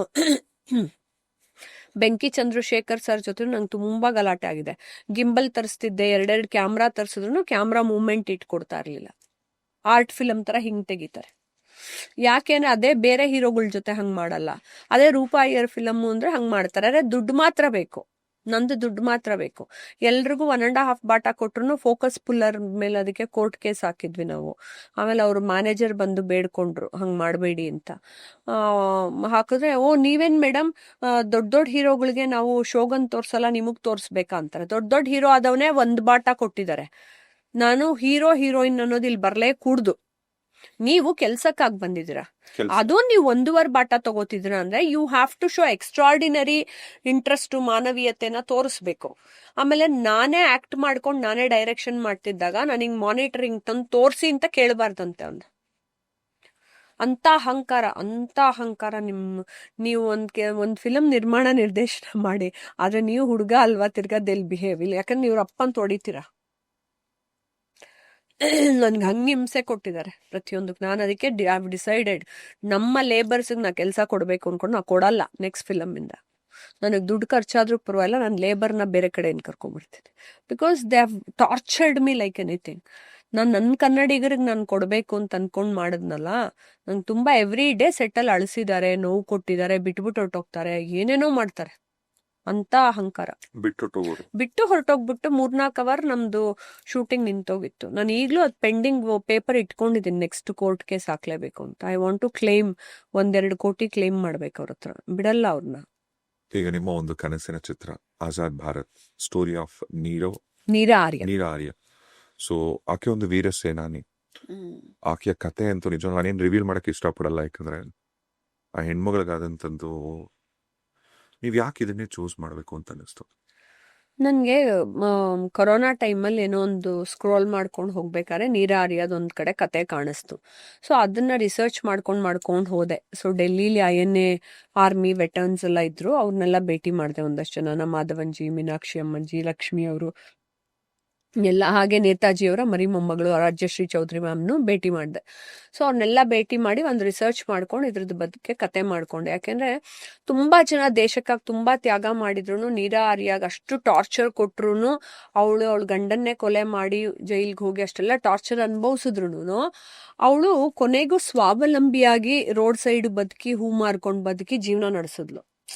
ನಾವುಗಳೆಲ್ಲ ಇದ್ರು ಅಯ್ಯೋ ನಂಗೆ ಸುಸ್ತಾಗ್ತಾ ಇದೆ, ಅಯ್ಯೋ ನಂಗೆ ಎದ್ದೇಳಕ್ಕೆ ಆಗಲ್ಲ, ಅಯ್ಯೋ ನಾನು 8 hours ವರ್ಕ್ ಮಾಡ್ಬಿಟ್ಟೆ ಅಂತೀವಿ. ಅವ್ರುಗಳಿಗೆಲ್ಲ ಊಟ ಇರ್ಲಿಲ್ಲ, ನೀರಿಲ್ಲ, ಏನಿಲ್ಲ, ಹಿಂಗ್ ನಿಂತ್ಕೊಳ್ಳೋರು ಯೂನಿಫಾರ್ಮ್ ಹಾಕೊಂಡು. ನಾವುಗಳು ಹಂಗಿರ್ತೀವ?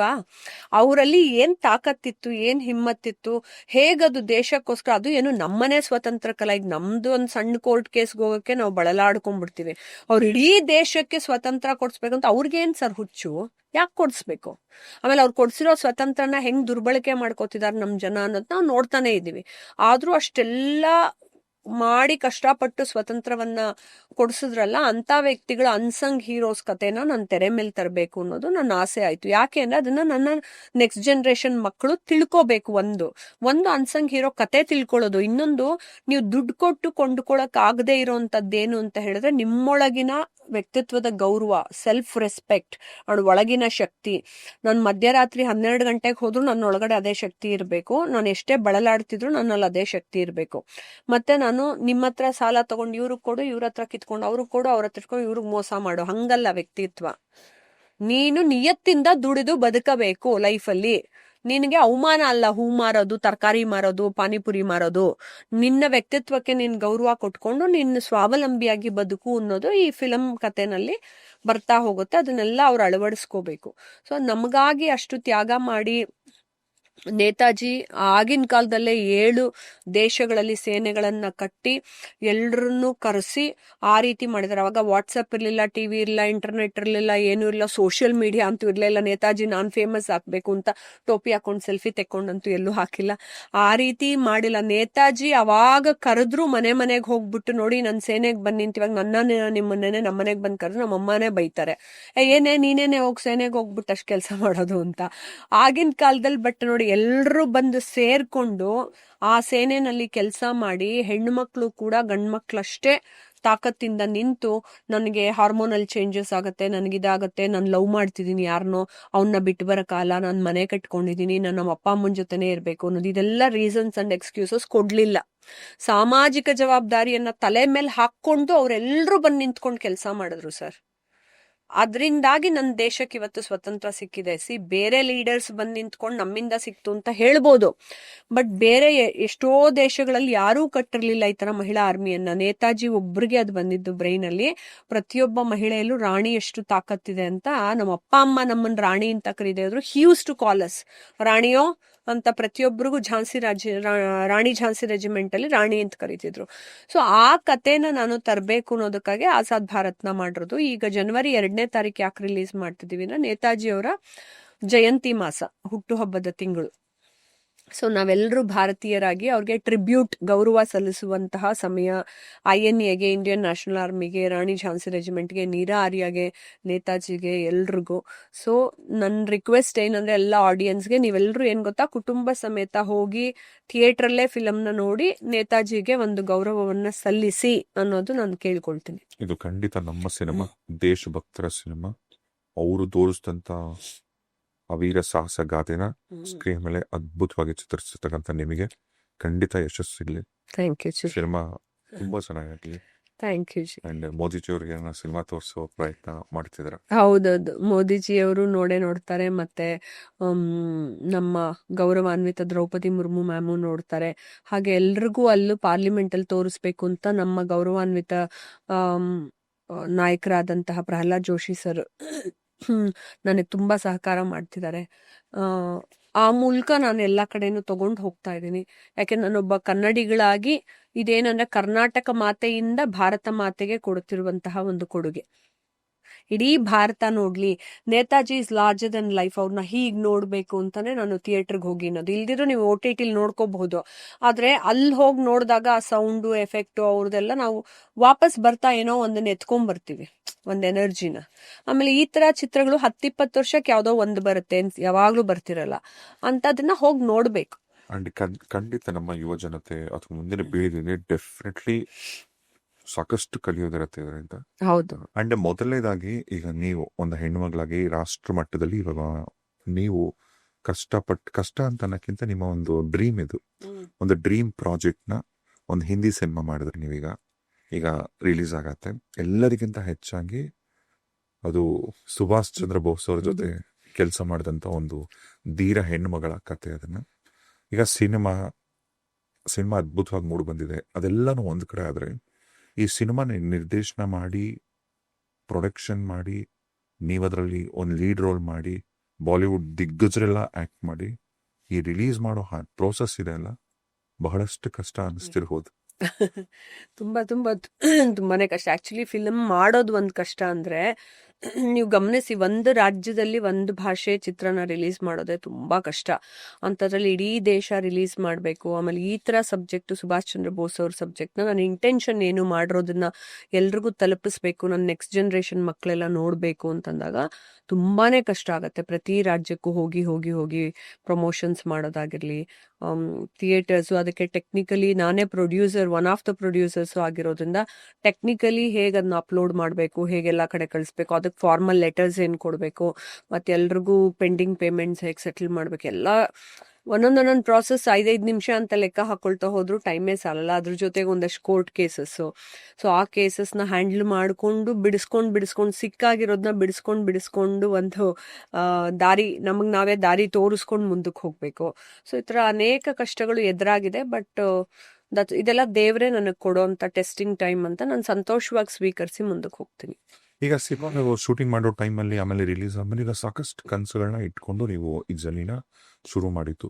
ಸಡನ್ ಆಗಿ ಎಲ್ಲಿಂದ ಯಾರ್ಯಾರೋ ಬರ್ತಾರೆ, ಕೋರ್ಟ್ ಕೇಸ್ಗಳಾಗ್ತಾರೆ, ನೀವು ಸಿನಿಮಾ ನಿಮ್ಮ ಕನಸಿನ ಕೂಸು ಈಗ ರಿಲೀಸ್ ಆಗತ್ತೆ, ಖುಷಿ ಒಂದು ಕಡೆ ಆದರೆ ಹಿಂಗೆ ಡಿಸ್ಟರ್ಬ್ ಆಗ್ತಕ್ಕಂಥ ಕೇಸು, ನೋಟಿಸು ಅಂತೂ ಇದ್ದು, ಇಲ್ಲಿಂದ ಡೆಲ್ಲಿಗೆ ಹೋಗು, ಅಲ್ಲಿ ಹೋಗು, ಕೋರ್ಟು, ಇಷ್ಟು ತಲೆಯಲ್ಲಿ ಓಡ್ತಿದ್ದಿಲ್ಲ. ಈ ಟೈಮಲ್ಲಿ ನಿಮಗೆ ನೀವು ಏನು ಹೇಳ್ಕೋತೀರ? ಏನು ನಿಮ್ಮ ಸ್ಟ್ರೆಂತು? ಅಮ್ಮ, ನಾನು ದೇವ್ರೊಂದು ಪರ್ಪಸ್ಗೋಸ್ಕರ ನನ್ನ ಭೂಮಿ ಮೇಲೆ ಬಿಸಾಕಿದ್ದಾರೆ. ಸೊ ನಾನು ಎಸ್ಕೇಪಿಸಮ್ನ ಇಷ್ಟಪಡೋದಿಲ್ಲ, ಸಿಂಪತಿನೂ ಇಷ್ಟಪಡೋದಿಲ್ಲ. ನನಗೆ ನಾನೇ ಅಯ್ಯೋ ಪಾಪ ಅಂತ ನಾನು ಯಾವತ್ತೂ ಅನ್ಕೊಳ್ಳಲ್ಲ, ಸೆಲ್ಫ್ ಸಿಂಪತಿ ಇಲ್ಲ. ನನಗೆ ನಾನೇ ಎಸ್ಕೇಪ್ ಆಗೋಳು ಅಲ್ಲ. ನ ದೈನ್ಯಂ ನ ಪಲಾಯನಂ ಅನ್ನೋ ಥರ ನಾನು ಎದುರುಗ್ ನಿಂತು ಯುದ್ಧನ ಮಾಡಲೇಬೇಕು, ಎದುರಿಸ್ಲೇಬೇಕು. ಸೊ ಫಾರ್ ಸಮ್ ಪರ್ಪಸ್ ದೇವ್ರು ನನ್ನ ಕೈಲಿ ಈ ಪ್ರಾಜೆಕ್ಟ್ನ ಮಾಡಿಸಿದ್ದಾರೆ. ನಾನು ತುಂಬ ಭಾಗ್ಯಶಾಲಿ, ಸೌಭಾಗ್ಯವತಿ. ನಾನು ಯಾವಾಗಲೂ ಹೇಳ್ತಿರ್ತೀನಿ, ನೇತಾಜಿ ಅವರಂಥ ದೊಡ್ಡ ವ್ಯಕ್ತಿತ್ವದ ಪ್ರಾಜೆಕ್ಟ್ನ ನನ್ನ ಕೈಯಲ್ಲೇ ಚೂಸ್ ಮಾಡಿ ಮಾಡಿಸ್ಬೇಕು ಅಂದರೆ, ಇತ್ತೀಚೆಗಷ್ಟೇ ನೇತಾಜಿ ಅವ್ರ ಮರಿಮೊಮ್ಮಗಳು ಕೂಡ ಕರ್ನಾಟಕಕ್ಕೆ ಕರ್ಕೊಂಬಂದಿದ್ದೆ, ರಾಜ್ಯಶ್ರೀ ಚೌಧರಿ ಮ್ಯಾಮ್ನ. ಎಲ್ಲ ಕಡೆ ಅದನ್ನೇ ಹೇಳಿದ್ರು, 140 ಕೋಟಿ ಜನದಲ್ಲಿ ರೂಪಾಯಿಯನ್ನ ಪಿಕ್ ಮಾಡಿ ಚೂಸ್ ಮಾಡಿ ರೂಪಾಯಿಯರ್ ಕೈಯಲ್ಲಿ ಈ ಪ್ರಾಜೆಕ್ಟ್ನ ಕೊಟ್ಟಿದ್ದಾರೆ ದೇವರು ಅಂದರೆ, ಅದು ನೇತಾಜಿ ಅವ್ರ ಆತ್ಮ ಆಗಿರಬಹುದು, ಅಥವಾ ಆ ನೀರಾರ್ಯ ಅವ್ರ ಆತ್ಮ ಆಗಿರಬಹುದು, ಅಥವಾ INA ಕೆಲವು ಆತ್ಮಗಳ ಎನರ್ಜಿ ನನ್ನನ್ನು ಪುಷ್ ಮಾಡಿ ಈ ಪ್ರಾಜೆಕ್ಟನ್ನು ಮಾಡಿಸಿದೆ. ಶುರು ಮಾಡಿದಾಗಲೂ ಫಿಲಮ್ ಮಧ್ಯ ಅನೇಕ ಸಲ ನಿಂತೋಗಿತ್ತು. ಅದಾದ್ಮೇಲೆ ಎಲ್ಲ ಮುಗಿಸಿ ರಿಲೀಸ್ ತನಕ ತಗೊಂಬಂದಿದೆ ಅಂತ ಹೇಳಿದ್ರೆ, C the play of nature, ಏನ್ ಚೆನ್ನಾಗಿ ಬ್ರಹ್ಮಾಂಡ ತನಗೆ ಯಾವ ಟೈಮಲ್ಲಿ ಬೇಕೋ ಅದು ಅದೇ ರೀತಿ ಮಾಡಿಸಿ ಪುಷ್ ಮಾಡುತ್ತೆ. ಸೊ ನನ್ನ ಕರ್ಮಗಳನ್ನ ಕಳ್ಕೋಬೇಕು ಅಂತಂದಾಗ ಅನೇಕ ಈ ತರ ಹರ್ಡಲ್ಸ್ ಕೂಡ ಬಂದು ಹೌಹಾರಿ. ಇವಾಗ ನೇತಾಜಿ ಬದುಕಿದ್ದಾಗ್ಲೂ ತುಂಬಾ ಜನ ಅವ್ರಿಗೆ ಹಿಂಸೆ ಕೊಟ್ಟು ಕೊನೆಗೆ ಸತ್ತೇ ಹೋದ್ರು ಪಾಪ, ಅಂತ ಮಹಾನ್ ವ್ಯಕ್ತಿ. ನೀರಾರ್ಯ ಬದುಕಿದ್ದಾಗ್ಲೂ ನಮ್ಮ ದೇಶದವರೇ ಅವಳಿಗೆ ತೊಂದರೆ ಕೊಟ್ಟು ಹಿಂಸೆ ಕೊಟ್ಟು ಸಾಯಿಸಿದ್ರು. ಈ ತರ ಅನೇಕರಿಗೆ ನಮ್ಮ ದೇಶದವರೇ ನಮಗೆ ಶತ್ರುಗಳಾಗಿ ಬಿಹೇವ್ ಮಾಡಿದ್ದಕ್ಕೇನೆ 1857 ನಮಗೆ ಮೊದಲನೇ ಸಲ ಇಂಡಿಪೆಂಡೆನ್ಸ್ ಸಿಕ್ಲಿಲ್ಲ. ಆಮೇಲೆ 1947 ಸಿಕ್ತು. ಸೊ ಈ ರೀತಿ ಮಾಡೋಂಥ ಜನಗಳು ತುಂಬಾ ಜನ ಇರ್ತಾರೆ, ಅಸುರಿ ಸ್ವಭಾವದವರು. ಬೇಕು ಅಂತ ಸುಮ್ಮನೆ ಬಂದು ಕೇಸ್ ಹಾಕೋದು, ನಿಮ್ಮನ್ನು ಓಡಾಡ್ಸೋದು, ನಿಮ್ಮ ಹತ್ರ ಫೈನಾನ್ಷಿಯಲ್ ಸ್ಟೆಬಿಲಿಟಿ ದುಡ್ಡಿಲ್ಲ ಅಂತಂದ್ರು ನಿಮ್ಗೆ ಹಿಂಸೆ ಕೊಟ್ಟು, ನಿಮ್ಗೆ ಕಷ್ಟ ಕೊಟ್ಟು ಮುಂದಕ್ಕೆ ಹಾಕೋದು ಕೇಸ್ನ. ಆಮೇಲೆ ಕೋರ್ಟಲ್ಲಿ ನಿಂತಿರ್ಲೇಬೇಕು, ಎವ್ರಿ ಕೋರ್ಟಲ್ಲಿ ನಾನು ಲಾಯರ್ನ ಫಿಕ್ಸ್ ಮಾಡಬೇಕು, ಅವ್ರಿಗೆ ಫೀಸ್ಗಳು ಕೊಡ್ತಾನೆ ಹೋಗ್ಬೇಕು. ನಾನು ರೀಸನ್ ಕೊಟ್ರೆ ಅಯ್ಯೋ ನನ್ನ ಹತ್ರ ದುಡ್ಡಿಲ್ಲ ಸರ್ ಮಾಡಿ ಅಂದ್ರೆ ಯಾರು ಸರ್ ಫ್ರೀ ಮಾಡ್ತಾರೆ? ಯಾರು ಮಾಡಲ್ಲ. ಸೊ ಅದಕ್ಕೆ ತಕ್ಕನಾಗಿ ನಾವು ಫಿಲಮ್ನ ಪ್ರೊವೈಡ್ ಮಾಡಬೇಕು. ಇಲ್ಲ ಸರ್ ನಾವು ಈ ಥರ ಕಾನ್ಸ್ಪಿರಸಿ ಇದೇನು ತೋರಿಸಿಲ್ಲ, ಕರೆಕ್ಟ್ ಆಗಿದೆ ನೋಡ್ಕೊಳ್ಳಿ ಅಂತ. ಬಟ್ ಲಾ ಏನ್ ಮಾಡುತ್ತೆ, ಅದರದೇ ಆದ ಒಂದು ವೇನಲ್ಲಿ ನಡ್ಕೊಂಡು ಹೋಗುತ್ತೆ. ನಾನು ನಿಮ್ಮ ಹತ್ರ ಮಾತಾಡ್ದಂಗೆ ಹಿಂಗೆ ಮಾತಾಡೋಕೆ ಅವಕಾಶನೂ ಕೊಡಲ್ಲ ಕೋರ್ಟಲ್ಲಿ. ಅಷ್ಟು ಜನರದ್ದು ಕೇಸ್ ಆಗಿ ಬಂದಾಗ ಒಂದೇ ನಿಮಿಷಕ್ಕೆ ಹಿಂಗೆ ಅಂದ್ಬಿಟ್ಟು ಇನ್ನೊಂದು ಡೇಟ್ ಹಾಕಿ ಬಿಸಾಕ್ಬಿಡ್ತಾರೆ. ಸೊ ಅಲ್ಲಿ ಮುಂದಕ್ಕೆ ಹೋಗ್ಬೇಕಾಗತ್ತೆ. ಸೊ ಲಾನಲ್ಲಿ ಇನ್ಫ್ಲೂಯೆನ್ಸ್ ಕೂಡ ನೀವು ಉಪಯೋಗಿಸೋಕ್ಕಾಗಲ್ಲ ಅನೇಕ ಸಲ. ಈ ಥರ ಎಲ್ಲ ಪ್ರಾಬ್ಲಮ್ಗಳು ಬಂದಾಗಿದೆ. ಏನು ಗೊತ್ತಾ, ಮೆಂಟಲ್ ಸ್ಟ್ರೆಸ್ ನಿಮಗೆ. ಸೊ ಮೆಂಟಲ್ ಸ್ಟ್ರೆಸ್ನ ಟೆಸ್ಟ್ ಮಾಡ್ತಾ ಹೋದಾಗ ದೇವರು, ದಿಸ್ ಇಸ್ ವೇರ್ ನನಗೆ ಮಹಾಕಾಳಿ ಆಗಿರಲಿ, ಬಗಲಾಮುಖಿ ಆಗಿರಲಿ, ಭೈರವ ಆಗಿರಲಿ, ಎಲ್ಲರೂ ನನ್ನ ನರಸಿಂಹಸ್ವಾಮಿ ಆಗಿರಲಿ, ನೀವು ನಂಬಲ್ಲ, ಕೋರ್ಟ್ಗೆ ನನ್ನ ಬ್ಯಾಗಲ್ಲಿ 3 ದೇವರು ನಿಂಗೆ ಎತ್ಕೊಂಡು ಹೊರಟೋಗಿರ್ತೀನಿ. ಸ್ಕ್ಯಾನಿಂಗಲ್ಲಿ ಹಾಕಿದಾಗ ಅದನ್ನೇ ಕೇಳಿದ್ರು, आपने ये लाए हैं दुर्गा माँ का मूर्ति? हाँ मैं ಡೈರೆಕ್ಟ್ಲಿ ಫ್ಲೈಟ್ ಸೆ ಅದಕ್ಕೆ ತೊಗೊಂಬಂದಿದ್ದೀನಿ ಅಂತ ಹೇಳ್ಬಿಟ್ಟೆ. ನಾವು ಕೋರ್ಟಲ್ಲೂ ದೇವ್ರನ್ನ ಕೂಡ್ಸಿಟ್ಕೊಂಡಿದ್ದೆ, ಅಲ್ಲೂ ಮಂತ್ರ ಜಪ ಮಾಡ್ಕೊಂಡೇ ಕೂತಿರ್ತೀನಿ. ಅವರೊಬ್ಬರೇ ನನ್ನ ಜೊತೆಗೆ ನಿಂತಿರೋದು. ನೀ ಮಾಡಬೇಕು ರೂಪ, ಇದೆಲ್ಲ ಕೆಲಸ ನೀ ಮಾಡಬೇಕು ಅಂತ ಅವ್ರು ನನಗೆ ಕಳಿಸಿದ್ದಾರೆ ಅಂದರೆ ನಾ ಮಾಡಬೇಕು. ಐ ಕೆನಾಟ್ ಎಸ್ಕೇಪ್ ಅಲ್ಲ. ನಮ್ಮ ಸ್ವತಂತ್ರ ಸಂಗ್ರಾಮದಲ್ಲಿ, ದೇಶಕ್ಕೆ ಇಂಡಿಪೆಂಡೆನ್ಸ್ ಬರೋದಲ್ಲಿ ಎಷ್ಟೋ ಜನ ಮಹನೀಯರು, ಫ್ರೀಡಮ್ ಫೈಟರ್ಸ್ ದೇಶಕ್ಕೋಸ್ಕರ ಕೆಲಸ ಮಾಡಿದ್ದಾರೆ, ಪ್ರಾಣ ಅಂದರೆ ಜೀವ ಕೊಟ್ಟಿದ್ದಾರೆ. ಅಂಥದ್ರಲ್ಲಿ ಯಾಕೆ ನಮಗೆ ಬರೀ ಕೆಲವೇ ಫ್ರೀಡಮ್ ಫೈಟರ್ಸ್ ಬಗ್ಗೆ ಮಾತ್ರ ಅವ್ರನ್ನ ತೋರಿಸೋದು?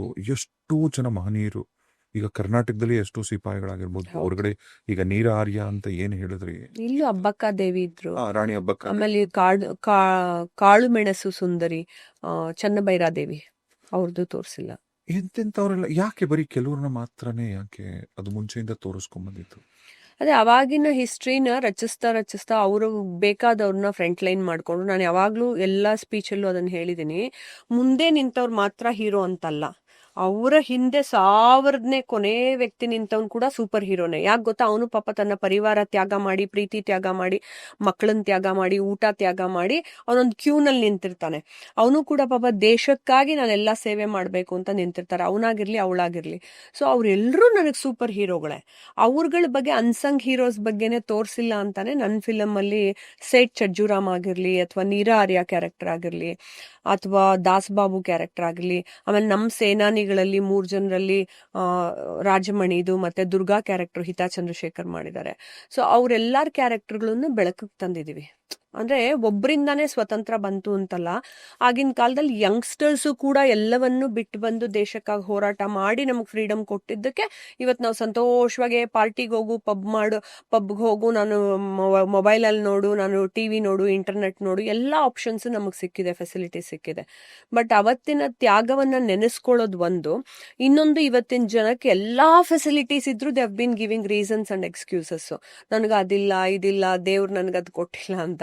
ಸೊ ಅದನ್ನೆಲ್ಲ ಕೊಡದೆ ನೀವು ಧೈರ್ಯವಾಗಿ, ಶಕ್ತಿವಂತರಾಗಿ, ನಿಮ್ಮಲ್ಲಿ ನಿಮ್ಗೊಂದು ಸೆಲ್ಫ್ ರೆಸ್ಪೆಕ್ಟ್ ಯಾವಾಗ ಹುಟ್ಟತ್ತೋ ಅವಾಗ ನೀವು ಆತ್ಮಹತ್ಯೆ ಮಾಡ್ಕೊಳಕ್ ಹೋಗೋದಿಲ್ಲ, ಈ ರೀತಿ ಎಕ್ಸ್ಕ್ಯೂಸಸ್ ಅಂಡ್ ರೀಸನ್ಸ್ ನ ಕೊಡೋದಿಲ್ಲ. ನಾನು ಅನ್ನೋದು ನನಗೆ ವ್ಯಕ್ತಿತ್ವ ಬಹಳ ದೊಡ್ಡದು ಅಂತಂದಾಗ ನೀನ್ ದೇಶಕ್ಕಾಗಿ ಕೆಲಸ ಮಾಡೇ ಮಾಡ್ತೀಯ. ಅದನ್ನೆಲ್ಲ ತೋರ್ಸಕ್ಕೆ ಈ ಫಿಲ್ಮ್ ಮಾಡಿದ ಆಜಾದ್ ಭಾರತ್. ಒಳ್ಳೇದಾಗ್ಲಿ. Thank you ji, so kind of you. ಎಲ್ಲ ವೀಕ್ಷಕರಿಗೂ ಧನ್ಯವಾದಗಳು. ನಿಮ್ಮೆಲ್ಲರ ಜೀವನನೂ ಚೆನ್ನಾಗಿರ್ಲಿ ಅಂತ ಹಾರೈಸ್ತೀನಿ. ಥ್ಯಾಂಕ್ ಯು ರಾಜೇಶ್ ಜಿ, ನಮಸ್ತೆ.